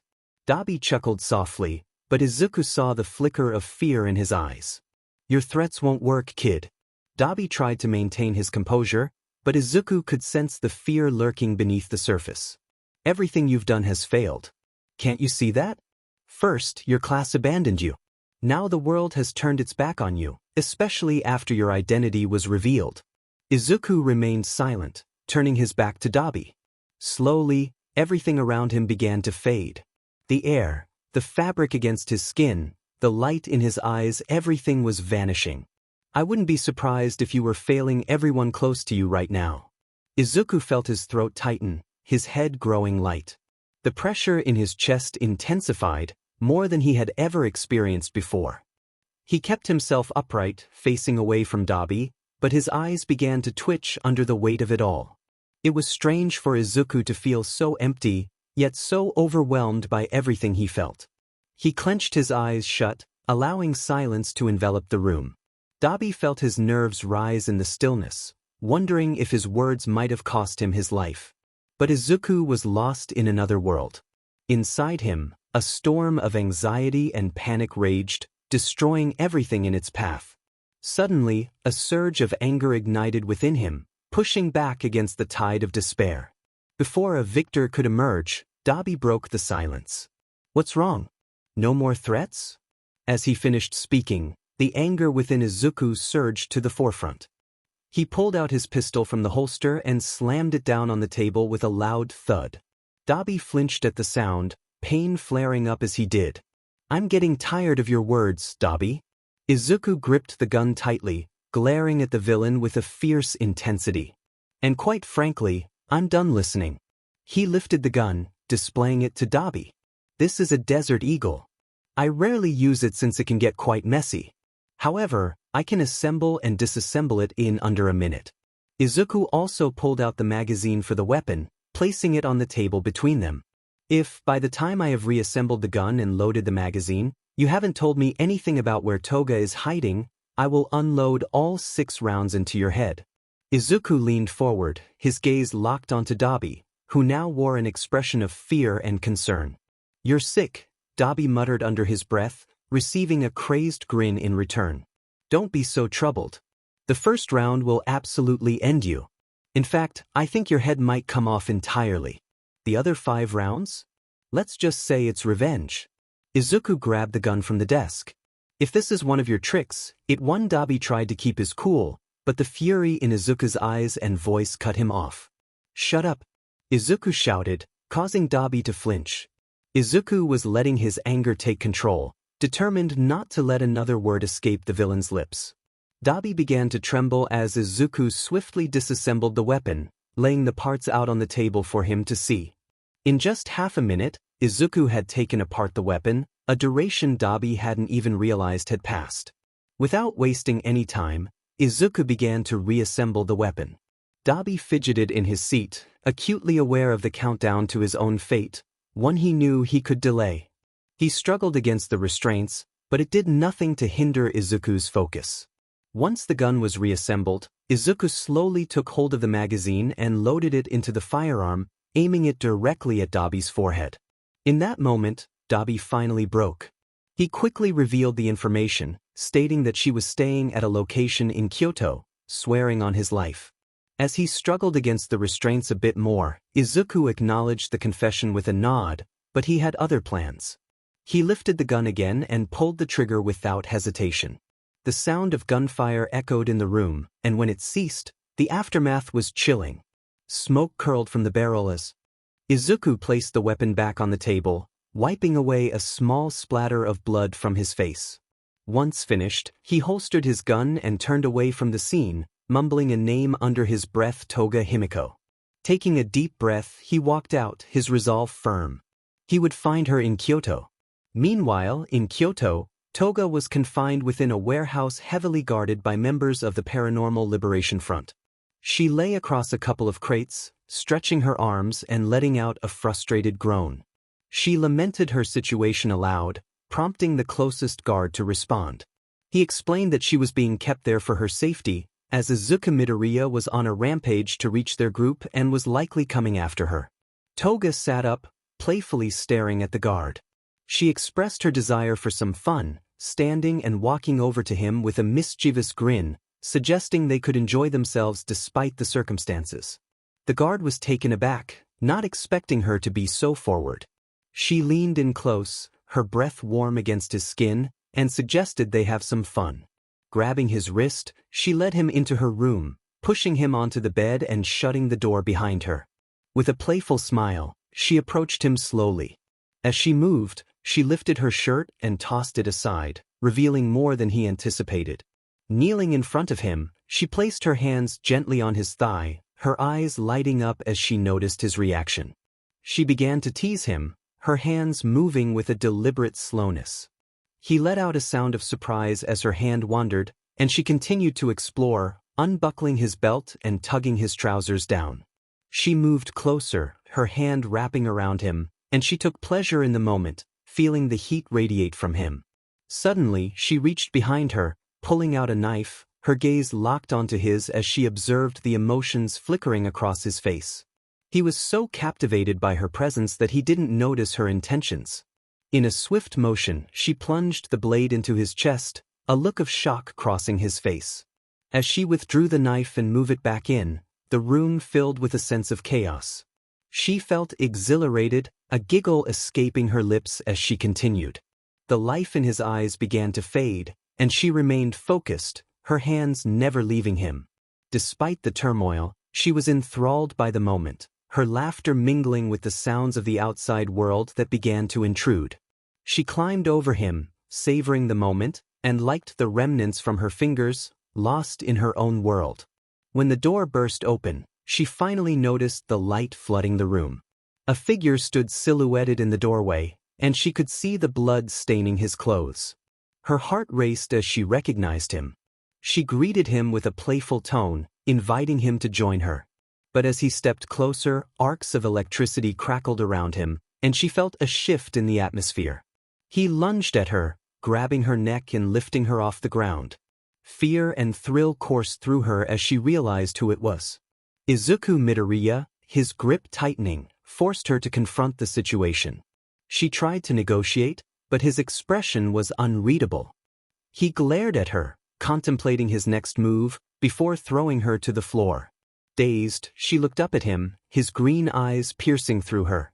He stood over her, a mix of emotions swirling within him. Before she could respond, he kicked her jaw, knocking her out cold. As she lay there, he clenched his fists, feeling a sense of relief wash over him. He had finally found her. When she regained consciousness, the first thing she heard was his voice demanding answers. Her jaw ached, and her neck bore the marks of his grip. As she opened her eyes, she froze at the sight of him, his gaze unwavering and filled with anger. He pressed her for details, demanding to know how she had framed him. The scent of blood filled the air, and as she glanced around, horror washed over her when she spotted her friend's lifeless body on the floor. She felt paralyzed, unable to look away. He shouted at her to focus, but she was trapped in her own shock. Frustration bubbled within him as he called her name, his voice laced with fury. He commanded her attention with a forceful presence, compelling her to move without needing to raise his voice. Once she focused on him, he began to speak again, asking her to recount everything that had happened. She nodded slowly, taking a shaky breath as she gathered her thoughts. It all started after my first meeting with Shiggy, she began, recalling the events. Dabi, who was walking through the alleyways with a watchful eye, dismissed her comment about Shiggy's rudeness with indifference. He reminded her that their mission was to locate the hero killer in Hosu, urging her to stay focused. Toga, feeling playful, pouted at the nickname he had given her. She danced around him, full of energy, and asked if they could talk about something else. Dabi, however, interrupted her with a sharp command to be quiet, stopping in his tracks. Toga looked at him curiously, and he instructed her to listen closely. As she strained to hear, Dabi noted the silence around them, which he found pleasant. Toga, undeterred, jogged to catch up with him, protesting that it wasn't fair. Just as she was about to speak again, a sound of metal clashing reached their ears, prompting them to investigate. Peeking around a corner, they spotted the hero killer engaged in a fierce battle. Toga whispered in awe, and even Dabi regarded the scene with a hint of admiration. As they observed, they recognized the opponents as familiar faces from UA. Dabi quietly pointed out that they were the students from UA and questioned whether they should assist the hero killer. He decided against it, reasoning that if the hero killer couldn't handle the situation, There was no point in trying to recruit him. Toga agreed, both of them content to watch the fight unfold. To their surprise, the students emerged victorious, leaving them in shock and hesitant to make a move. Toga broke the silence, her gaze fixed on the hero killer's unconscious form. Dabi contemplated their next steps, scanning the area for anything useful. His eyes landed on a small pool of blood glimmering on the ground. He instructed Toga to collect it, explaining that it might belong to one of the UA students. Realization dawned on her, and she quickly grabbed a canister, her excitement palpable as she scooped up the blood. Dabi, unimpressed, pulled out his phone to send a message. Moments later, the portal appeared beside them, signaling it was time to leave. When they arrived, Izuku's glare remained unchanged as he confronted Toga about taking his blood. She nodded nervously, admitting her actions. Izuku's hands trembled slightly as he questioned whether she knew it was his blood or if it was mere luck. Toga sat in silence, fidgeting with her fingers. Izuku pressed her for answers, his voice softer but filled with an intensity that made her uneasy.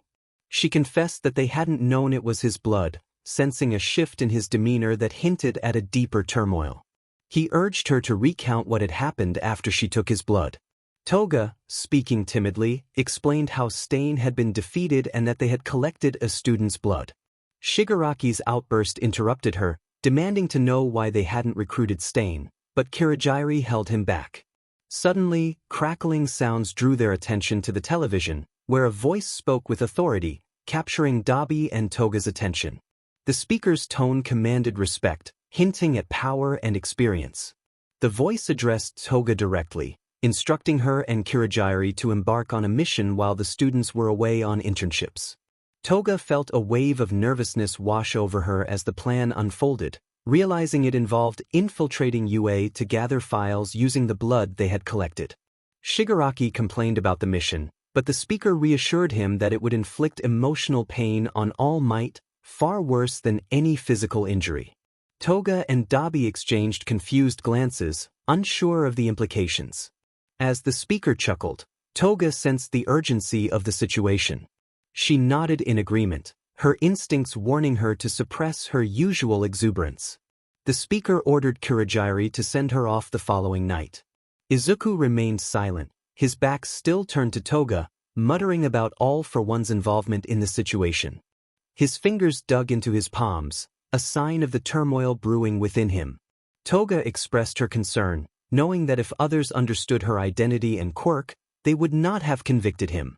In front of the man she feared most, her usual demeanor vanished. Izuku remained still, his fingers pressed tightly into his palm, but he no longer applied force. His feet felt anchored to the ground, and his eyes were tightly shut. Toga watched him, worry etched on her face, feeling just as immobilized as he was. The difference was that her fear held her in place, while Izuku was frozen in a storm of rage. Voices echoed in his mind, urging him to calm down and avoid any rash actions. Some feared he might break into Tartarus to confront All for One. The thoughts swirled in his head, weighing heavily on him. One voice suggested he take a moment to breathe, while another reminded him to think clearly. A third voice called out, desperate to grab his attention, and Nana's voice broke through the chaos, asking him to listen. Despite their pleas, Izuku remained silent, unable to find his voice. The second voice finally spoke up, advising him to handle Toga first so they could discuss everything afterward. He nodded gently, aware that he needed to focus on her for the moment. Turning to Toga, he gripped the back of her head and pressed it down onto the table. He moved around the table, his footsteps echoing in the room, consumed by his thoughts. As he reached her, he removed her restraints, the urge to harm her flickering in his mind. But he knew he had to heed the voices of the past users. They needed to talk. He lifted her onto his shoulder and took slow steps toward the door. The moment the air hit him, he paused, sensing something was off. The past users watched him with concern, unsure of what troubled him. The wind brushed through his hair, and he sighed deeply before leaping to Osaka. A surge of anger coursed through him as he soared through the air. The past users attempted to reach out to him, but their words fell on deaf ears. Once he placed Toga in his apartment, Ensuring she was securely tied up, he ascended to the roof. A single tear rolled down his cheek, and he wiped it away in confusion. As he looked at the water on his finger, he collapsed to his knees, overwhelmed by emotion. In an instant, he transitioned from standing strong to sobbing on the ground. The past users chose to disconnect from this moment, believing it was too personal, except for Nana. Izuku continued to cry, unaware of her presence as she held him close. His breaths came in shaky gasps. Nana pressed her hand against his back, wrapping her arm around his shoulder, whispering words of comfort. She reassured him that she was there with him, gently rubbing his back. He whimpered, questioning why this was happening to him. Nana remained silent, feeling her heart break for the fragile boy in her arms. She wished it could have been different for him, holding him tighter as he struggled to breathe. He relished her warmth, which felt real despite her being a voice in his head. He barely managed to mumble that he wanted to see Clara. Suddenly, he sprang to his feet, startling Nana and leaving her no time to respond. Green electricity crackled around him as he vanished, moving faster than ever before, with only one destination in mind, the Mizudafu Police Department. Meanwhile, Tsukachi wandered the precinct aimlessly, hitting dead ends and finding no leads. He felt lost, hoping for something to spark an idea. Clara wouldn't provide any answers, and they had no evidence on Izuku's whereabouts. The only potential connection was a warehouse filled with bodies, all linked to the League of Villains.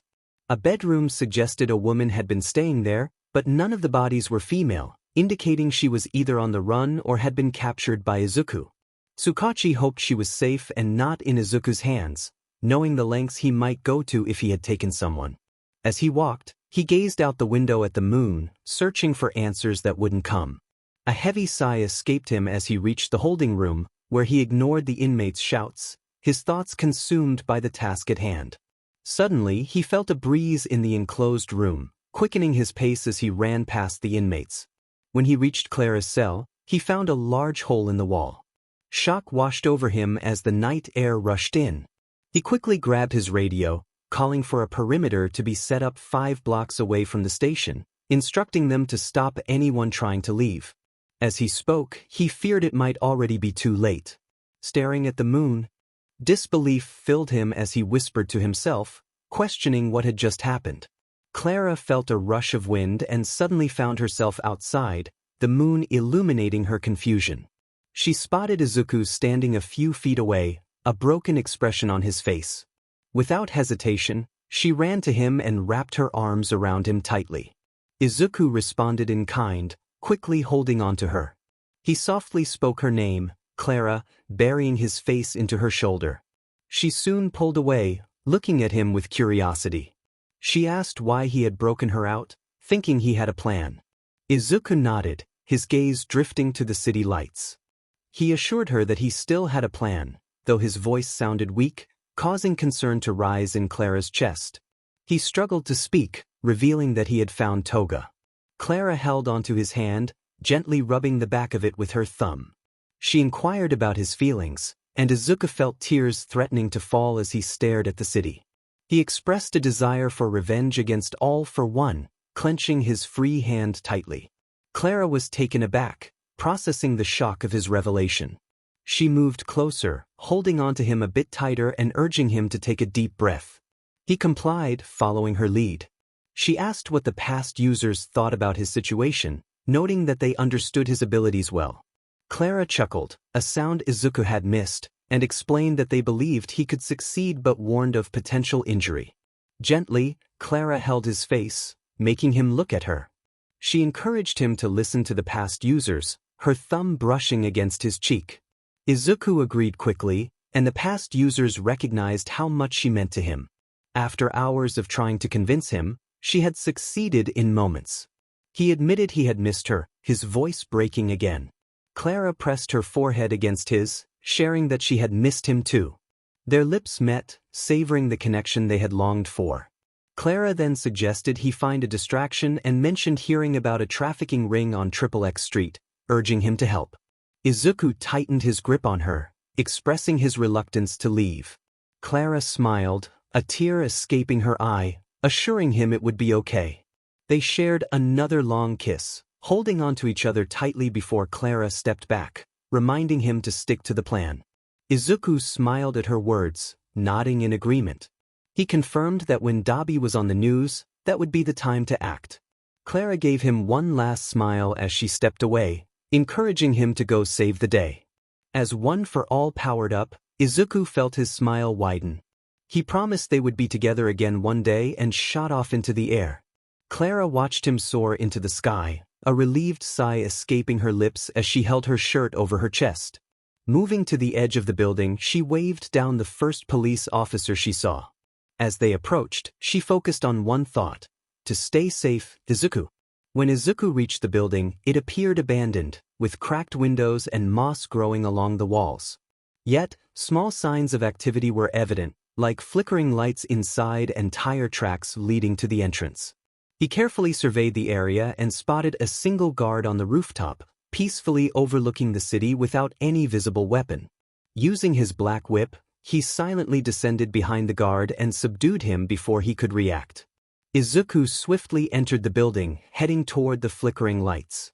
He encountered a locked trapdoor, muffled conversations emanating from behind it. Slowly, he tore the door off its hinges, revealing a staircase leading underground. As he descended, he felt the temperature drop and noticed One for All's strength waning.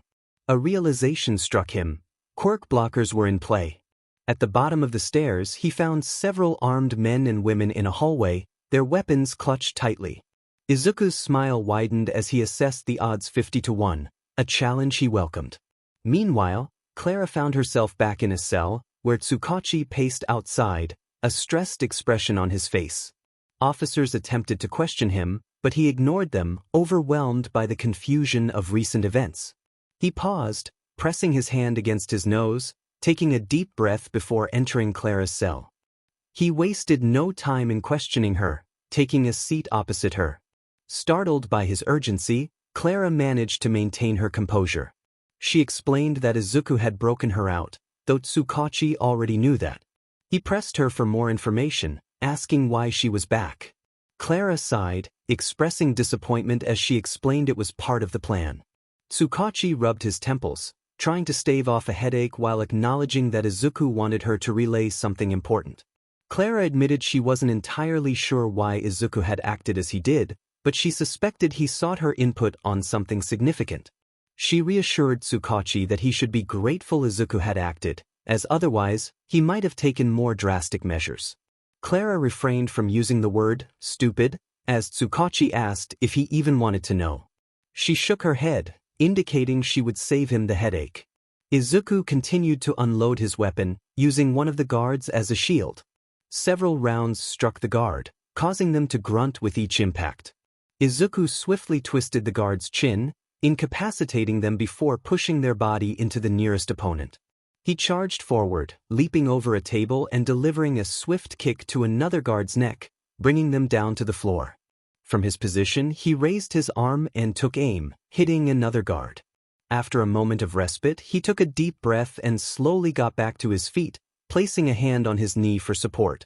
He walked over to one of the guards lying on the floor, observing them squirm beneath the weight of his shield. Grabbing the guard by the shoulder, he dragged them out from under the body and lifted them into the air, noticing the growing fear in their eyes. Before he could continue, the guard attempted to throw a punch, but Izuku easily caught their fist, letting out a sigh. He pulled the guard closer, slamming them against the wall, which elicited a brief shout of pain. He demanded to know where the keys were. The guard, under pressure, pointed to one of the bodies on the ground. As Izuku turned to survey the aftermath of the fight, he saw a hallway littered with bodies. The scene was grim, with lifeless forms sprawled on the ground, and the scent of iron and gunpowder filled the air. It was a haunting reminder of the violence that had just transpired. He dropped the guard to the ground, watching them slump down. Before they could utter a word, he struck their jaw with his knee, rendering them unconscious. He then walked toward the body the guard had indicated, finding the keys hidden inside the jacket. Without hesitation, he opened the door to the next room. Inside was a dark hallway lined with cages, each one holding a person. Izuku felt a wave of disbelief wash over him. He approached the nearest cage, where two little girls clung to each other. Crouching down, he broke the lock and opened the door. He reached in but paused when he noticed them flinch. "It's all right," he assured them, withdrawing his hand. "You're safe now, I promise." One of the girls rushed to him, wrapping her arms around his waist, tears streaming down her face as she buried her face in his chest. Izuku felt a surge of emotion as he held her tightly. He slowly stood, lifting her into his arms while the other girl grasped his hand firmly. Despite their cold bodies, they brought warmth to his heart, reminding him of his purpose as a hero to save people. No matter how much he tried to convince himself that the old him was gone, moments like this reignited memories of who he used to be. He felt a pang of shame at the violence he had just witnessed, the bloodshed that surrounded him. It was as if it clung to him, spreading like a disease with every step he took. He knelt back down, letting the girl go. "Go help open the cages," he instructed. She nodded and hurried to assist. As he remained on his knees, he felt a gentle grip on his hand. The other girl, her voice trembling, asked if he was okay. He nodded slowly, rubbing her hand reassuringly. "I'm fine," he replied with a smile, encouraging her to help her friend. A silent thought crossed his mind. They deserved the world, but did they deserve a world where someone like him existed? He couldn't answer that, but he knew they deserved better. They deserved to be saved by someone brighter than him, someone who could guide them to hope. He looked down at his hands, noticing the blood that marred his arms. It was a stark reminder of the darkness he felt within. As thoughts clashed in his mind, one side was filled with the coldness of violence, while the other radiated warmth and justice. He was torn between the two, unsure if he hated the darkness or not. The warmth of hope felt like a distant memory, reminiscent of his childhood days spent playing in the sun.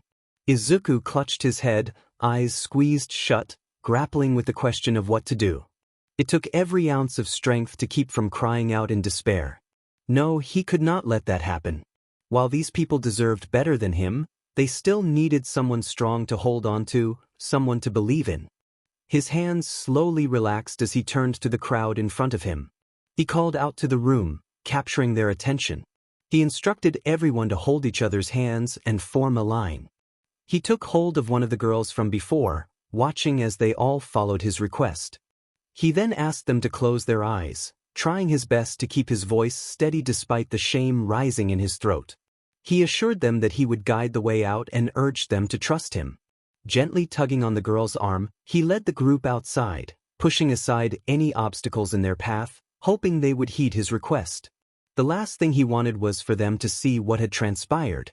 As soon as they were outside and the wind hit their faces, their eyes opened, only to find their savior had vanished.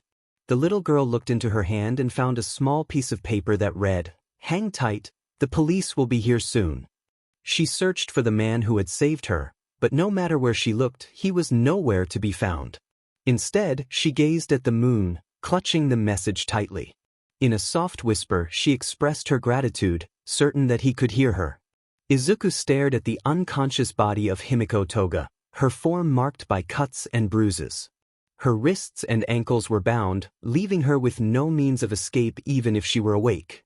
He sat silently in his chair, a battle raging within him, a conflict between anger and justice. He had fought for this for so long, and his anger urged him to end her life and move on.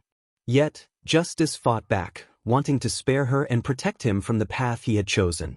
With a heavy sigh, he stood up, closing the bathroom door and refocusing on the apartment around him. Weeks of preparation had gone into making this place secure. He had installed security cameras on every road and alley nearby and had done everything possible to prevent any electrical signals from entering or leaving the room. A small screen on the counter lit up, displaying the words, "Motion detected." When Izuku recognized who it was, he sighed, knowing it was All Might and Bakugo approaching. Earlier that day, a detective had asked if he was ready to go in, to which he had simply nodded. The detective offered to have someone oversee the situation, suggesting that this could be the breakthrough they needed, but Izuku declined, believing he could handle it alone. He had wanted to ask about the quirk, so he requested that no one else be present. Yagi held a newspaper tightly, crumpling it in his grip as he opened the door to find the girl seated with cuffs around her wrists. He relaxed slightly upon seeing her. He addressed her by name, Clara Page, which caught her attention. She recognized him as All Might and asked about the quirk, expressing her confusion about how he still possessed it. Clara explained that it was never Yagi's choice to take the quirk away, and as she leaned back in her chair, he felt a quiet anger brewing inside him. He stood up, gripping the newspaper tighter, and interrupted her as she attempted to speak. Clara's annoyance grew, wishing Izuku were there to confront him. The room fell silent for several seconds as Yagi contemplated his next move, and to Clara, it seemed he was on the verge of losing control. He spoke softly, questioning the damage caused by the person they were discussing, the lives taken, the grief inflicted, and the suffering endured because of his actions. Clara retorted that only those who deserved it had suffered. She argued that the man only killed when someone committed an unforgivable act, and if anyone was affected by those deaths, they were simply in the wrong company. Yagi pressed on, referencing a recent incident where many lives were lost in a warehouse, questioning if those victims had done anything unforgivable. Clara's reaction revealed her surprise, and she wondered how he knew about the human trafficking ring. People talked in the facility, Yagi explained, suggesting that if she truly wanted to be a hero, she should help the police. Clara countered that if Yagi had trusted the man, they wouldn't be in this situation. Yagi's frustration peaked as he declared that he could not trust a murderer. He threw the newspaper on the table, revealing the headline about a villain named Dabi who had been found dead. Clara's curiosity peaked as she read the article, feeling a sense of relief wash over her.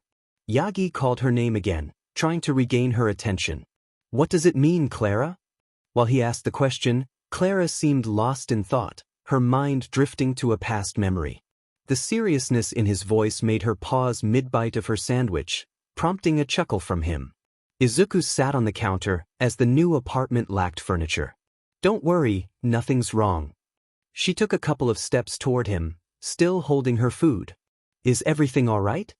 He stood up from the counter, stepping down to the floor and approaching her. He gently brushed crumbs from her cheek with his thumb before speaking again.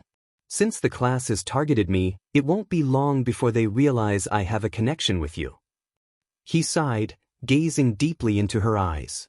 "When they find you, and they likely will." He interrupted her before she could respond. "If you ever hear anything about Dabi, you need to tell All Might about this apartment in Osaka. Only he can know about this place." She nodded, concern evident in her eyes. "Is everything all right?" He closed his eyes at the question, gently holding her hand. "They will be." His thumb traced the back of her hand. "They will be. All Might, there's something I need to tell you." His attention sharpened, focusing on her.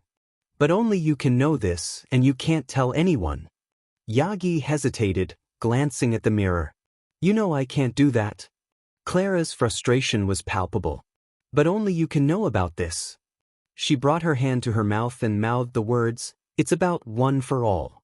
Yagi froze, weighing his options before quickly leaving the room to ensure no one was watching.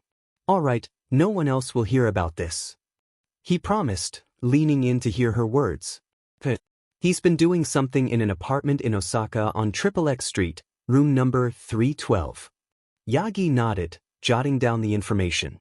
"I'm not sure what he's been doing there, but I think he's been studying one for all." "Thank you." He stood up, preparing to leave. "This is for the best, I hope you can understand that." He rushed out of the room, pocketing the note.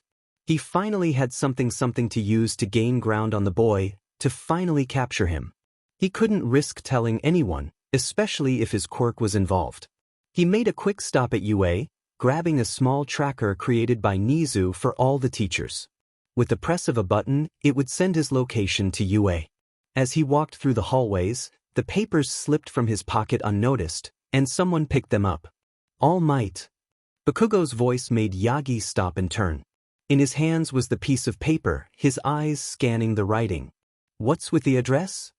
Bakugo inspected the paper closely before handing it back to Yagi.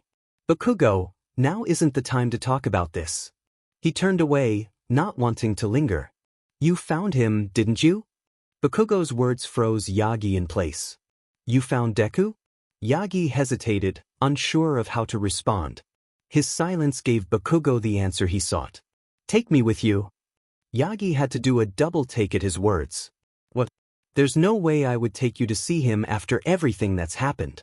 Bakugo understood the unspoken history between them, the class's humiliating defeat. It's not about that, All Might. I don't want to fight him. His fists clenched tightly as he stared at Yagi with a look of desperation. I need to see him again. Yagi hesitated, thoughts racing in his mind. After a long pause, he finally replied. Fine. He began walking away, not waiting for Bakugo to catch up. But you will listen to every word I say. If I tell you to leave, you leave. If I tell you to blow something up, you blow it up. Give me your word. Without hesitation, Bakugo nodded. You have my word, sir.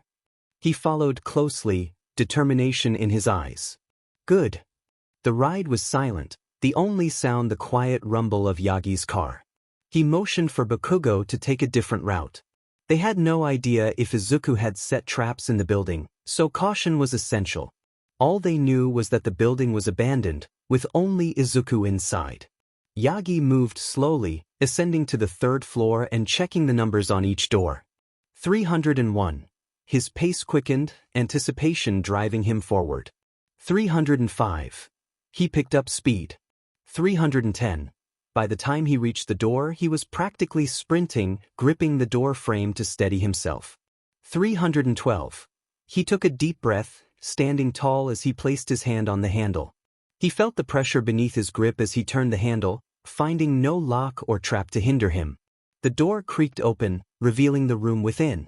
Across the room at the counter, there he was, Izuku, his back turned, green hair cut short, his body still, barely moving to breathe. I'm surprised you came alone, Izuku said calmly, catching Yagi off guard. The last time they met, Izuku had been filled with anger, shaking Yagi to his core. Something had changed in the boy, and Yagi couldn't pinpoint what it was. How can you be so sure? Izuku remained focused on something on the table, which only heightened Yagi's unease. As he looked closer, he noticed faint traces of something on the counter, dripping from a knife, making him wonder what Izuku had been involved in. Izuku moved his hand to the side, pressing a button on the underside of the counter, opening a closet door. From it, a body fell and Yagi froze. Bakugo, he shouted, but Izuku remained unfazed. Don't worry, he's alive. Izuku's calm demeanor was unsettling. I've surrounded the building with cameras, covering every direction. He let out a small, almost imperceptible chuckle. I'm usually not this cautious, but I wanted to lead you here without interruptions. Izuku finally turned to face them, finding Yagi on the floor with Bakugo, checking him for injuries. Before he could ask about Clara, his voice grew quiet as the question left his lips. Yagi responded that she had been quiet and missed him. He subtly reached for his pocket, pressing a button on the tracker, but Izuku warned him that it wouldn't work in the room. Any electrical signal was blocked, preventing any messages from getting in or out. Izuku began to walk away, leaving the knife on the counter, and moved towards a door, pushing it open before returning to the counter. Yagi's curiosity piqued as he stood up and walked toward the open door. He peered inside and saw a blonde girl tied up on the ground, her body marked with numerous injuries. It was clear that Izuku was doing the bare minimum to keep her alive, which suggested she had endured significant pain. Yagi recognized her as Himiko Toga, a member of the League. He stood in the doorway, uncertain of how to feel. Izuku then revealed her quirk, explaining that by ingesting someone's blood, she could transform into them, making her useful for spying or stealing. He used his black whip to pull her towards him and threw her to the floor, waking her up.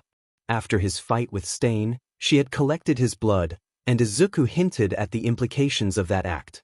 Toga's eyes widened as she frantically looked around the room, struggling against her restraints, fear evident in her expression as the cold metal of a gun pressed against the back of her head. When the gun touched her hair, she froze. Yagi murmured that she was innocent, and Izuku nodded, blankly staring at the man he once called teacher. Izuku interrupted Yagi's attempt to speak, insisting that he shouldn't apologize. He held the gun steady against Toga's head as he expressed his feelings of betrayal. He forgave Yagi for not believing in him but questioned why he hadn't doubted him in the beginning.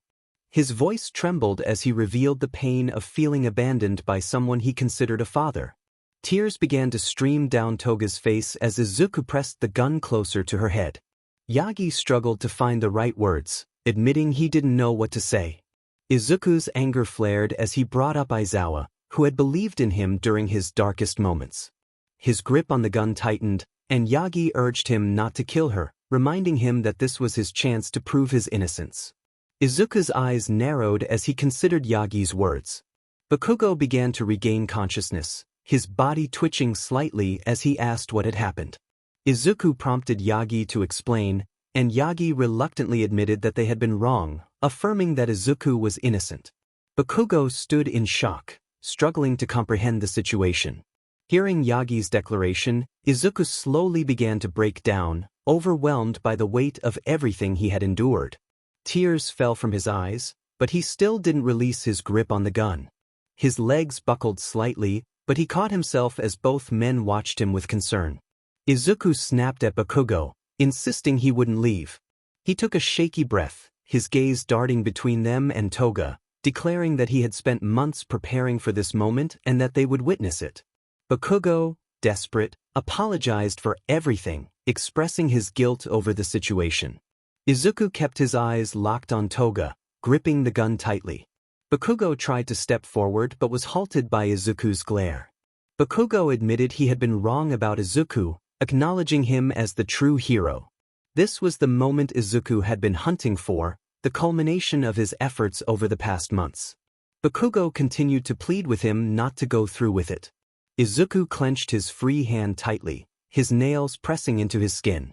A fierce battle raged within his mind, filled with months of experiences fighting against various foes.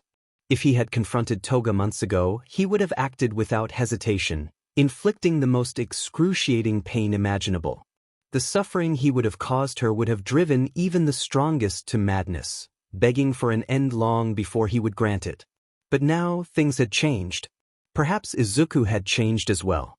His thoughts flashed to the people he had saved, landing finally on the image of little girls trapped in cages. He recalled the promise he made to himself. Did there really have to be more death? Did people deserve to live in a world where individuals like him existed? Tears streamed down his face as he questioned everything he had believed until now. In that moment he found his answer: no more death. He lifted the gun above his head and brought it down with force, knocking Toga out. People didn't deserve to live in a world where he existed. Stumbling backward, he tossed the gun to the floor. Yagi and Bakugo let out a sigh of relief as the sound of the gun hitting the ground pulled them back to reality. They watched as Izuku slumped to the floor, resting his arms on his knees and clutching his head tightly, tears falling between his fingers. It was over. In that moment, Izuku lost any desire for violence, along with any sense of heroism. He no longer wanted to fight. The conflict between one for all and all for one faded from his mind. He simply didn't care anymore. All Might approached him, briefly checking on Toga before walking up to Izuku, placing HNDCFFS on his wrists and leading him away. He mumbled under his breath, just loud enough for Yagi to hear, expressing a desire to leave Clara out of this. Yagi reassured him that she would be released soon. As they walked past, Bakugo stared at his childhood friend, searching for any trace of the boy he once knew, any remnant of the friend he had lost. But he found nothing. Izuku was focused solely on one thing now. One person had a hold on him, and this was the only way to set her free. Once they left the room, Yagi attempted to make a call, but Izuku felt no curiosity about who it was or what it concerned. Clara's name echoed in his mind, a constant reminder that she would be free soon. The judge slammed her gavel onto the table, and a couple of uniformed men brought Izuku forward. He avoided looking at the group of students he once belonged to, only glancing at a dark-haired girl in the audience who watched him with concern. Seeing her brought a sigh of relief. He was glad they had let her go. When he finally stopped walking, he felt the weight of everyone's gaze upon him: the judge, the jury, Clara, and especially his former classmates. But he didn't care about them. They had betrayed him, not even questioning the accusations against him, which hurt him deeply. Several unfamiliar faces filled the courtroom, and it dawned on him that they were people he had saved over the past few months, from various encounters to the building he had protected. The judge spoke softly, confirming that he had recently been cleared of stealing files for the villain group known as the League of Villains. He nodded in response. However, she continued, they were there to address much more serious charges. He had been accused of being the vigilante known as the Boogeyman, with multiple counts of murder, assault, illegal quirk use, breaking and entering, and using torture methods to extract information. Izuku nodded again, stating his plea, guilty. The judge sighed as she reviewed documents. She asked him to share how many people he had killed. He replied without hesitation, stating the number was 22, not including those involved in a trafficking ring. A gasp rippled through the crowd, but Izuku remained unfazed. He could provide names and faces, explaining that each one was unforgivable, and he felt no regret for ending their lives. The judge regarded him with concern, asking why he had started killing. He recalled his first days in Tartarus prison, where he had been attacked by another inmate and nearly died. He reflected on how some people don't change, and prison often makes them worse. He took a deep breath, relaxing his clenched fists. He expressed that mercy for the guilty is cruelty to the innocent. If any of the individuals he had killed were released, they would commit the same atrocities without a second thought. The courtroom remained silent as he spoke, his words resonating with those present. The judge sighed, a silent part of her agreeing with his perspective, having seen the same faces appear before her court repeatedly for similar crimes. She shifted the topic to Himiko Toga, the girl who had framed him. She informed him that Toga was in the hospital recovering from severe injuries that were horrifying to read about. The doctor treating her had warned that while her head injuries were severe, they were also restrained, almost enough to cripple her permanently. The judge asked if he had been responsible for that. Izuku remained still, showing no sign of regret in his eyes. He simply affirmed that he had. Izuku wanted her to understand everything he had endured. A shocked gasp rippled through the courtroom, even from the usually stoic faces in the crowd. They all stared at the back of his head, struggling to recognize the boy he once was. To Bakugo, it felt as if he were observing a complete stranger. The way Izuku held his face, even when relaxed, was something he had never witnessed before. Bakugo expressed his concern about the answer he feared. Revenge could bring out the worst in people, he thought. He silently nodded, then asked why Izuku hadn't taken a life. Curiosity prompted the question, and as Izuku reflected, a gentle smile broke through, calming and hopeful. It reassured the judge that Midoriya was not entirely lost. Izuku recalled one of the girls he had saved from the trafficking ring, who was barely 10 years old. Witnessing such innocence suffering made him question everything. He looked down at the pedestal, unable to meet anyone's gaze. They deserved a better world, he thought, but he wondered if they deserved to live in a world where someone like him existed. The answer was no, they did not deserve to coexist with someone like him. He fought to keep his tears at bay, determined to maintain his composure. He explained that he chose not to kill Toga because the people of the country deserved better than him, more than criminals deserved death. Silence enveloped the courtroom, his words touching the hearts of everyone present. The judge smiled, feeling her hope rewarded. She moved the papers aside and focused on him intently. When it came to sentencing, she explained that with the charges against him, he could face a life sentence or even the death penalty. A cry from the back of the courtroom pierced his heart. However, she needed to consider many details before deciding on a sentence for someone like him. She emphasized the importance of his mental health, especially after being accused of stealing files, and could only imagine the horrors he had faced. Izuku confirmed her concerns with a quiet acknowledgement. The judge studied him with concern, but it was brief before she continued. On her way to the courtroom, she had spoken with several people who shared how he had saved them. Some of them were present in the crowd.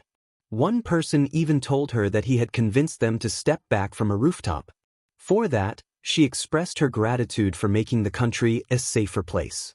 Izuku nodded numbly, bracing himself for the sentence. Yet, the judge could not overlook everything else he had done. Her expression tightened as she raised her gavel. She sentenced him to 15 years in prison, with the possibility of parole after 5 years, plus an additional 5 years of probation. The gavel struck down on her desk, but no one moved. The trial was over. People should have been leaving or making some noise, but the room remained still. Everyone watched him, waiting for any sign of reaction. 2 months later, Inko softly asked if she could visit him soon, looking at the dark-haired man expectantly. Aizawa informed her that due to his behavior, she would not be able to see him for a few more days. Concern filled her as she questioned if Izuku was acting out. Aizawa reassured her that it was more about those around him acting poorly, and he was merely responding. He could see that his words did little to ease her worry, which only seemed to deepen. Inko murmured Izuku's name, staring into space. Aizawa, wanting to comfort her, reminded her that Izuku had become a strong man. He had seen him without any injuries and believed he was at more peace than ever. He placed a hand on her shoulder, recalling how his friends would comfort others. He assured her that Izuku would be fine. Inko's eyes filled with tears as she questioned how he could be so sure. Aizawa smiled confidently, stating that Izuku always found a way to keep going when things went wrong. He stood up, phone in hand, promising to make calls to seek leniency regarding her visiting hours. He was hopeful that a judge would understand, and if luck was on their side, she might be able to visit him by the next day. Back at Yuan, silence filled the dorms as everyone sat around the sofas, their gazes cast downward. Guilt gnawed at them, leaving them speechless. Bakugo clenched his fists tightly, gripping his trousers before suddenly standing up, surprising everyone as he stormed out. Kirishima, concerned, asked where he was going. Bakugo glared at him with an intensity that left Kirishima stunned. He didn't move, allowing Bakugo to walk past him. After a moment of silence, Kirishima spoke to the rest of the class, suggesting there had to be a way to ask for Izuku's forgiveness. Uraraka looked up at him, desperation in her eyes as she proposed that perhaps Aizawa could allow them to visit him to apologize and seek his forgiveness. Tears welled in her eyes as she struggled to articulate her thoughts. Todoroki stood up, interrupting her.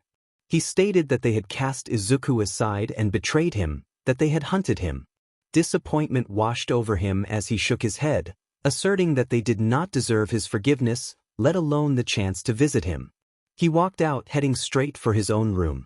Once again, the room fell silent, but this time, it was not guilt that filled the air. They all felt a deep sense of disappointment in themselves for not trusting him. Deep down, despite their reluctance to admit it, Todoroki was right. Bakugo struck the punching bag with all his might, feeling the skin around his knuckles begin to tear. He welcomed the pain, believing he deserved it. He didn't need to hear Todoroki's words. He already thought them. He felt unworthy of forgiveness and believed he should endure pain. He continued to hit the bag, feeling his skin peel slightly with each strike. A drop of blood marked the bag after another hit, and with each subsequent blow, the stain grew larger.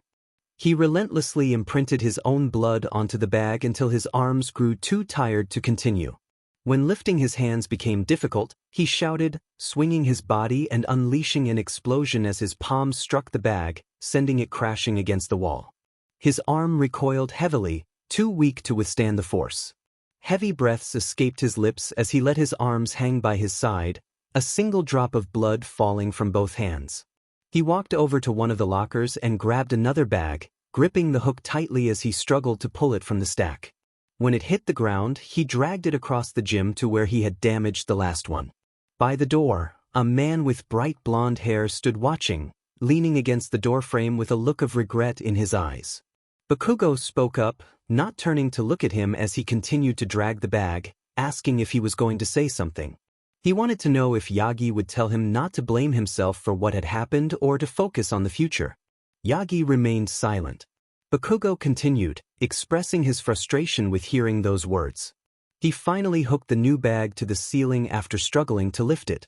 He took a deep breath and began throwing slow punches at the bag, already painting a trail of blood on its surface. Yagi approached him, concern evident in his demeanor, and stated that he was not there to offer empty reassurances. Bakugo slammed his fists into the bag, ignoring the exhaustion that threatened to overwhelm him. He acknowledged that it was his fault, as well as everyone else's. He had known Izuku for so long, yet he had doubted his potential as a hero. After a few more powerful strikes, Bakugo leaned against the wall, looking at Yagi expectantly. Yagi, unsure of what to say, leaned against the doorframe in silence. He admitted that he knew Bakugo was in pain and blaming himself, wanting to punish himself for the situation.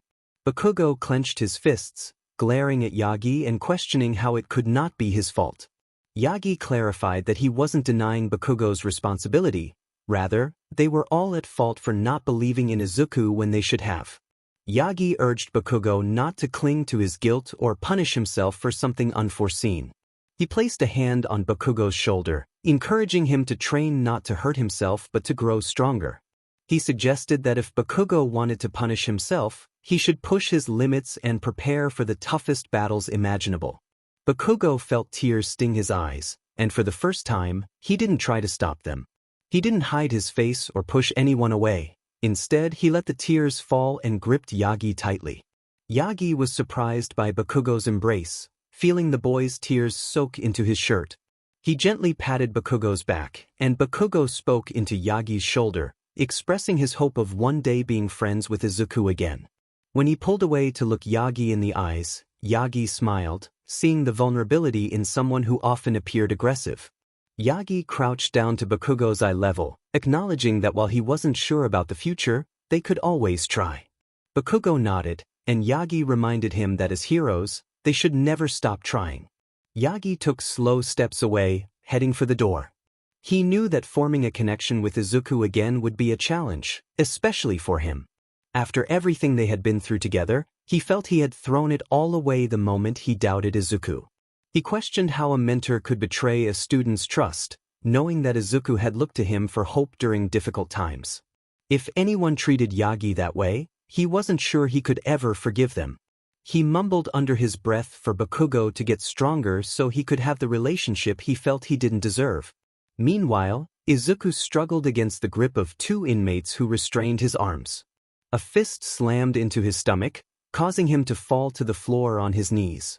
He spat out some blood, landing on the attacker. The thug took a moment to step back, wiping the blood from his face. He chuckled as he cleaned himself off, motioning to the other inmates to help him back to his feet while casting a heavy glare at Izuku. But Izuku didn't flinch, instead he smiled. He murmured that he should have taken action when he had the chance, just loud enough for the thug to hear. The thug leaned in closer, curious about his words. Izuku then slammed his head into the man, pushing him back. The thug stumbled to the floor, clutching his nose in pain. With a swift motion, Izuku pulled his arm free from one of the inmates' grips, then pulled it back and struck the thug in the stomach with his elbow. He quickly maneuvered around the other inmate, who still held onto his arm, and landed a punch on the man's leg. A sharp sound echoed through the hallway as the thug fell to the ground, howling in pain. The other inmate, who had been holding him, began to charge at Izuku, arm drawn back. Izuku ducked beneath the punch and moved behind him, wrapping his arms around his waist and lifting him off the ground before slamming him back down. When he stood up again, only one thug remained on the floor, now devoid of his earlier arrogance. Izuku seized the thug by his collar and began to strike him. The sound of his knuckles hitting the thug's head resonated in the hallway, and just before the thug slipped into unconsciousness, Izuku stopped. He tightened his grip on the thug's collar and dragged him toward the cafeteria. Several inmates looked on in shock, and he noticed guards reaching for their radios, preparing to call for reinforcements. Izuku climbed onto one of the tables, still holding the thug tightly, lifting him with one hand. He declared that this was a warning to all the inmates, glaring at each of them. He asserted that if anyone dared to attack him or harm him in any way, he would not show the same mercy he had shown to this thug. He threw the thug's body to the ground, watching it land heavily. He proclaimed that although he was locked up with them, he could be just as ruthless as they were. The guards began to surround him, grabbing his wrists and dragging him away. He warned them that he would show them just how weak they truly were if they tried anything. They pulled him from the room, leaving the inmates in stunned silence at his display of strength. Once in solitary confinement, Izuku sighed and sat on his bed, resting his head in his hands and wincing slightly from the bruise on his torso. He lifted his shirt slightly, noting the bruises on his arms and a larger one forming along his stomach. He groaned and laid back against the bed, trying to relax. He shut his eyes and fell asleep almost immediately, but his rest was short-lived.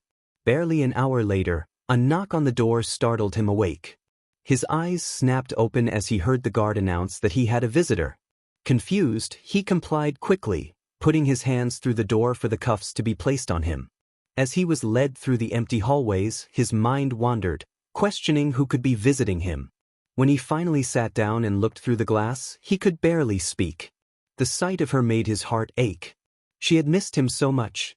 The air in his lungs froze as he locked eyes with the woman. Inko stared at him through the glass, tears threatening to spill. He could only manage to utter her name, and that was enough to make her start crying. Tears fell from her eyes, but she quickly wiped them away, trying to see her son clearly. She looked at him, struggling to recognize the man he had become. After a moment, she managed to speak, explaining that Shota had made a call to a judge, allowing her to visit. Izuku felt a smile form as he learned that Aizawa had been the one to facilitate this meeting. Inko nodded, her expression filled with concern as she continued to look at him. She revealed that if it hadn't been for Shota, she wouldn't have been able to maintain her hope that he was innocent. Izuku smiled, recalling their earlier conversations. She noticed the bruises on his arms and expressed her worry. He acknowledged them but brushed it off, not wanting to dwell on the pain. When she asked how he got them, he hesitated, feeling a wave of guilt wash over him for hiding his injuries from her for so long. He finally admitted that some inmates had held him down and beaten him up, prompting a gasp from Inko as she covered her mouth in shock.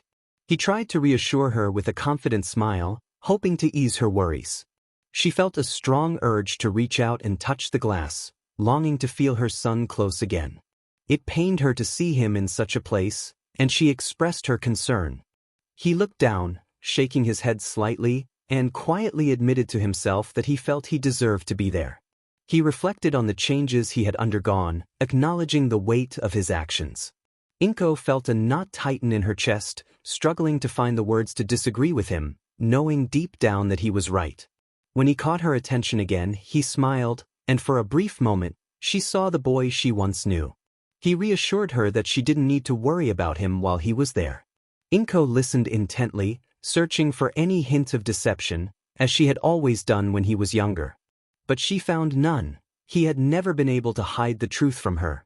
Trusting him, she smiled back, and he felt a warmth spread through him. He mentioned that everyone in the facility was quirkless, and for the first time, he felt he had the advantage. Inko chuckled softly, wiping away a tear, which brought him joy. As the alarm signaled the end of their visit, she prepared to leave. He called out to her, his expression softening as he mentioned wanting her to meet Clara, someone who meant a lot to him. Inko had never seen this side of him before, and it filled her with happiness to see him so taken with someone. She smiled brightly and nodded, expressing her interest in meeting Clara. Izuku felt a surge of joy at her response. Meanwhile, Nizu spoke into a microphone, checking if everyone was ready. Tsukachi confirmed that Endeavor was finishing his speech, and once he gave the signal, they would begin the raid. The evacuation of the city had started hours earlier, and they were aware of the challenges ahead, but they were determined to minimize casualties. Months of training and preparation had led to this moment. When the signal was given, Tsukachi instructed everyone to begin the raid. Clara waited anxiously, pacing the room and glancing at the guards. She felt a mix of excitement and nervousness, eager to see Izuku after a long month apart. When a guard finally entered and informed her that he was ready to see her, she felt a rush of relief. As she entered the room and spotted his familiar green hair, a smile broke across her face, and the tension in her shoulders eased. Hearing his voice calmed her, and she took a seat, her worry evident as she examined his bruises. He reassured her that he was doing fine, though he missed her dearly.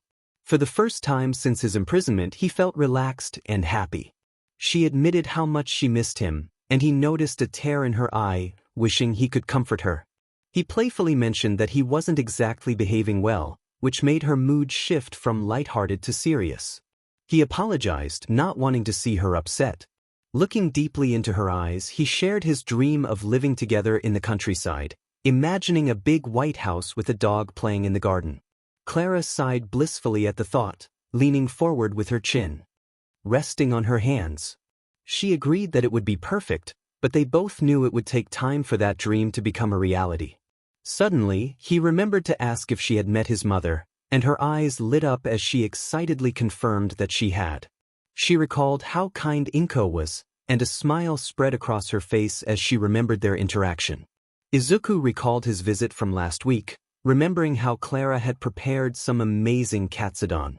A nostalgic expression crossed his face as he thought about the nights spent with his mother, savoring her cooking, especially the katsudon. Clara acknowledged his sentiment, but before she could respond further, the buzzer sounded, announcing the end of her visit. Clara stood up hesitantly, turning away with great effort, fighting back tears. Her steps felt slow, almost dragging along the floor. Izuku called out to her, prompting her to pause and look back at him. He offered her a confident smile, reassuring her not to worry about him while he was there. Clara nodded gently, watching as his smile softened. As he prepared to leave, he paused momentarily, promising to see her soon. He watched her exit, moving only when the speaker instructed him to leave the room. He complied without complaint, his mind racing with thoughts. He wondered how long he had been in solitary confinement and received the answer: almost 3 months. He left the room silently, deep in contemplation about the situation outside. 3 months had passed, and he felt a sense of foreboding. Danger sense may have left him, but he sensed something was wrong. He settled onto his bed in solitary, pushing himself up and down on the floor, trying to shake off the unease. He knew the heroes were struggling against Shigaraki, who was likely growing stronger. As sweat dripped down his forehead, he took a break and changed his position. He felt certain that Shigaraki would come for him. The heroes had initially been successful, capturing the doctor and locating Shigaraki, but everything changed the moment he awakened. Chaos erupted as he opened his eyes, reducing the hospital to rubble with a mere wave of his hand. Everyone scrambled to escape, and those who managed to flee were fortunate indeed. The ensuing battle was fierce. Endeavor fought valiantly, doing his best to keep up, while Aizawa supported from the shadows, erasing quirks as he spotted them. Bakugo and Todoroki also joined the fray, but the power disparity was overwhelming. They understood that Endeavor was significantly stronger than the students, yet Shigaraki seemed to match him in strength, an unstoppable force against which they had no defense. The heroes fought bravely, but the tide quickly turned against them. They found themselves defeated, unable to pose any real threat to Shigaraki. Throughout the confrontation, Shigaraki taunted them, mentioning one for all, and demanding to know Izuku's whereabouts. Bakugo, lying on the ground, too weak to rise, felt a familiar sense of despair wash over him, reminiscent of past battles where he had been utterly outmatched. He silently called out for Izuku, hoping for help. But his pleas went unheard. No one came to save him from this looming threat. Nizu observed the unfolding chaos with a heavy heart, realizing he had made a grave mistake. He buried his head in his paws, staring blankly at his desk, fear evident in his eyes. He spoke into his headset, maintaining a calm demeanor despite the turmoil. He instructed a detective to send a rescue team as soon as Shigaraki was gone, knowing full well the urgency of the situation. Leaning back in his chair, he felt defeated, replaying the raid in his mind. Deep down, he had sensed weeks before that they would face a loss. Without a powerful ally like One for All, their chances were slim. Yet, the hero within him clung to hope, believing they could still fight back against this evil. But ultimately, they had failed, and he understood the reason for their defeat stemmed from decisions made months earlier in one of his classrooms. His appearance had caught everyone off guard, instilling fear rather than surprise. Nizu and Tsukachi witnessed a flash of green followed by Izuku materializing in the room, shattering the nearby window. Emerald green electricity crackled around him, latching onto surfaces like a web. His gaze fell on Nizu first, devoid of anger, which was unexpected. In an instant, the energy dissipated, revealing Izuku Midoriya standing before them. Nizu spoke his name, a hint of fear in his voice. Izuku reassured him not to be afraid, then turned to Tsukachi, delivering shocking news. Shigaraki had broken into Tartarus. The room fell silent as they processed this revelation. He explained that he was currently too weak to confront Shigaraki, so he had fled. He extended his arms, acknowledging his status as a criminal. Tsukachi hesitated, standing up with HNDCFFS in hand. As he placed them around Izuku's wrists, Nizu intervened, stepping forward. He declared it was time to make the right decision, allowing the cuffs to fall to the floor. He emphasized that they could not defeat Shigaraki without Izuku's help. Both Tsukachi and Izuku were taken aback by Nizu's words. Nizu's tone turned serious as he asked Izuku to assist them in their fight against Shigaraki. "Anything you want, we'll give it." Izuku stood in silence, contemplating the offer. Nizu maintained his gaze on Izuku, unwavering. "The right thing," he stated. Tsukachi began to voice his concerns, and the world around Izuku faded into quiet. Perhaps his dream with Clara was within reach. He mumbled to himself about wanting one last fight, halting the conversation. Nizu's expression shifted to one of slight hope as Izuku repeated his words with more conviction, a smile forming on his face. "There are a couple of things I want," he added, his smile genuine, though his thoughts drifted elsewhere, lost in memories. Nizu's voice held a hint of hope as he replied, "Anything." When their eyes met, Izuku saw the depth of Nizu's feelings, his love and compassion. Regret washed over him for the doubts he had harbored. Before they could continue, the door swung open, revealing a weary Aizawa. He froze upon seeing Izuku's green hair, their eyes locking for a moment without Aizawa reaching for his scarf. He glanced between Izuku and Nizu, nodding to himself. "Izuku," he said, taking slow steps forward and extending his hand. "Welcome back." Izuku took his hand, a soft smile gracing his face as he expressed his gratitude for finally being able to speak. Without barriers. "It's good to see you, sir. Mom mentioned you lied about me, so thank you." Aizawa shifted uncomfortably at the mention of his decision. "I only did what I thought was right," he replied, scratching the top of his head as their hands parted. "I was actually waiting for this moment. I knew it was only a matter of time before we brought you back." He motioned for Izuku to follow him as he walked toward the door. "I have something I want to show you." He glanced at Nizu, who appeared puzzled. "Unless you have something to finish?" Nizu took a moment before shaking his head. "I'm sure it can wait a couple of minutes."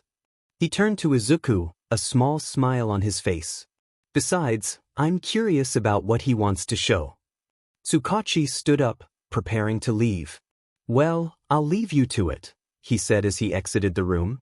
"I have other duties to attend to. Now would also be a good time to inform everyone that Izuku is with us." The three men exchanged glances and began to walk. As they left the room, Aizawa looked back at Izuku, slightly confused. "I'm surprised you haven't cut your hair back. I thought you would have started to prefer the short style." Izuku nodded in agreement. "I did like having short hair," he admitted, running his fingers through his longer locks. "I was planning to get it cut soon, but I'm sure Nizu would be happy to explain why that didn't happen." He deferred to Nizu, not wanting to share the unfortunate news he had received earlier. "Ah yes, that," Nizu said, his tone turning serious. "Shigaraki has broken into Tartarus. That's why Izuku is here right now."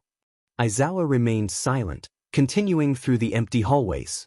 "Then I guess it's good I did this," Aizawa remarked as they arrived in the support department, a flicker of hope igniting in Nizu. Aizawa knocked on one of the metal doors, which opened to reveal a glass container. Inside was a suit that took Izuku's breath away. It was dark green with black stripes, adorned with black gauntlets that extended past the elbows and steel encasing a pair of black boots.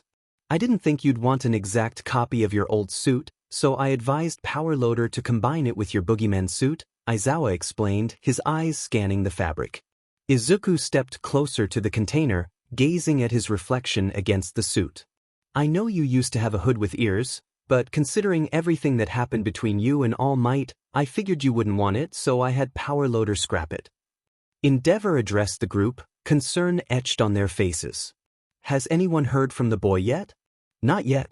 Yagi hasn't given us an update either, Hawks replied, glancing at his phone, waiting for any news. Can we confirm that Midoriya is aware of the threat? Does he know about the assassins? Hawks nodded, having delivered the message himself. Yes, I told Yagi and he informed the boy. Just then his phone buzzed, displaying Yagi's name. Speak of the devil. He quickly answered, putting the call on speaker mode. Yagi, give us an update. Why has Midoriya been cut off? They could hear Yagi breathing heavily, clearly in motion. One of the assassins attacked, but I don't know who, he said, pausing to catch his breath. It appears he's fighting. Lady Nagant. Izuku darted from building to building, evading her bullets and staying out of her line of sight. He leaped again, grappling onto the side of a structure. Nagant's gaze remained locked on him, tracking every movement. As he assessed her position, he noticed her stepping through the air, using it to fly. Of course, she received support from All for One. Another quirk to enhance her strength. He scrambled to devise a plan, a distraction, anything to escape her watchful eyes. This isn't good, he thought, desperately seeking cover as her gaze followed him relentlessly. It won't be long before she lands a hit. I need a distraction. He continued to run, bullets whizzing past him, dangerously close. One bullet grazed him, tearing through his skin. He dropped to the ground, allowing gravity to take over, and when he hit the floor, smoke erupted from his body, enveloping the area. This should provide enough cover for now. He quickly began to move his limbs in a repetitive motion. Izuku, are you sure this is a smart move? The fourth voice questioned. You haven't had a proper chance to use the quirk since you were put in Tartarus. Are you certain you can handle this? Izuku nodded, not responding verbally. He can do this, Nana reassured him, confidence radiating from her words. Besides, I don't have much choice, Izuku finally replied. How hard can it be, right? Like riding a bike? From outside the smoke, Nagant was watching carefully, her eyes spotting every disturbance. The smoke was thick, covering a large area. One by one, things began to emerge from it. She took aim only to find a pair of gloves. A decoy, she thought to herself. Another object emerged from the smoke, revealing only his mouthpiece. How impudent! She started firing, targeting all the decoys he had thrown out. You can't just hide in the smoke and expect to get away. Before she could fully comprehend what had happened, Izuku was in front of her, his hand wrapped around her rifle. With a mix of One for All and FA gene, Izuku reached a speed greater than he had ever achieved before, surprising even himself. Who said I was hiding? Izuku continued to rise into the air, bringing Nagant with him. He slammed his fist into her stomach and sent her flying away. Izuku was about to charge while she recovered, but a voice interrupted his focus. I've kept up my part of the deal. When Izuku saw who it was, he mentally scowled. It was Kai Chisaki. Hurry up and let me see the boss. Nagant clicked her tongue and aimed her gun at the man. Hero education is the one thing I hate most. No matter what kind of person he is, anyone dying will weigh on your conscience, right? Izuku smirked and changed direction, but he wasn't heading toward Chisaki. When the bullet fired, he sped toward Nagant, catching her off guard. His arm slammed into her side, making her fall to the ground. He dropped down with her and grabbed her arm, using float to lift them both up. You didn't save him, she mumbled, still in shock. That's the thing, Nagant. He didn't need saving. He looked back up to the rooftop, finding Chisaki in the same condition he was. Your aim was off, it was a bluff. His grip on her was firm, not allowing her to fall any further. Fine, then finish the job. She looked up at him with a scowl. You're a killer, aren't you, like me? So finish me off, kill me. No, Izuku spoke softly. We don't have to be killers anymore. We must be better for the next generation. It took me a while to learn that, and it is never too late for you to learn that either. They remained suspended in the air, not moving. We have both seen the dark side of this world, and that is exactly why we should be fighting against it. Nagant looked conflicted, her views on heroes slowly shifting. Help me shine the light. They stayed still, floating in the air, waiting for the other to move. But it was someone else who spoke first. "Oh my, how fascinating." A voice came from a speaker inside Nagin's clothing. A small glow began to crack from her skin, gradually growing brighter. Hearts can be easily swayed. Izuku's eyes narrowed, an old anger igniting within him. All for one, he thought. Danger sense was dull but alert to what was happening to Nagant. Which is why I made sure to prepare for her potential failure. Nagant smiled, closing her eyes and accepting her fate. Izuku Midoriya. The glow intensified, and he felt uncertain about what to do. Danger sense suddenly blared in his mind, prompting him to make a split-second decision. He threw her into the air. In a bright flash, Nagant exploded, shaking the city. Nagant! Izuku couldn't see her clearly, remaining in place. In the smoke, he heard a voice once more. In the end, you were nothing more than a tool, used by others to achieve their desires. All for one spoke with a smirk. If you're going to curse anything, curse the quirk you were born with. Sad, pitiful Lady Nagant. Izuku finally managed to lock onto her body, and just as he was about to rush in to catch her, another voice shouted out. "Senpai!" Hawks flew in, catching her in his arms. "Don't die on me." Her scorched body lay still, barely moving from the damage. His red wings spread out, bringing them both to the top of a building. A bright light of fire arrived soon after. All Might gave me a call. Endeavor yelled to Izuku. "Sorry I'm late, what's the situation? Are there any other villains in the area?" Endeavor, Nagant was given a quirk by All for One. It must have come with some kind of trap built into it. Izuku looked disappointed, crossing his arms as he spoke. "And there's one more villain on that rooftop over there. Chisaki Kai." Endeavor quickly flew over to where he pointed, wasting no time to talk. "Nagant, it's me Hawks, your successor." Hawks spoke to her body, holding her closely.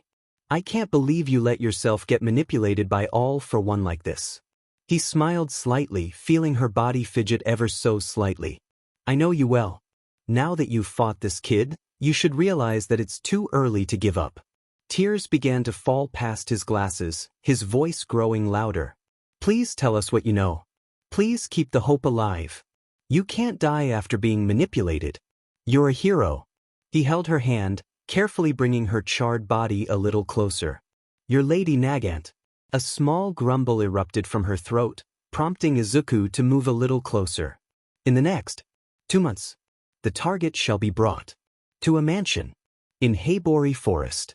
Izuku quickly texted the information to Yagi, ensuring he let Niza know. "There are a few people who were called on besides me." Nagant continued, now smiling slightly at Hawks. Just then, Endeavor landed next to them. "Izuku, he's the only one, right?" He nodded, looking at the sad man with a hint of anger. "This wasn't what you said, I'm being taken away." Chisaki spoke to Nagant, desperation evident in his tone. Izuku's eyes narrowed at the man, recalling everything he had read about him. The other heroes caught his gaze, remembering what he had done the last time someone hurt a child. "Let me see the boss. He's the only one I have left," he shouted, struggling under Endeavor's arm. "I want to apologize to him." "Chisaki." Izuku spoke, but the man couldn't hear the threat in his tone. "Shut up, you sick little beaterdy. I need that woman to—" "Shut up." Izuku interjected, and Chisaki heard him this time. "Do you remember her name? The girl you tortured?" Chisaki thought for a moment and gently nodded. "Yeah, Eri," he mumbled. "If only she were here." Izuku's glare dropped as he turned away, contemplating his next move. He sighed, reflecting on his decision. He instructed Hawks to arrange for police to meet him at the hospital where Chisaki's boss was held. Approaching Chisaki, he took him from Endeavor's grasp. He vowed to keep his promise to Nagant, wrapping Black Whip around Chisaki's body to ensure he couldn't escape. They would meet at the mansion in the forest the next day to raid it, with Nizu sending the details. Before they could respond, Izuku soared into the air, a gust of wind following him as he departed. Endeavor and Hawks stood in silence, watching him disappear. Hawks broke the quiet, asking Endeavor if he was also afraid of Izuku. Endeavor scoffed and turned away, while Hawks, wide-eyed, insisted he was not scared. A sleek, black armored car approached, and Endeavor wondered how he ended up with such a talkative partner. When the car stopped, Yagi stepped out, immediately inquiring about Midoriya's whereabouts. Endeavor replied that Midoriya had already left, eager to escape Hawk's chatter. He instructed Hawks to take Nagant to the hospital while he and All Might discussed matters with Nizu. Hawks nodded and took off into the sky. The silence between Yagi and Endeavor grew, with Yagi appearing slightly anxious. He asked about young Midoriya, concern evident in his voice. Endeavor scoffed again, preparing to leave. He insisted that Midoriya was fine and urged Yagi to stop treating him like a child. Midoriya had matured, whether Yagi accepted it or not. As Endeavor stepped away, flames ignited at his feet, and he floated a few feet into the air. He instructed Yagi to contact Nizu about the recent events before blasting off, leaving only a trail of smoke behind. Yagi sighed, a conflict brewing within him as he murmured an apology to Midoriya, feeling regret for not being able to connect with him. The following day, as the sun rose, the heroes gathered outside the mansion, preparing for the raid. Izuku took charge, dismissing the warnings about acting too hastily. He was certain they would find nothing but dust inside. All for One was too clever to be hiding in such an obvious location. As they entered, a hologram flickered to life, displaying All for One's smirking face, even obscured by an oxygen mask. He taunted Izuku, questioning his loyalty to Nagant. Izuku clenched his fists, fixated on the hologram. Endeavor entered behind him, noting the emptiness of the building. All for One continued, suggesting that Izuku's compassion was a weakness. Ignoring Endeavor's attempts to engage him, Izuku remained focused, urging everyone to leave the building due to potential traps. All for One's words resonated with Izuku, striking a chord deep within him.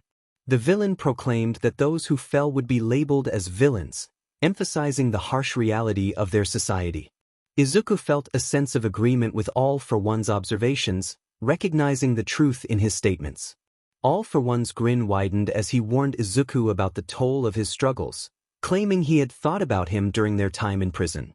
The hologram emitted a clicking sound, and Izuku felt a surge of danger. Suddenly, an explosion erupted, flames soaring into the sky. A flash of green emerged from the inferno, and Izuku landed beside his teammates, his suit slightly scorched and his face reddened from the heat. The others looked to him for answers, relief washing over them, but he remained fixated on the flames, his thoughts consumed by a single realization: they had learned nothing. With a heavy heart, he turned away from the group. Endeavor placed a hand on his shoulder, asking if he had gained any insights. Izuku shook his head, stepping back from the group, green electricity crackling around him. He expressed disappointment, sharing the sentiment with the heroes, and stated they would continue as usual, with Nizu or Yagi providing updates. Without another word, he vanished. The following days were marked by silence, the heroes waiting in a warehouse for any news. Each phone ring made them flinch, hoping for information that could shift the tide of their ongoing battle. One day, they engaged in conversation, grasping at any topic to distract themselves. Edgeshot suggested they might extract more information from Lady Nagant, but Hawks shook his head, revealing her severe injuries. Edgeshot then proposed a serious idea to Endeavor, indicating it was time to take a gamble, a sentiment supported by MT Lady and Kamui Woods, who stood close by, clearly having discussed this plan beforehand. They agreed it was time to unite the remaining heroes and utilize One for All's secret to begin a comprehensive network of investigations. MT Lady looked at Endeavor, confident in this plan. It became clear that the next mass investigation would place a heavier burden on Midoriya. Endeavor interrupted her, recalling how Death Arms had retired. The negativity surrounding the situation had affected him deeply. He had been one of the leads in the investigation against the spies of the Paranormal Liberation Front, and despite his grit, he had not prevailed. Best Jeanist shared a similar sentiment and sided with Endeavor. He sighed, placing a hand on his forehead, expressing concern that heroes were beginning to abandon their costumes for good. The last threads holding them together were fraying, and uncertainty loomed over what would happen next. Endeavor kept his head down, casting a shadow over his face. He spoke plainly, revealing that the media was gradually uncovering the truth about Midoriya. Information was leaking through the words of retired heroes, and he sighed as he stared at his buzzing phone, which held a message from his son. He regretted that Shoto would have to wait a bit longer. If the public discovered the true nature of One for All, a wave of negativity would fall upon Midoriya. Another phone buzzed, startling Endeavor as he thought it was his son again. Hawks claimed it was his phone, reading a message intently. Midoriya had made contact with the second assassin, and the heroes were shocked, but Hawks's expression revealed even greater surprise. He shared that Midoriya had defeated the assassin instantly. The boogeyman stood over the defeated assassin, who was barely conscious, bent over the railing of a stairway. Black Whip was secured around the metal, keeping him from falling. Midoriya pulled the assassin closer, a scowl on his face, and declared that All for One had exhausted his patience. His voice resonated with authority, shaking the villain to his core. His piercing green eyes scrutinized every detail on the assassin's face, demanding useful information. The assassin stumbled over his words, claiming he knew nothing. Midoriya's gaze remained unwavering as he swiftly slammed the villain's head back into the railing, rendering him unconscious. He turned to find Yagi with a concerned expression. Midoriya informed him that the assassin had no information and might be rigged to explode, urging caution. Without looking back, he prepared to jump away. Yagi called out to him, finally managing to stop him. He offered a bento box, suggesting that Midoriya should eat something. Midoriya gently shook his head, turning away. He expressed that Yagi needed to stop, his voice devoid of anger but filled with remorse. He acknowledged Yagi's intentions to reconnect but revealed that he no longer trusted him. He sighed, stating that Yagi was no longer a hero and should leave it to them. Midoriya emphasized the danger Yagi was placing himself in for something that couldn't be saved. Yagi stood in silence, grappling with Midoriya's words. He had always wanted to be the one to show the world that Midoriya was there. Despite knowing their relationship could never return to what it once was, he still wanted to help. As Midoriya prepared to jump, Yagi ran toward him, determined not to give up. He reached out, trying to grab hold of him, but Midoriya leaped away just as Yagi's fingers grazed his boot. Yagi fell to the ground, kneeling and holding his hands in despair. Midoriya soared through the air, not looking back. He felt the wind rush past him, a silent hand resting on his shoulder. When he glanced back, he saw Nana, offering him a comforting smile. Upon landing, he paused to catch his breath, but the following week would test him further. His body grew weaker, yearning for rest, yet Midoriya refused to yield. He felt his eyes droop, the last time he rested feeling like weeks ago. Ignoring the rumble in his stomach, he reminded himself that he had to keep going, that he needed to grow stronger before their next encounter. Using Black Whip as a crutch, he pushed himself up, motivated by thoughts of Clara. This was his greatest driving force, not the fear of All for One or the pressure of others relying on him. However, after weeks of relentless fighting and traveling, his body was reaching its limit. He stumbled slightly, gripping Black Whip tighter. Nana's voice broke through, urging him to take a break and visit Clara. He allowed himself to fall to the ground, taking a quick breath to relax his legs. He believed that the faster he completed his mission, the sooner he and Clara could find peace again. Nana observed him with concern as he looked down, feeling the ache throughout his body. She questioned how he expected to achieve his goals when he could barely move.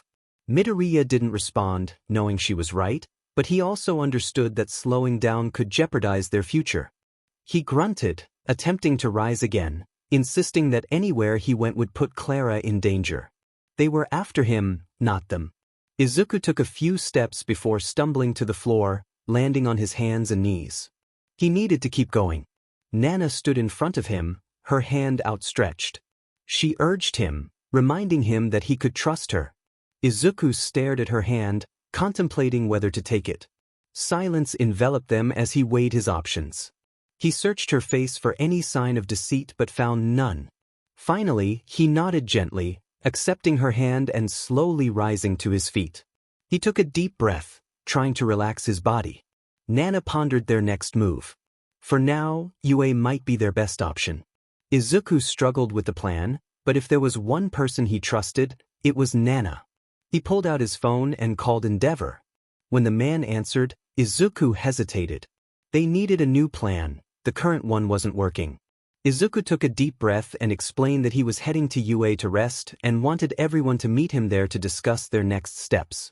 Endeavor silently agreed, but before he could respond, another voice broke through. Izuku had trouble hearing the details, but he quickly glanced around, noting the train station nearby. He informed them of his location, only to learn that the next assassin was close by, engaged in a fight with some of his old classmates.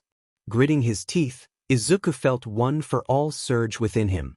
He asked where the fight was taking place and upon hearing the location, he hung up and sped off, ignoring the pain coursing through his body.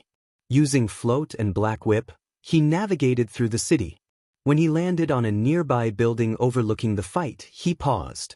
He observed Ida and Uraraka battling against a group of civilians, while a man hunched over, chuckling to himself, manipulated the strings attached to them. Izuku recognized him as the dictator. He knew how the villain's quirk worked, and with all his puppets focused on Ida and Uraraka, he had no defenses. One for all ignited around him, crackling with energy. All eyes turned to him as the green embers scorched the concrete beneath him. Without a word, he vanished, leaving everyone stunned. When he reappeared above the dictator, his fist poised to strike, the villain was frozen in place. As Izuku's fist connected with the dictator's head, the strings controlling the civilians snapped away, and a powerful gust of wind swept through the area, causing everyone to shield their faces. Then silence fell.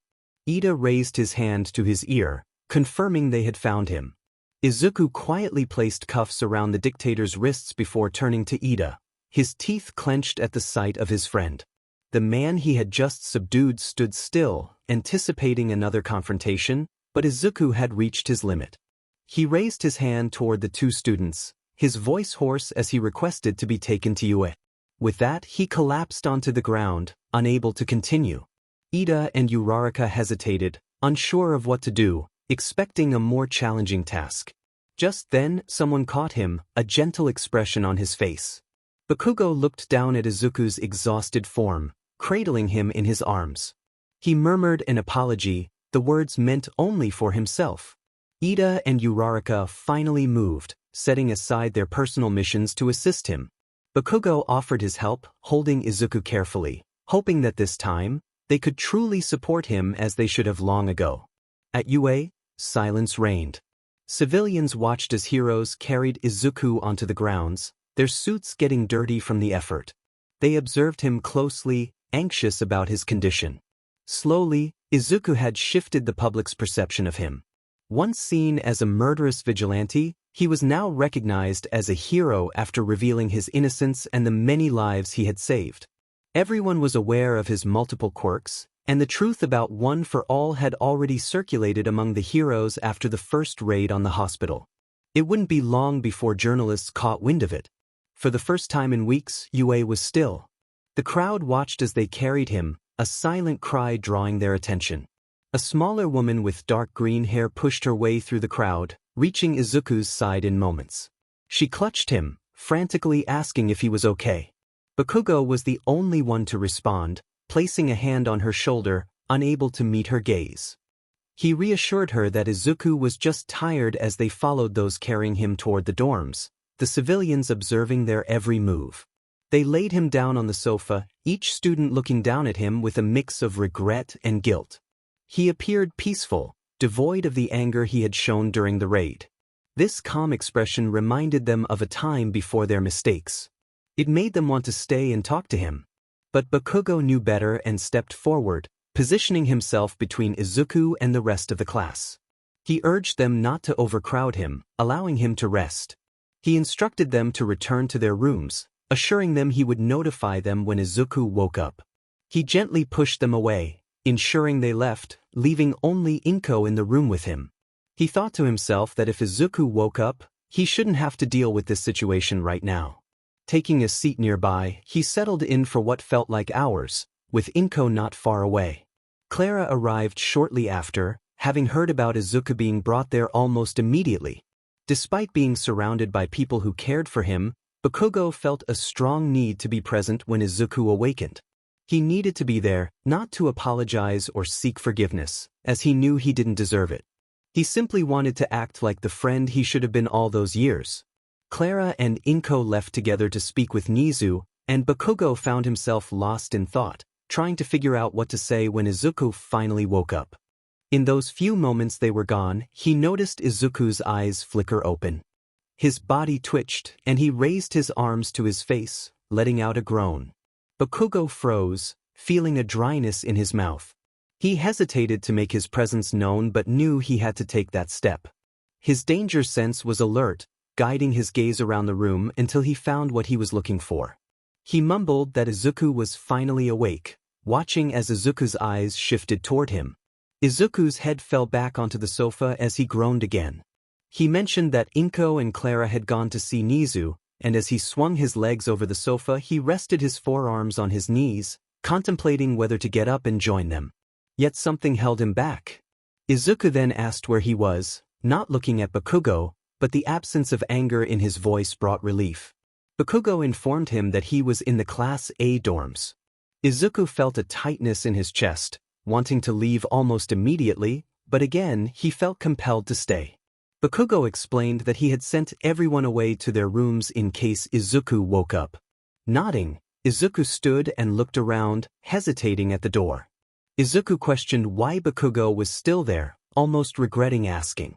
He clarified that he meant waiting for him to wake up. Bakugo struggled to find the right words, staring at Izuku's back. He admitted he wasn't sure anymore, revealing that part of him wanted to apologize. His gaze fell to his lap, unable to face Izuku. He acknowledged that he didn't deserve forgiveness, no matter what he did. Izuku remained silent, not turning to look at him. He listened, unable to trust his own voice. Deep down, he wanted to forgive Bakugo and be friends again, but he no longer trusted him. Clenching his fists, his knuckles turned white, he managed to ask about the other part of Bakugo. Once again, Bakugo fell silent.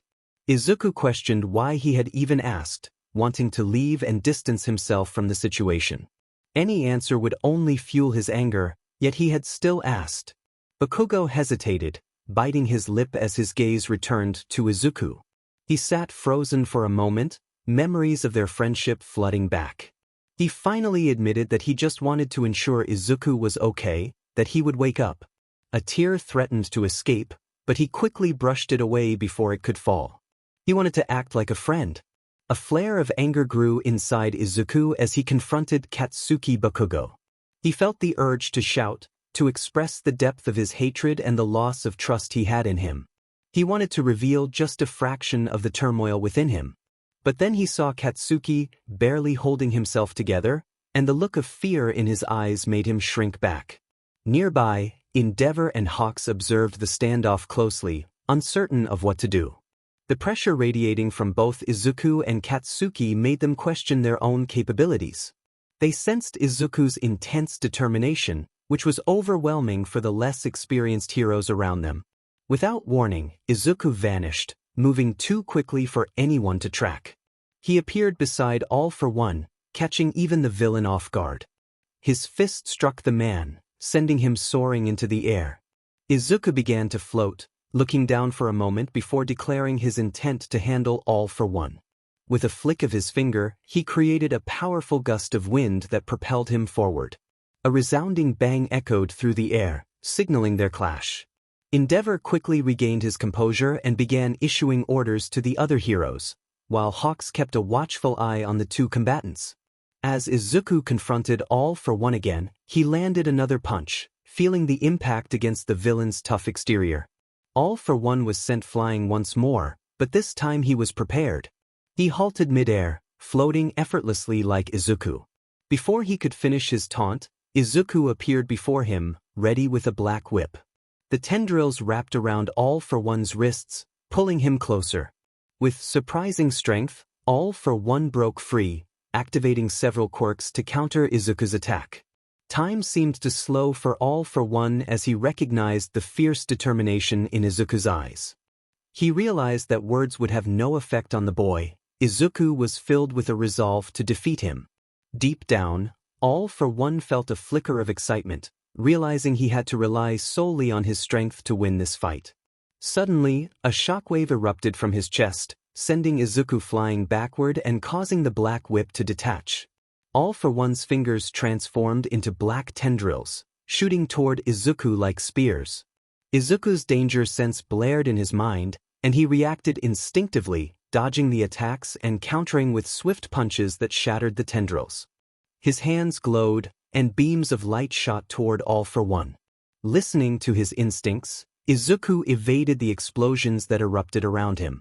With a burst of speed, Izuku charged toward All for One, but a wall of flames suddenly appeared between them. The heat radiated intensely, causing sweat to bead on Izuku's forehead. He halted just short of the fire, feeling the wind pressure push against him. Without warning, All for One charged through the flames, his fists poised to strike. He moved his arm forward, creating a powerful gust of air that slammed into Izuku's chest, stopping just short of making contact. The force sent him tumbling several meters away, landing in a forested area. Though surrounded by trees, Izuku knew All for One could still see him, despite lacking conventional eyesight. The taste of blood filled his mouth, and he spat it aside, aware that his smokescreen would be ineffective against the villain's abilities. All for One landed nearby, swatting aside a tree as if it were nothing. "Do you really believe you can defeat me? You're far too late for that," he taunted, advancing slowly with bulging arms. "Even with the quirks of past users, do you think they can match the hundreds I have stolen?" Izuku grunted, black whip swirling around his arms as sparks crackled violently. He retorted, "You hold your head up high. It would be a shame if someone brought you down." He dashed toward All for One, surprising him with his speed. The villain raised his hands to block, gripping Izuku's fists tightly. Izuku struggled to break free, feeling the power of One for All surge through him. Locked in a stalemate, he adjusted his strength, pulling All for One closer and delivering a knee to his stomach. With the grip loosening, Izuku seized the moment, channeling One for All into his fist and striking All for One's mask, feeling it crack beneath his knuckles. Inside of One for All, the past users watched with anticipation, eager to see the outcome of this fierce battle. But there was one who stood with his hand over his chest. The first user had spent the last 7 generations of users within this quirk, silently observing as each user wielded his power without any means of reaching out to them. With each user, they left a remnant of themselves inside the quirk, an imprint that allowed the current user to access those remnants, unlocking the ability to use their quirks. Izuku Midoriya had taken hold of the 5th user's quirk, Black Whip, and he could hardly believe it. He had spent so much time allowing others to use One for All that it felt foreign to think it could be any other way. But now, he understood how the 5th user had felt. One for All was no longer just his, it had become part of him. He kept his hand on his chest, struggling to process what had just happened. The 9th user had already surprised everyone when the 5th user declared Black Whip as his own. But now, Izuku had done something no other user had achieved. One for All was now his, responding to his call, bending to his will, and becoming a part of him down to every last fiber of his being. In disbelief, the first user thought to himself how incredible it was. This was what Izuku was capable of, doing something that not even All for One had accomplished. A wide smile crept onto his face as he watched the fight unfold, receiving a knowing glance from the 5th user. He felt pride and determination swell within him, urging Izuku to show what it meant to be the pride of One for All. After Izuku's punch connected, All for One was flung back a few meters, momentarily suspended in the air. Izuku floated in silence, observing him carefully. He raised his hand to his mask, feeling the small crater left behind. A satisfied hum escaped his lips as a smirk tugged at the corners of his mouth. One for All burned brighter within him, as if the quirk itself was gaining confidence with each passing moment. Dashing towards All for One again, Izuku grabbed him by his suit with one hand, the power of One for All causing the skin around his forearm to glow. With the other hand he dug his fingers into All for One's mask, ripping it from his head. The strong material shattered under his grip, and he clenched his fist tightly, slamming it into All for One's head. All for One was sent crashing to the ground, shaking the earth and uprooting trees in his path. As Izuku descended, he heard a laugh, one filled with both delight and malice, causing his heart to race with anticipation. When his feet hit the ground, All for One fell silent, his smug expression fixed on Izuku. A scowl formed on Izuku's face, the image of All for One's caved-in head fueling his motivation. All for One reached into his pocket and pulled out a small needle, jabbing it into his arm before Izuku could react. A golden glow erupted from his body as he began to heal. He spoke, his tone slow and taunting, expressing how much he enjoyed fighting Izuku and how it ignited a fierce hatred within him. He declared that not even Izuku could stop him from returning to Shigaraki. Izuku clenched his fists tighter, feeling his gloves strain against his nails. All for One's words barely registered in his mind, too insignificant to hear. All for One continued, stating he would have preferred to take Izuku alive but could make an exception. With newfound speed, All for One dashed towards Izuku, grabbing the metal mask around his back with one hand while pulling back the other. A bone shaped like a drill protruded from his palm, spinning rapidly. When he attempted to stab Izuku, Izuku gripped his wrist, halting his arm just as it pierced the skin around his stomach, causing him to grunt in pain. Looking up, Izuku met All for One's silver eyes filled with unrestrained rage. Messy white hair swayed lightly in the wind, and his eyebrows were furrowed in anger. A smile crept onto Izuku's face as thick smoke escaped from his body, perhaps blinding All for One for a moment. Seizing the opportunity, Izuku slammed his forehead into All for One's nose, loosening his grip on the mask before lifting his leg and kicking him in the jaw. Creating some distance, Izuku let his instincts guide him, dodging beams of light as they shot past. A strong gust of wind erupted from All for One, clearing the smoke instantly, but it was too late for him. Izuku was already closing in. Combining One for All with Fa Gene, he threw a punch stronger than he had ever delivered before, leaving a light ache in his arms. The wind tore through everything in its path, uprooting trees within 20 meters and disturbing the ground further away. Izuku felt All for One's skull crack under his knuckles, the tough skin unable to withstand such force.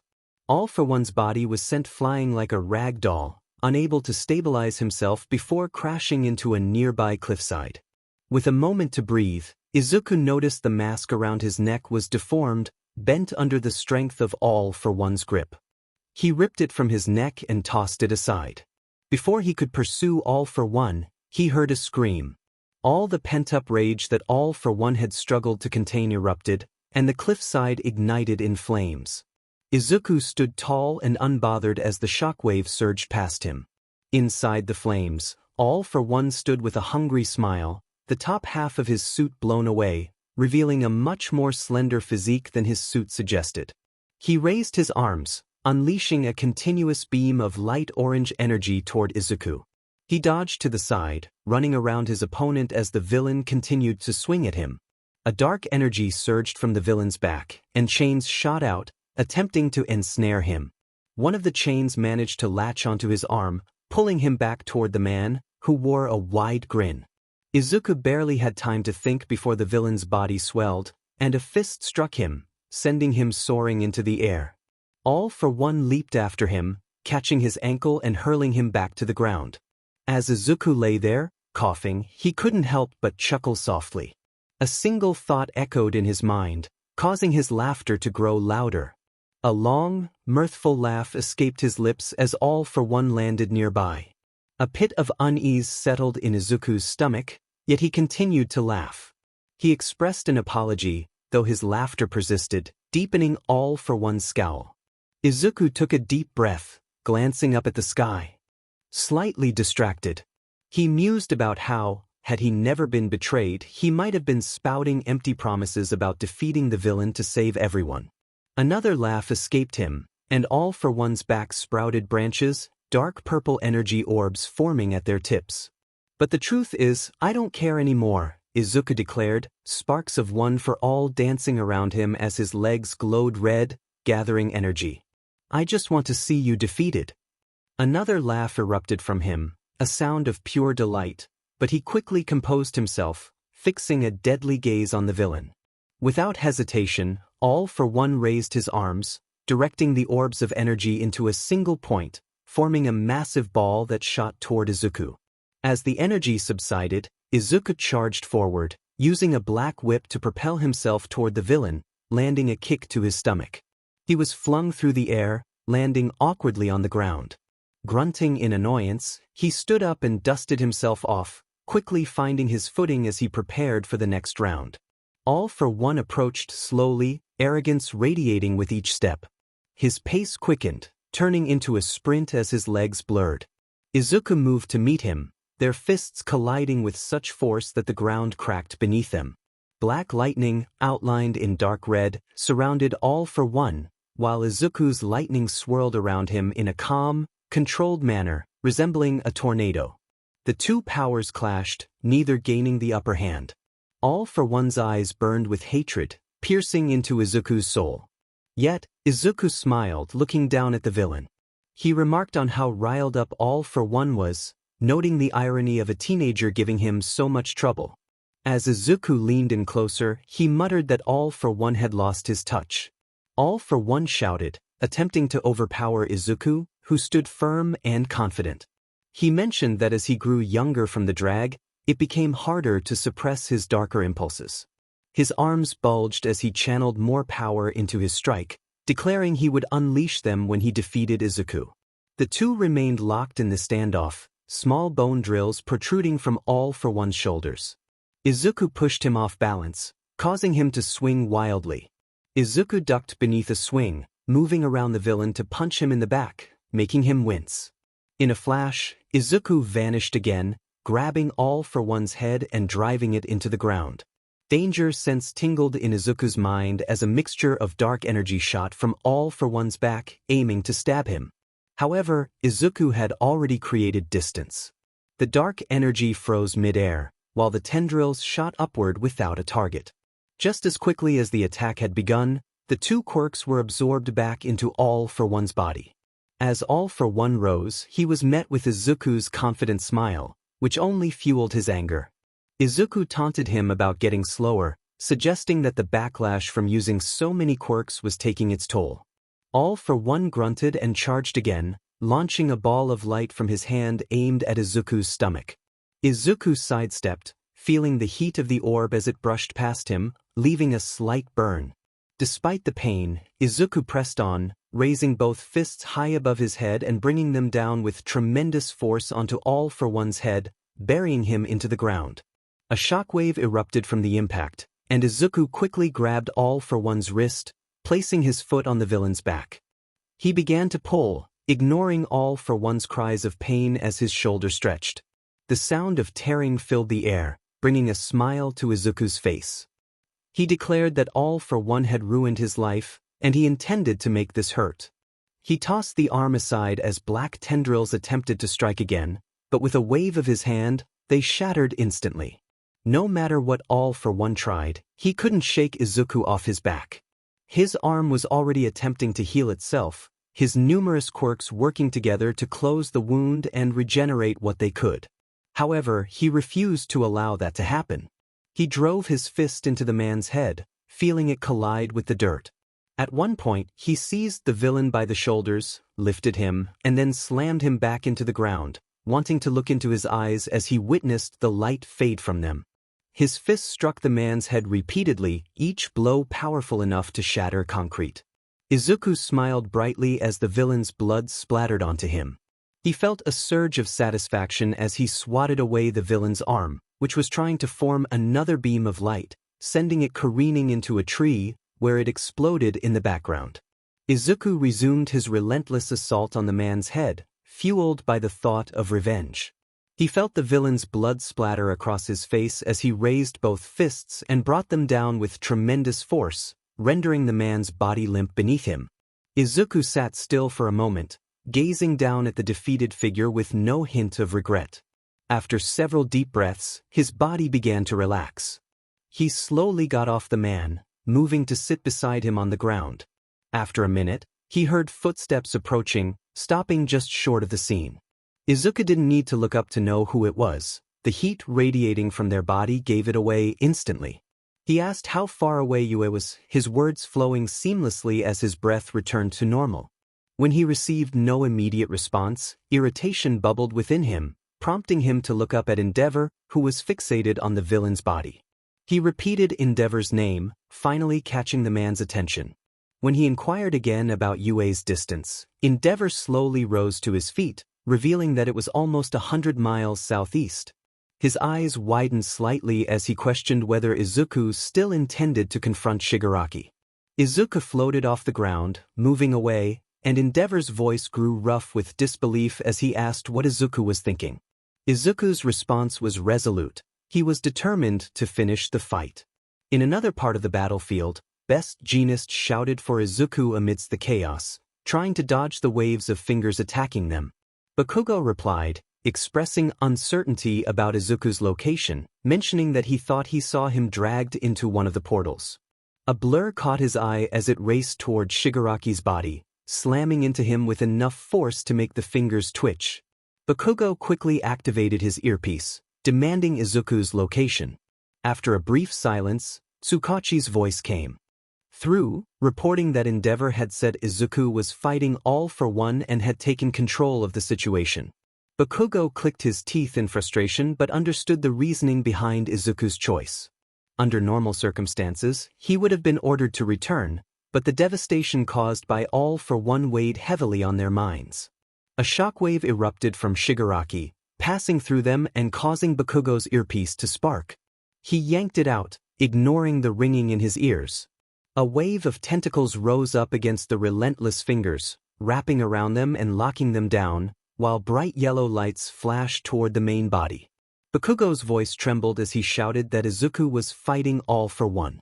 Best Jeanist cursed under his breath, clenching his fists tightly as denim threads wrapped around the limbs, pulling them away. They resolved to hold off Shigaraki until Izuku could finish his fight. Bakugo's wrists shook as he propelled himself over the fingers, drawing closer to the main body. Once in front of Shigaraki, he unleashed a powerful explosion, pushing the villain's head back. The force caused Bakugo's body to spin, but he quickly recovered, igniting his sweat to stabilize himself in the air. As he soared upward, he surveyed the battlefield. Best Jeanist was off to the side, and Edge Shot was weaving between the limbs. On the other side of Shigaraki, his upperclassmen, Nijire and Tamaki, worked together seamlessly, while Mirko fought fiercely, her powerful legs clearing away any fingers that got too close. Each of them sprang into action as Bakugo's attack momentarily distracted Shigaraki, allowing them to prepare for their next move. As thick brown smoke swirled around him, Bakugo spun in the air, gaining speed as he fell like a rocket. He focused on his attack, determined to make it count. When he finally appeared in front of Shigaraki, he saw the villain's eyes widen in surprise. Bakugo moved his arm forward, unleashing a barrage of powerful blasts all at once. The effort strained his body, but he pushed through, continuing to release explosions and maneuver around Shigaraki. However, just as he thought he had the upper hand, Shigaraki's hand gripped his wrist tightly, and Bakugo felt a wave of dread wash over him. The grip tightened, and he could only watch in horror as everything below his elbow was crushed. A cry of pain escaped him as Shigaraki pulled him closer, taunting him about the only reason he found Bakugo amusing being his relationship with Izuku. The pain in Bakugo's arm was overwhelming, but he fought to stay focused amidst the chaos. He might hate her, but she wondered if he would feel something if he saw her defeated. Before he could act on his thoughts, a swift kick to his head loosened his grip enough for her to break free.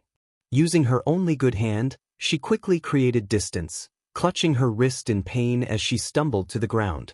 Jeanist arrived beside her, kneeling to apply first aid to her wound. Was that really all she was to him? The pain barely registered in her mind, numbed enough that tears began to sting her eyes. Just a simple curiosity about how Izuku might react? Jeanist helped her sit up, but his words barely registered. Her gaze was fixed on the ongoing battle, watching Shigaraki intently. He continued to work on her arm, but she felt a burn coursing through her entire body. Was she really that far behind Izuku? Mirko charged at Shigaraki again, blood trickling down her face, yet she wore a smirk. Best Jeanist's voice finally reached her, telling her to rest, but his words meant nothing to her. Shigaraki swiped at Mirko, forcing her to dodge. Before he could catch his breath, Tamaki's tentacles wrapped around him, but they were easily torn away, scattering like dust. She began to analyze his movements, identifying the pattern in his fighting style. Her cheeks felt damp, but her focus remained solely on the villain. The fight showed no signs of slowing, and Shigaraki appeared unfazed, while the heroes around her looked exhausted. Sweat poured from their faces, their movements gradually slowing. She pushed herself to her feet, the image of Izuku motivating her to strengthen her legs just enough to start walking. She thought to herself that they should save the first aid for the others. Shigaraki slowly turned to her, surprise widening his eyes before a scowl took over. With each step, she felt a jolt of pain, but she fought through it, determined to find the enemy's pattern and weakness. Her mind flashed to Izuku again, wondering if he had mastered this already. She could hear Best Jeanist behind her, his voice tinged with panic, asking if she could still catch up to him. Preparing to use her cluster move again, she felt the energy surge through her. She could hear the threads of denim trying to reach her, but a spark from her quirk propelled her toward him. He didn't have time to react as she moved her hand in front of him, creating an explosion that sent him flying a few meters away. Disappearing from view, mini explosions erupted across her body, positioning her exactly where she wanted to be. Now above him, she moved her good hand down, generating another explosion from her palm. He managed to regain his footing and move away, but just barely, allowing the heat to miss him. He was pushed off balance, giving her the opportunity to unleash a flurry of blows all around him. Her body heated up from the power she was using, sweat dripping from her. For the first time since the fight began, she felt they stood a chance against him, that maybe they could win without Izuku. She pushed herself faster and faster, moving around the villain with incredible speed and precision, landing blows across his body. Then she noticed the nervous look in his eyes as he struggled to keep up with her movements. She landed each attack before he could heal from the last. Every strike he attempted, she anticipated, dodging effortlessly. As time passed, however, it was more than just heat she felt growing within her. A tightness in her chest threatened to burst with each explosion she created, but she ignored it. Whether they could win without Izuku or not, she had to try. She needed to push through, either to defeat him or to buy time. With each attack, she could feel the pressure building inside her. The small tightness in the protagonist's body soon turned into an ache, which then transformed into a sensation akin to needles piercing every inch of them. Yet, they pressed on, determination fueling their resolve. A wetness began to form on their cheek, uncertain whether it was from blood or tears. Each subtle movement intensified the discomfort, and their thoughts were consumed by Izuku. Every moment of pain reminded them of Izuku, filling them with worry that this battle might be their last. The fear of not being able to speak to him again gripped their heart, accompanied by a nagging voice in the back of their mind that insisted they were unworthy of being by his side. Deep down, they knew that voice was right, but they needed to see him one last time, to ensure he would have the peaceful life he deserved, free from the chaos of fighting. Then the pain struck harder. Mid-flight, it felt as if their chest had finally given way. Focus slipped away, and they crashed to the ground several meters from the battle. Breathing became laborious as they struggled to lift their head from the dirt, and everything around them blurred. Suddenly, they felt their body being lifted, an outline of a blond man in blue clothing cradling them in his lap. It was Best Jeanist. Edgeshot's voice reached their ears, clear amidst the chaos, as he expressed concern for their condition. The words about their heart bursting open registered, but understanding eluded them. Everything felt weightless, and their body grew weaker. They attempted to regain control of their breath, but it felt futile. As they focused on their surroundings, they saw Best Jeanist looking down at them with worry. The voice of another hero broke through, reminding them of the fight they had been engaged in. They had given their all, and despite the pain, a sense of pride flickered within them. Yet, the villain's taunts echoed in their mind, words that felt increasingly irrelevant as they began to drift into unconsciousness. The suffocating presence of the villain loomed, But for the first time since the war began, they felt a sense of safety wash over them. Meanwhile, Izuku was in the midst of battle. He propelled himself toward Shigaraki using F-A-Gene and One for All, landing a powerful kick that sent the villain flying across the floating island.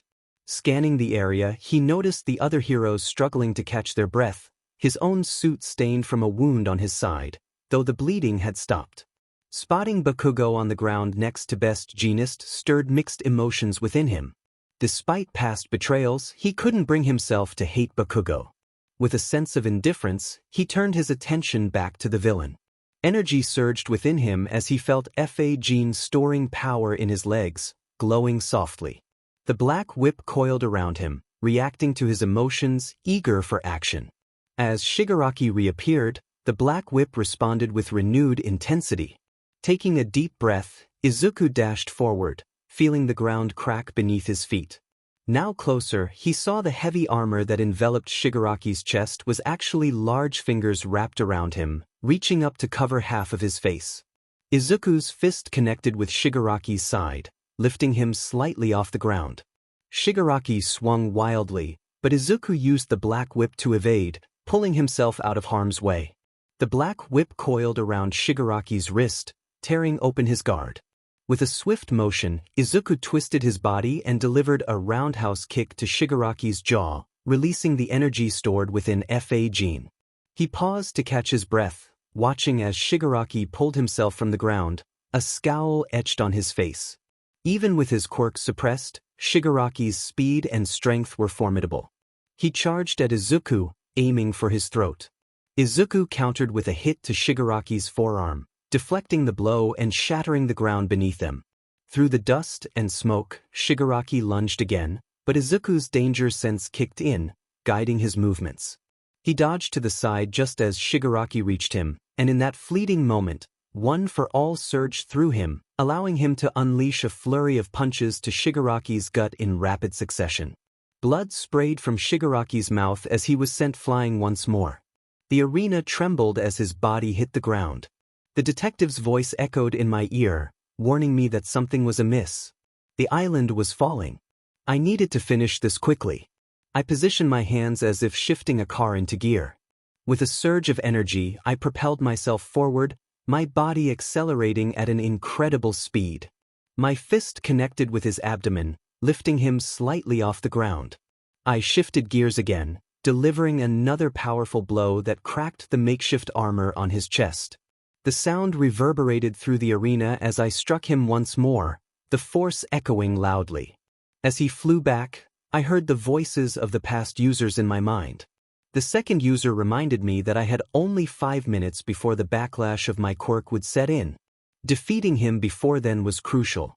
I nodded to myself, determined to act swiftly as I dashed toward him. As I closed the distance, I noticed him extend his hand, attempting to anticipate my movements. I downshifted, slowing my speed just in time to evade his grasp. I reached him as his hand swung wide, slamming my fist into his arm with enough force to dislocate his shoulder.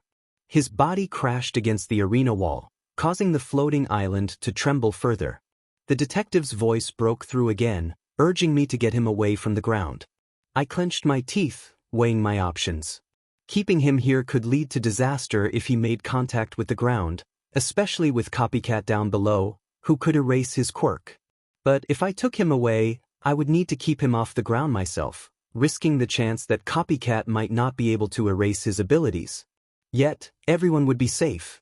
I questioned why I had to be so conscientious as I shifted gears, propelling myself toward where he had landed. Using my float quirk as guidance, I charged at him, breaking through the barrier and into the open air. Black whip wrapped around his waist as I flung him higher. I instructed the detective to keep Copycat informed of our location while I soared toward him. I could sense the effects of erasure fading as a bright beam of energy shot toward me.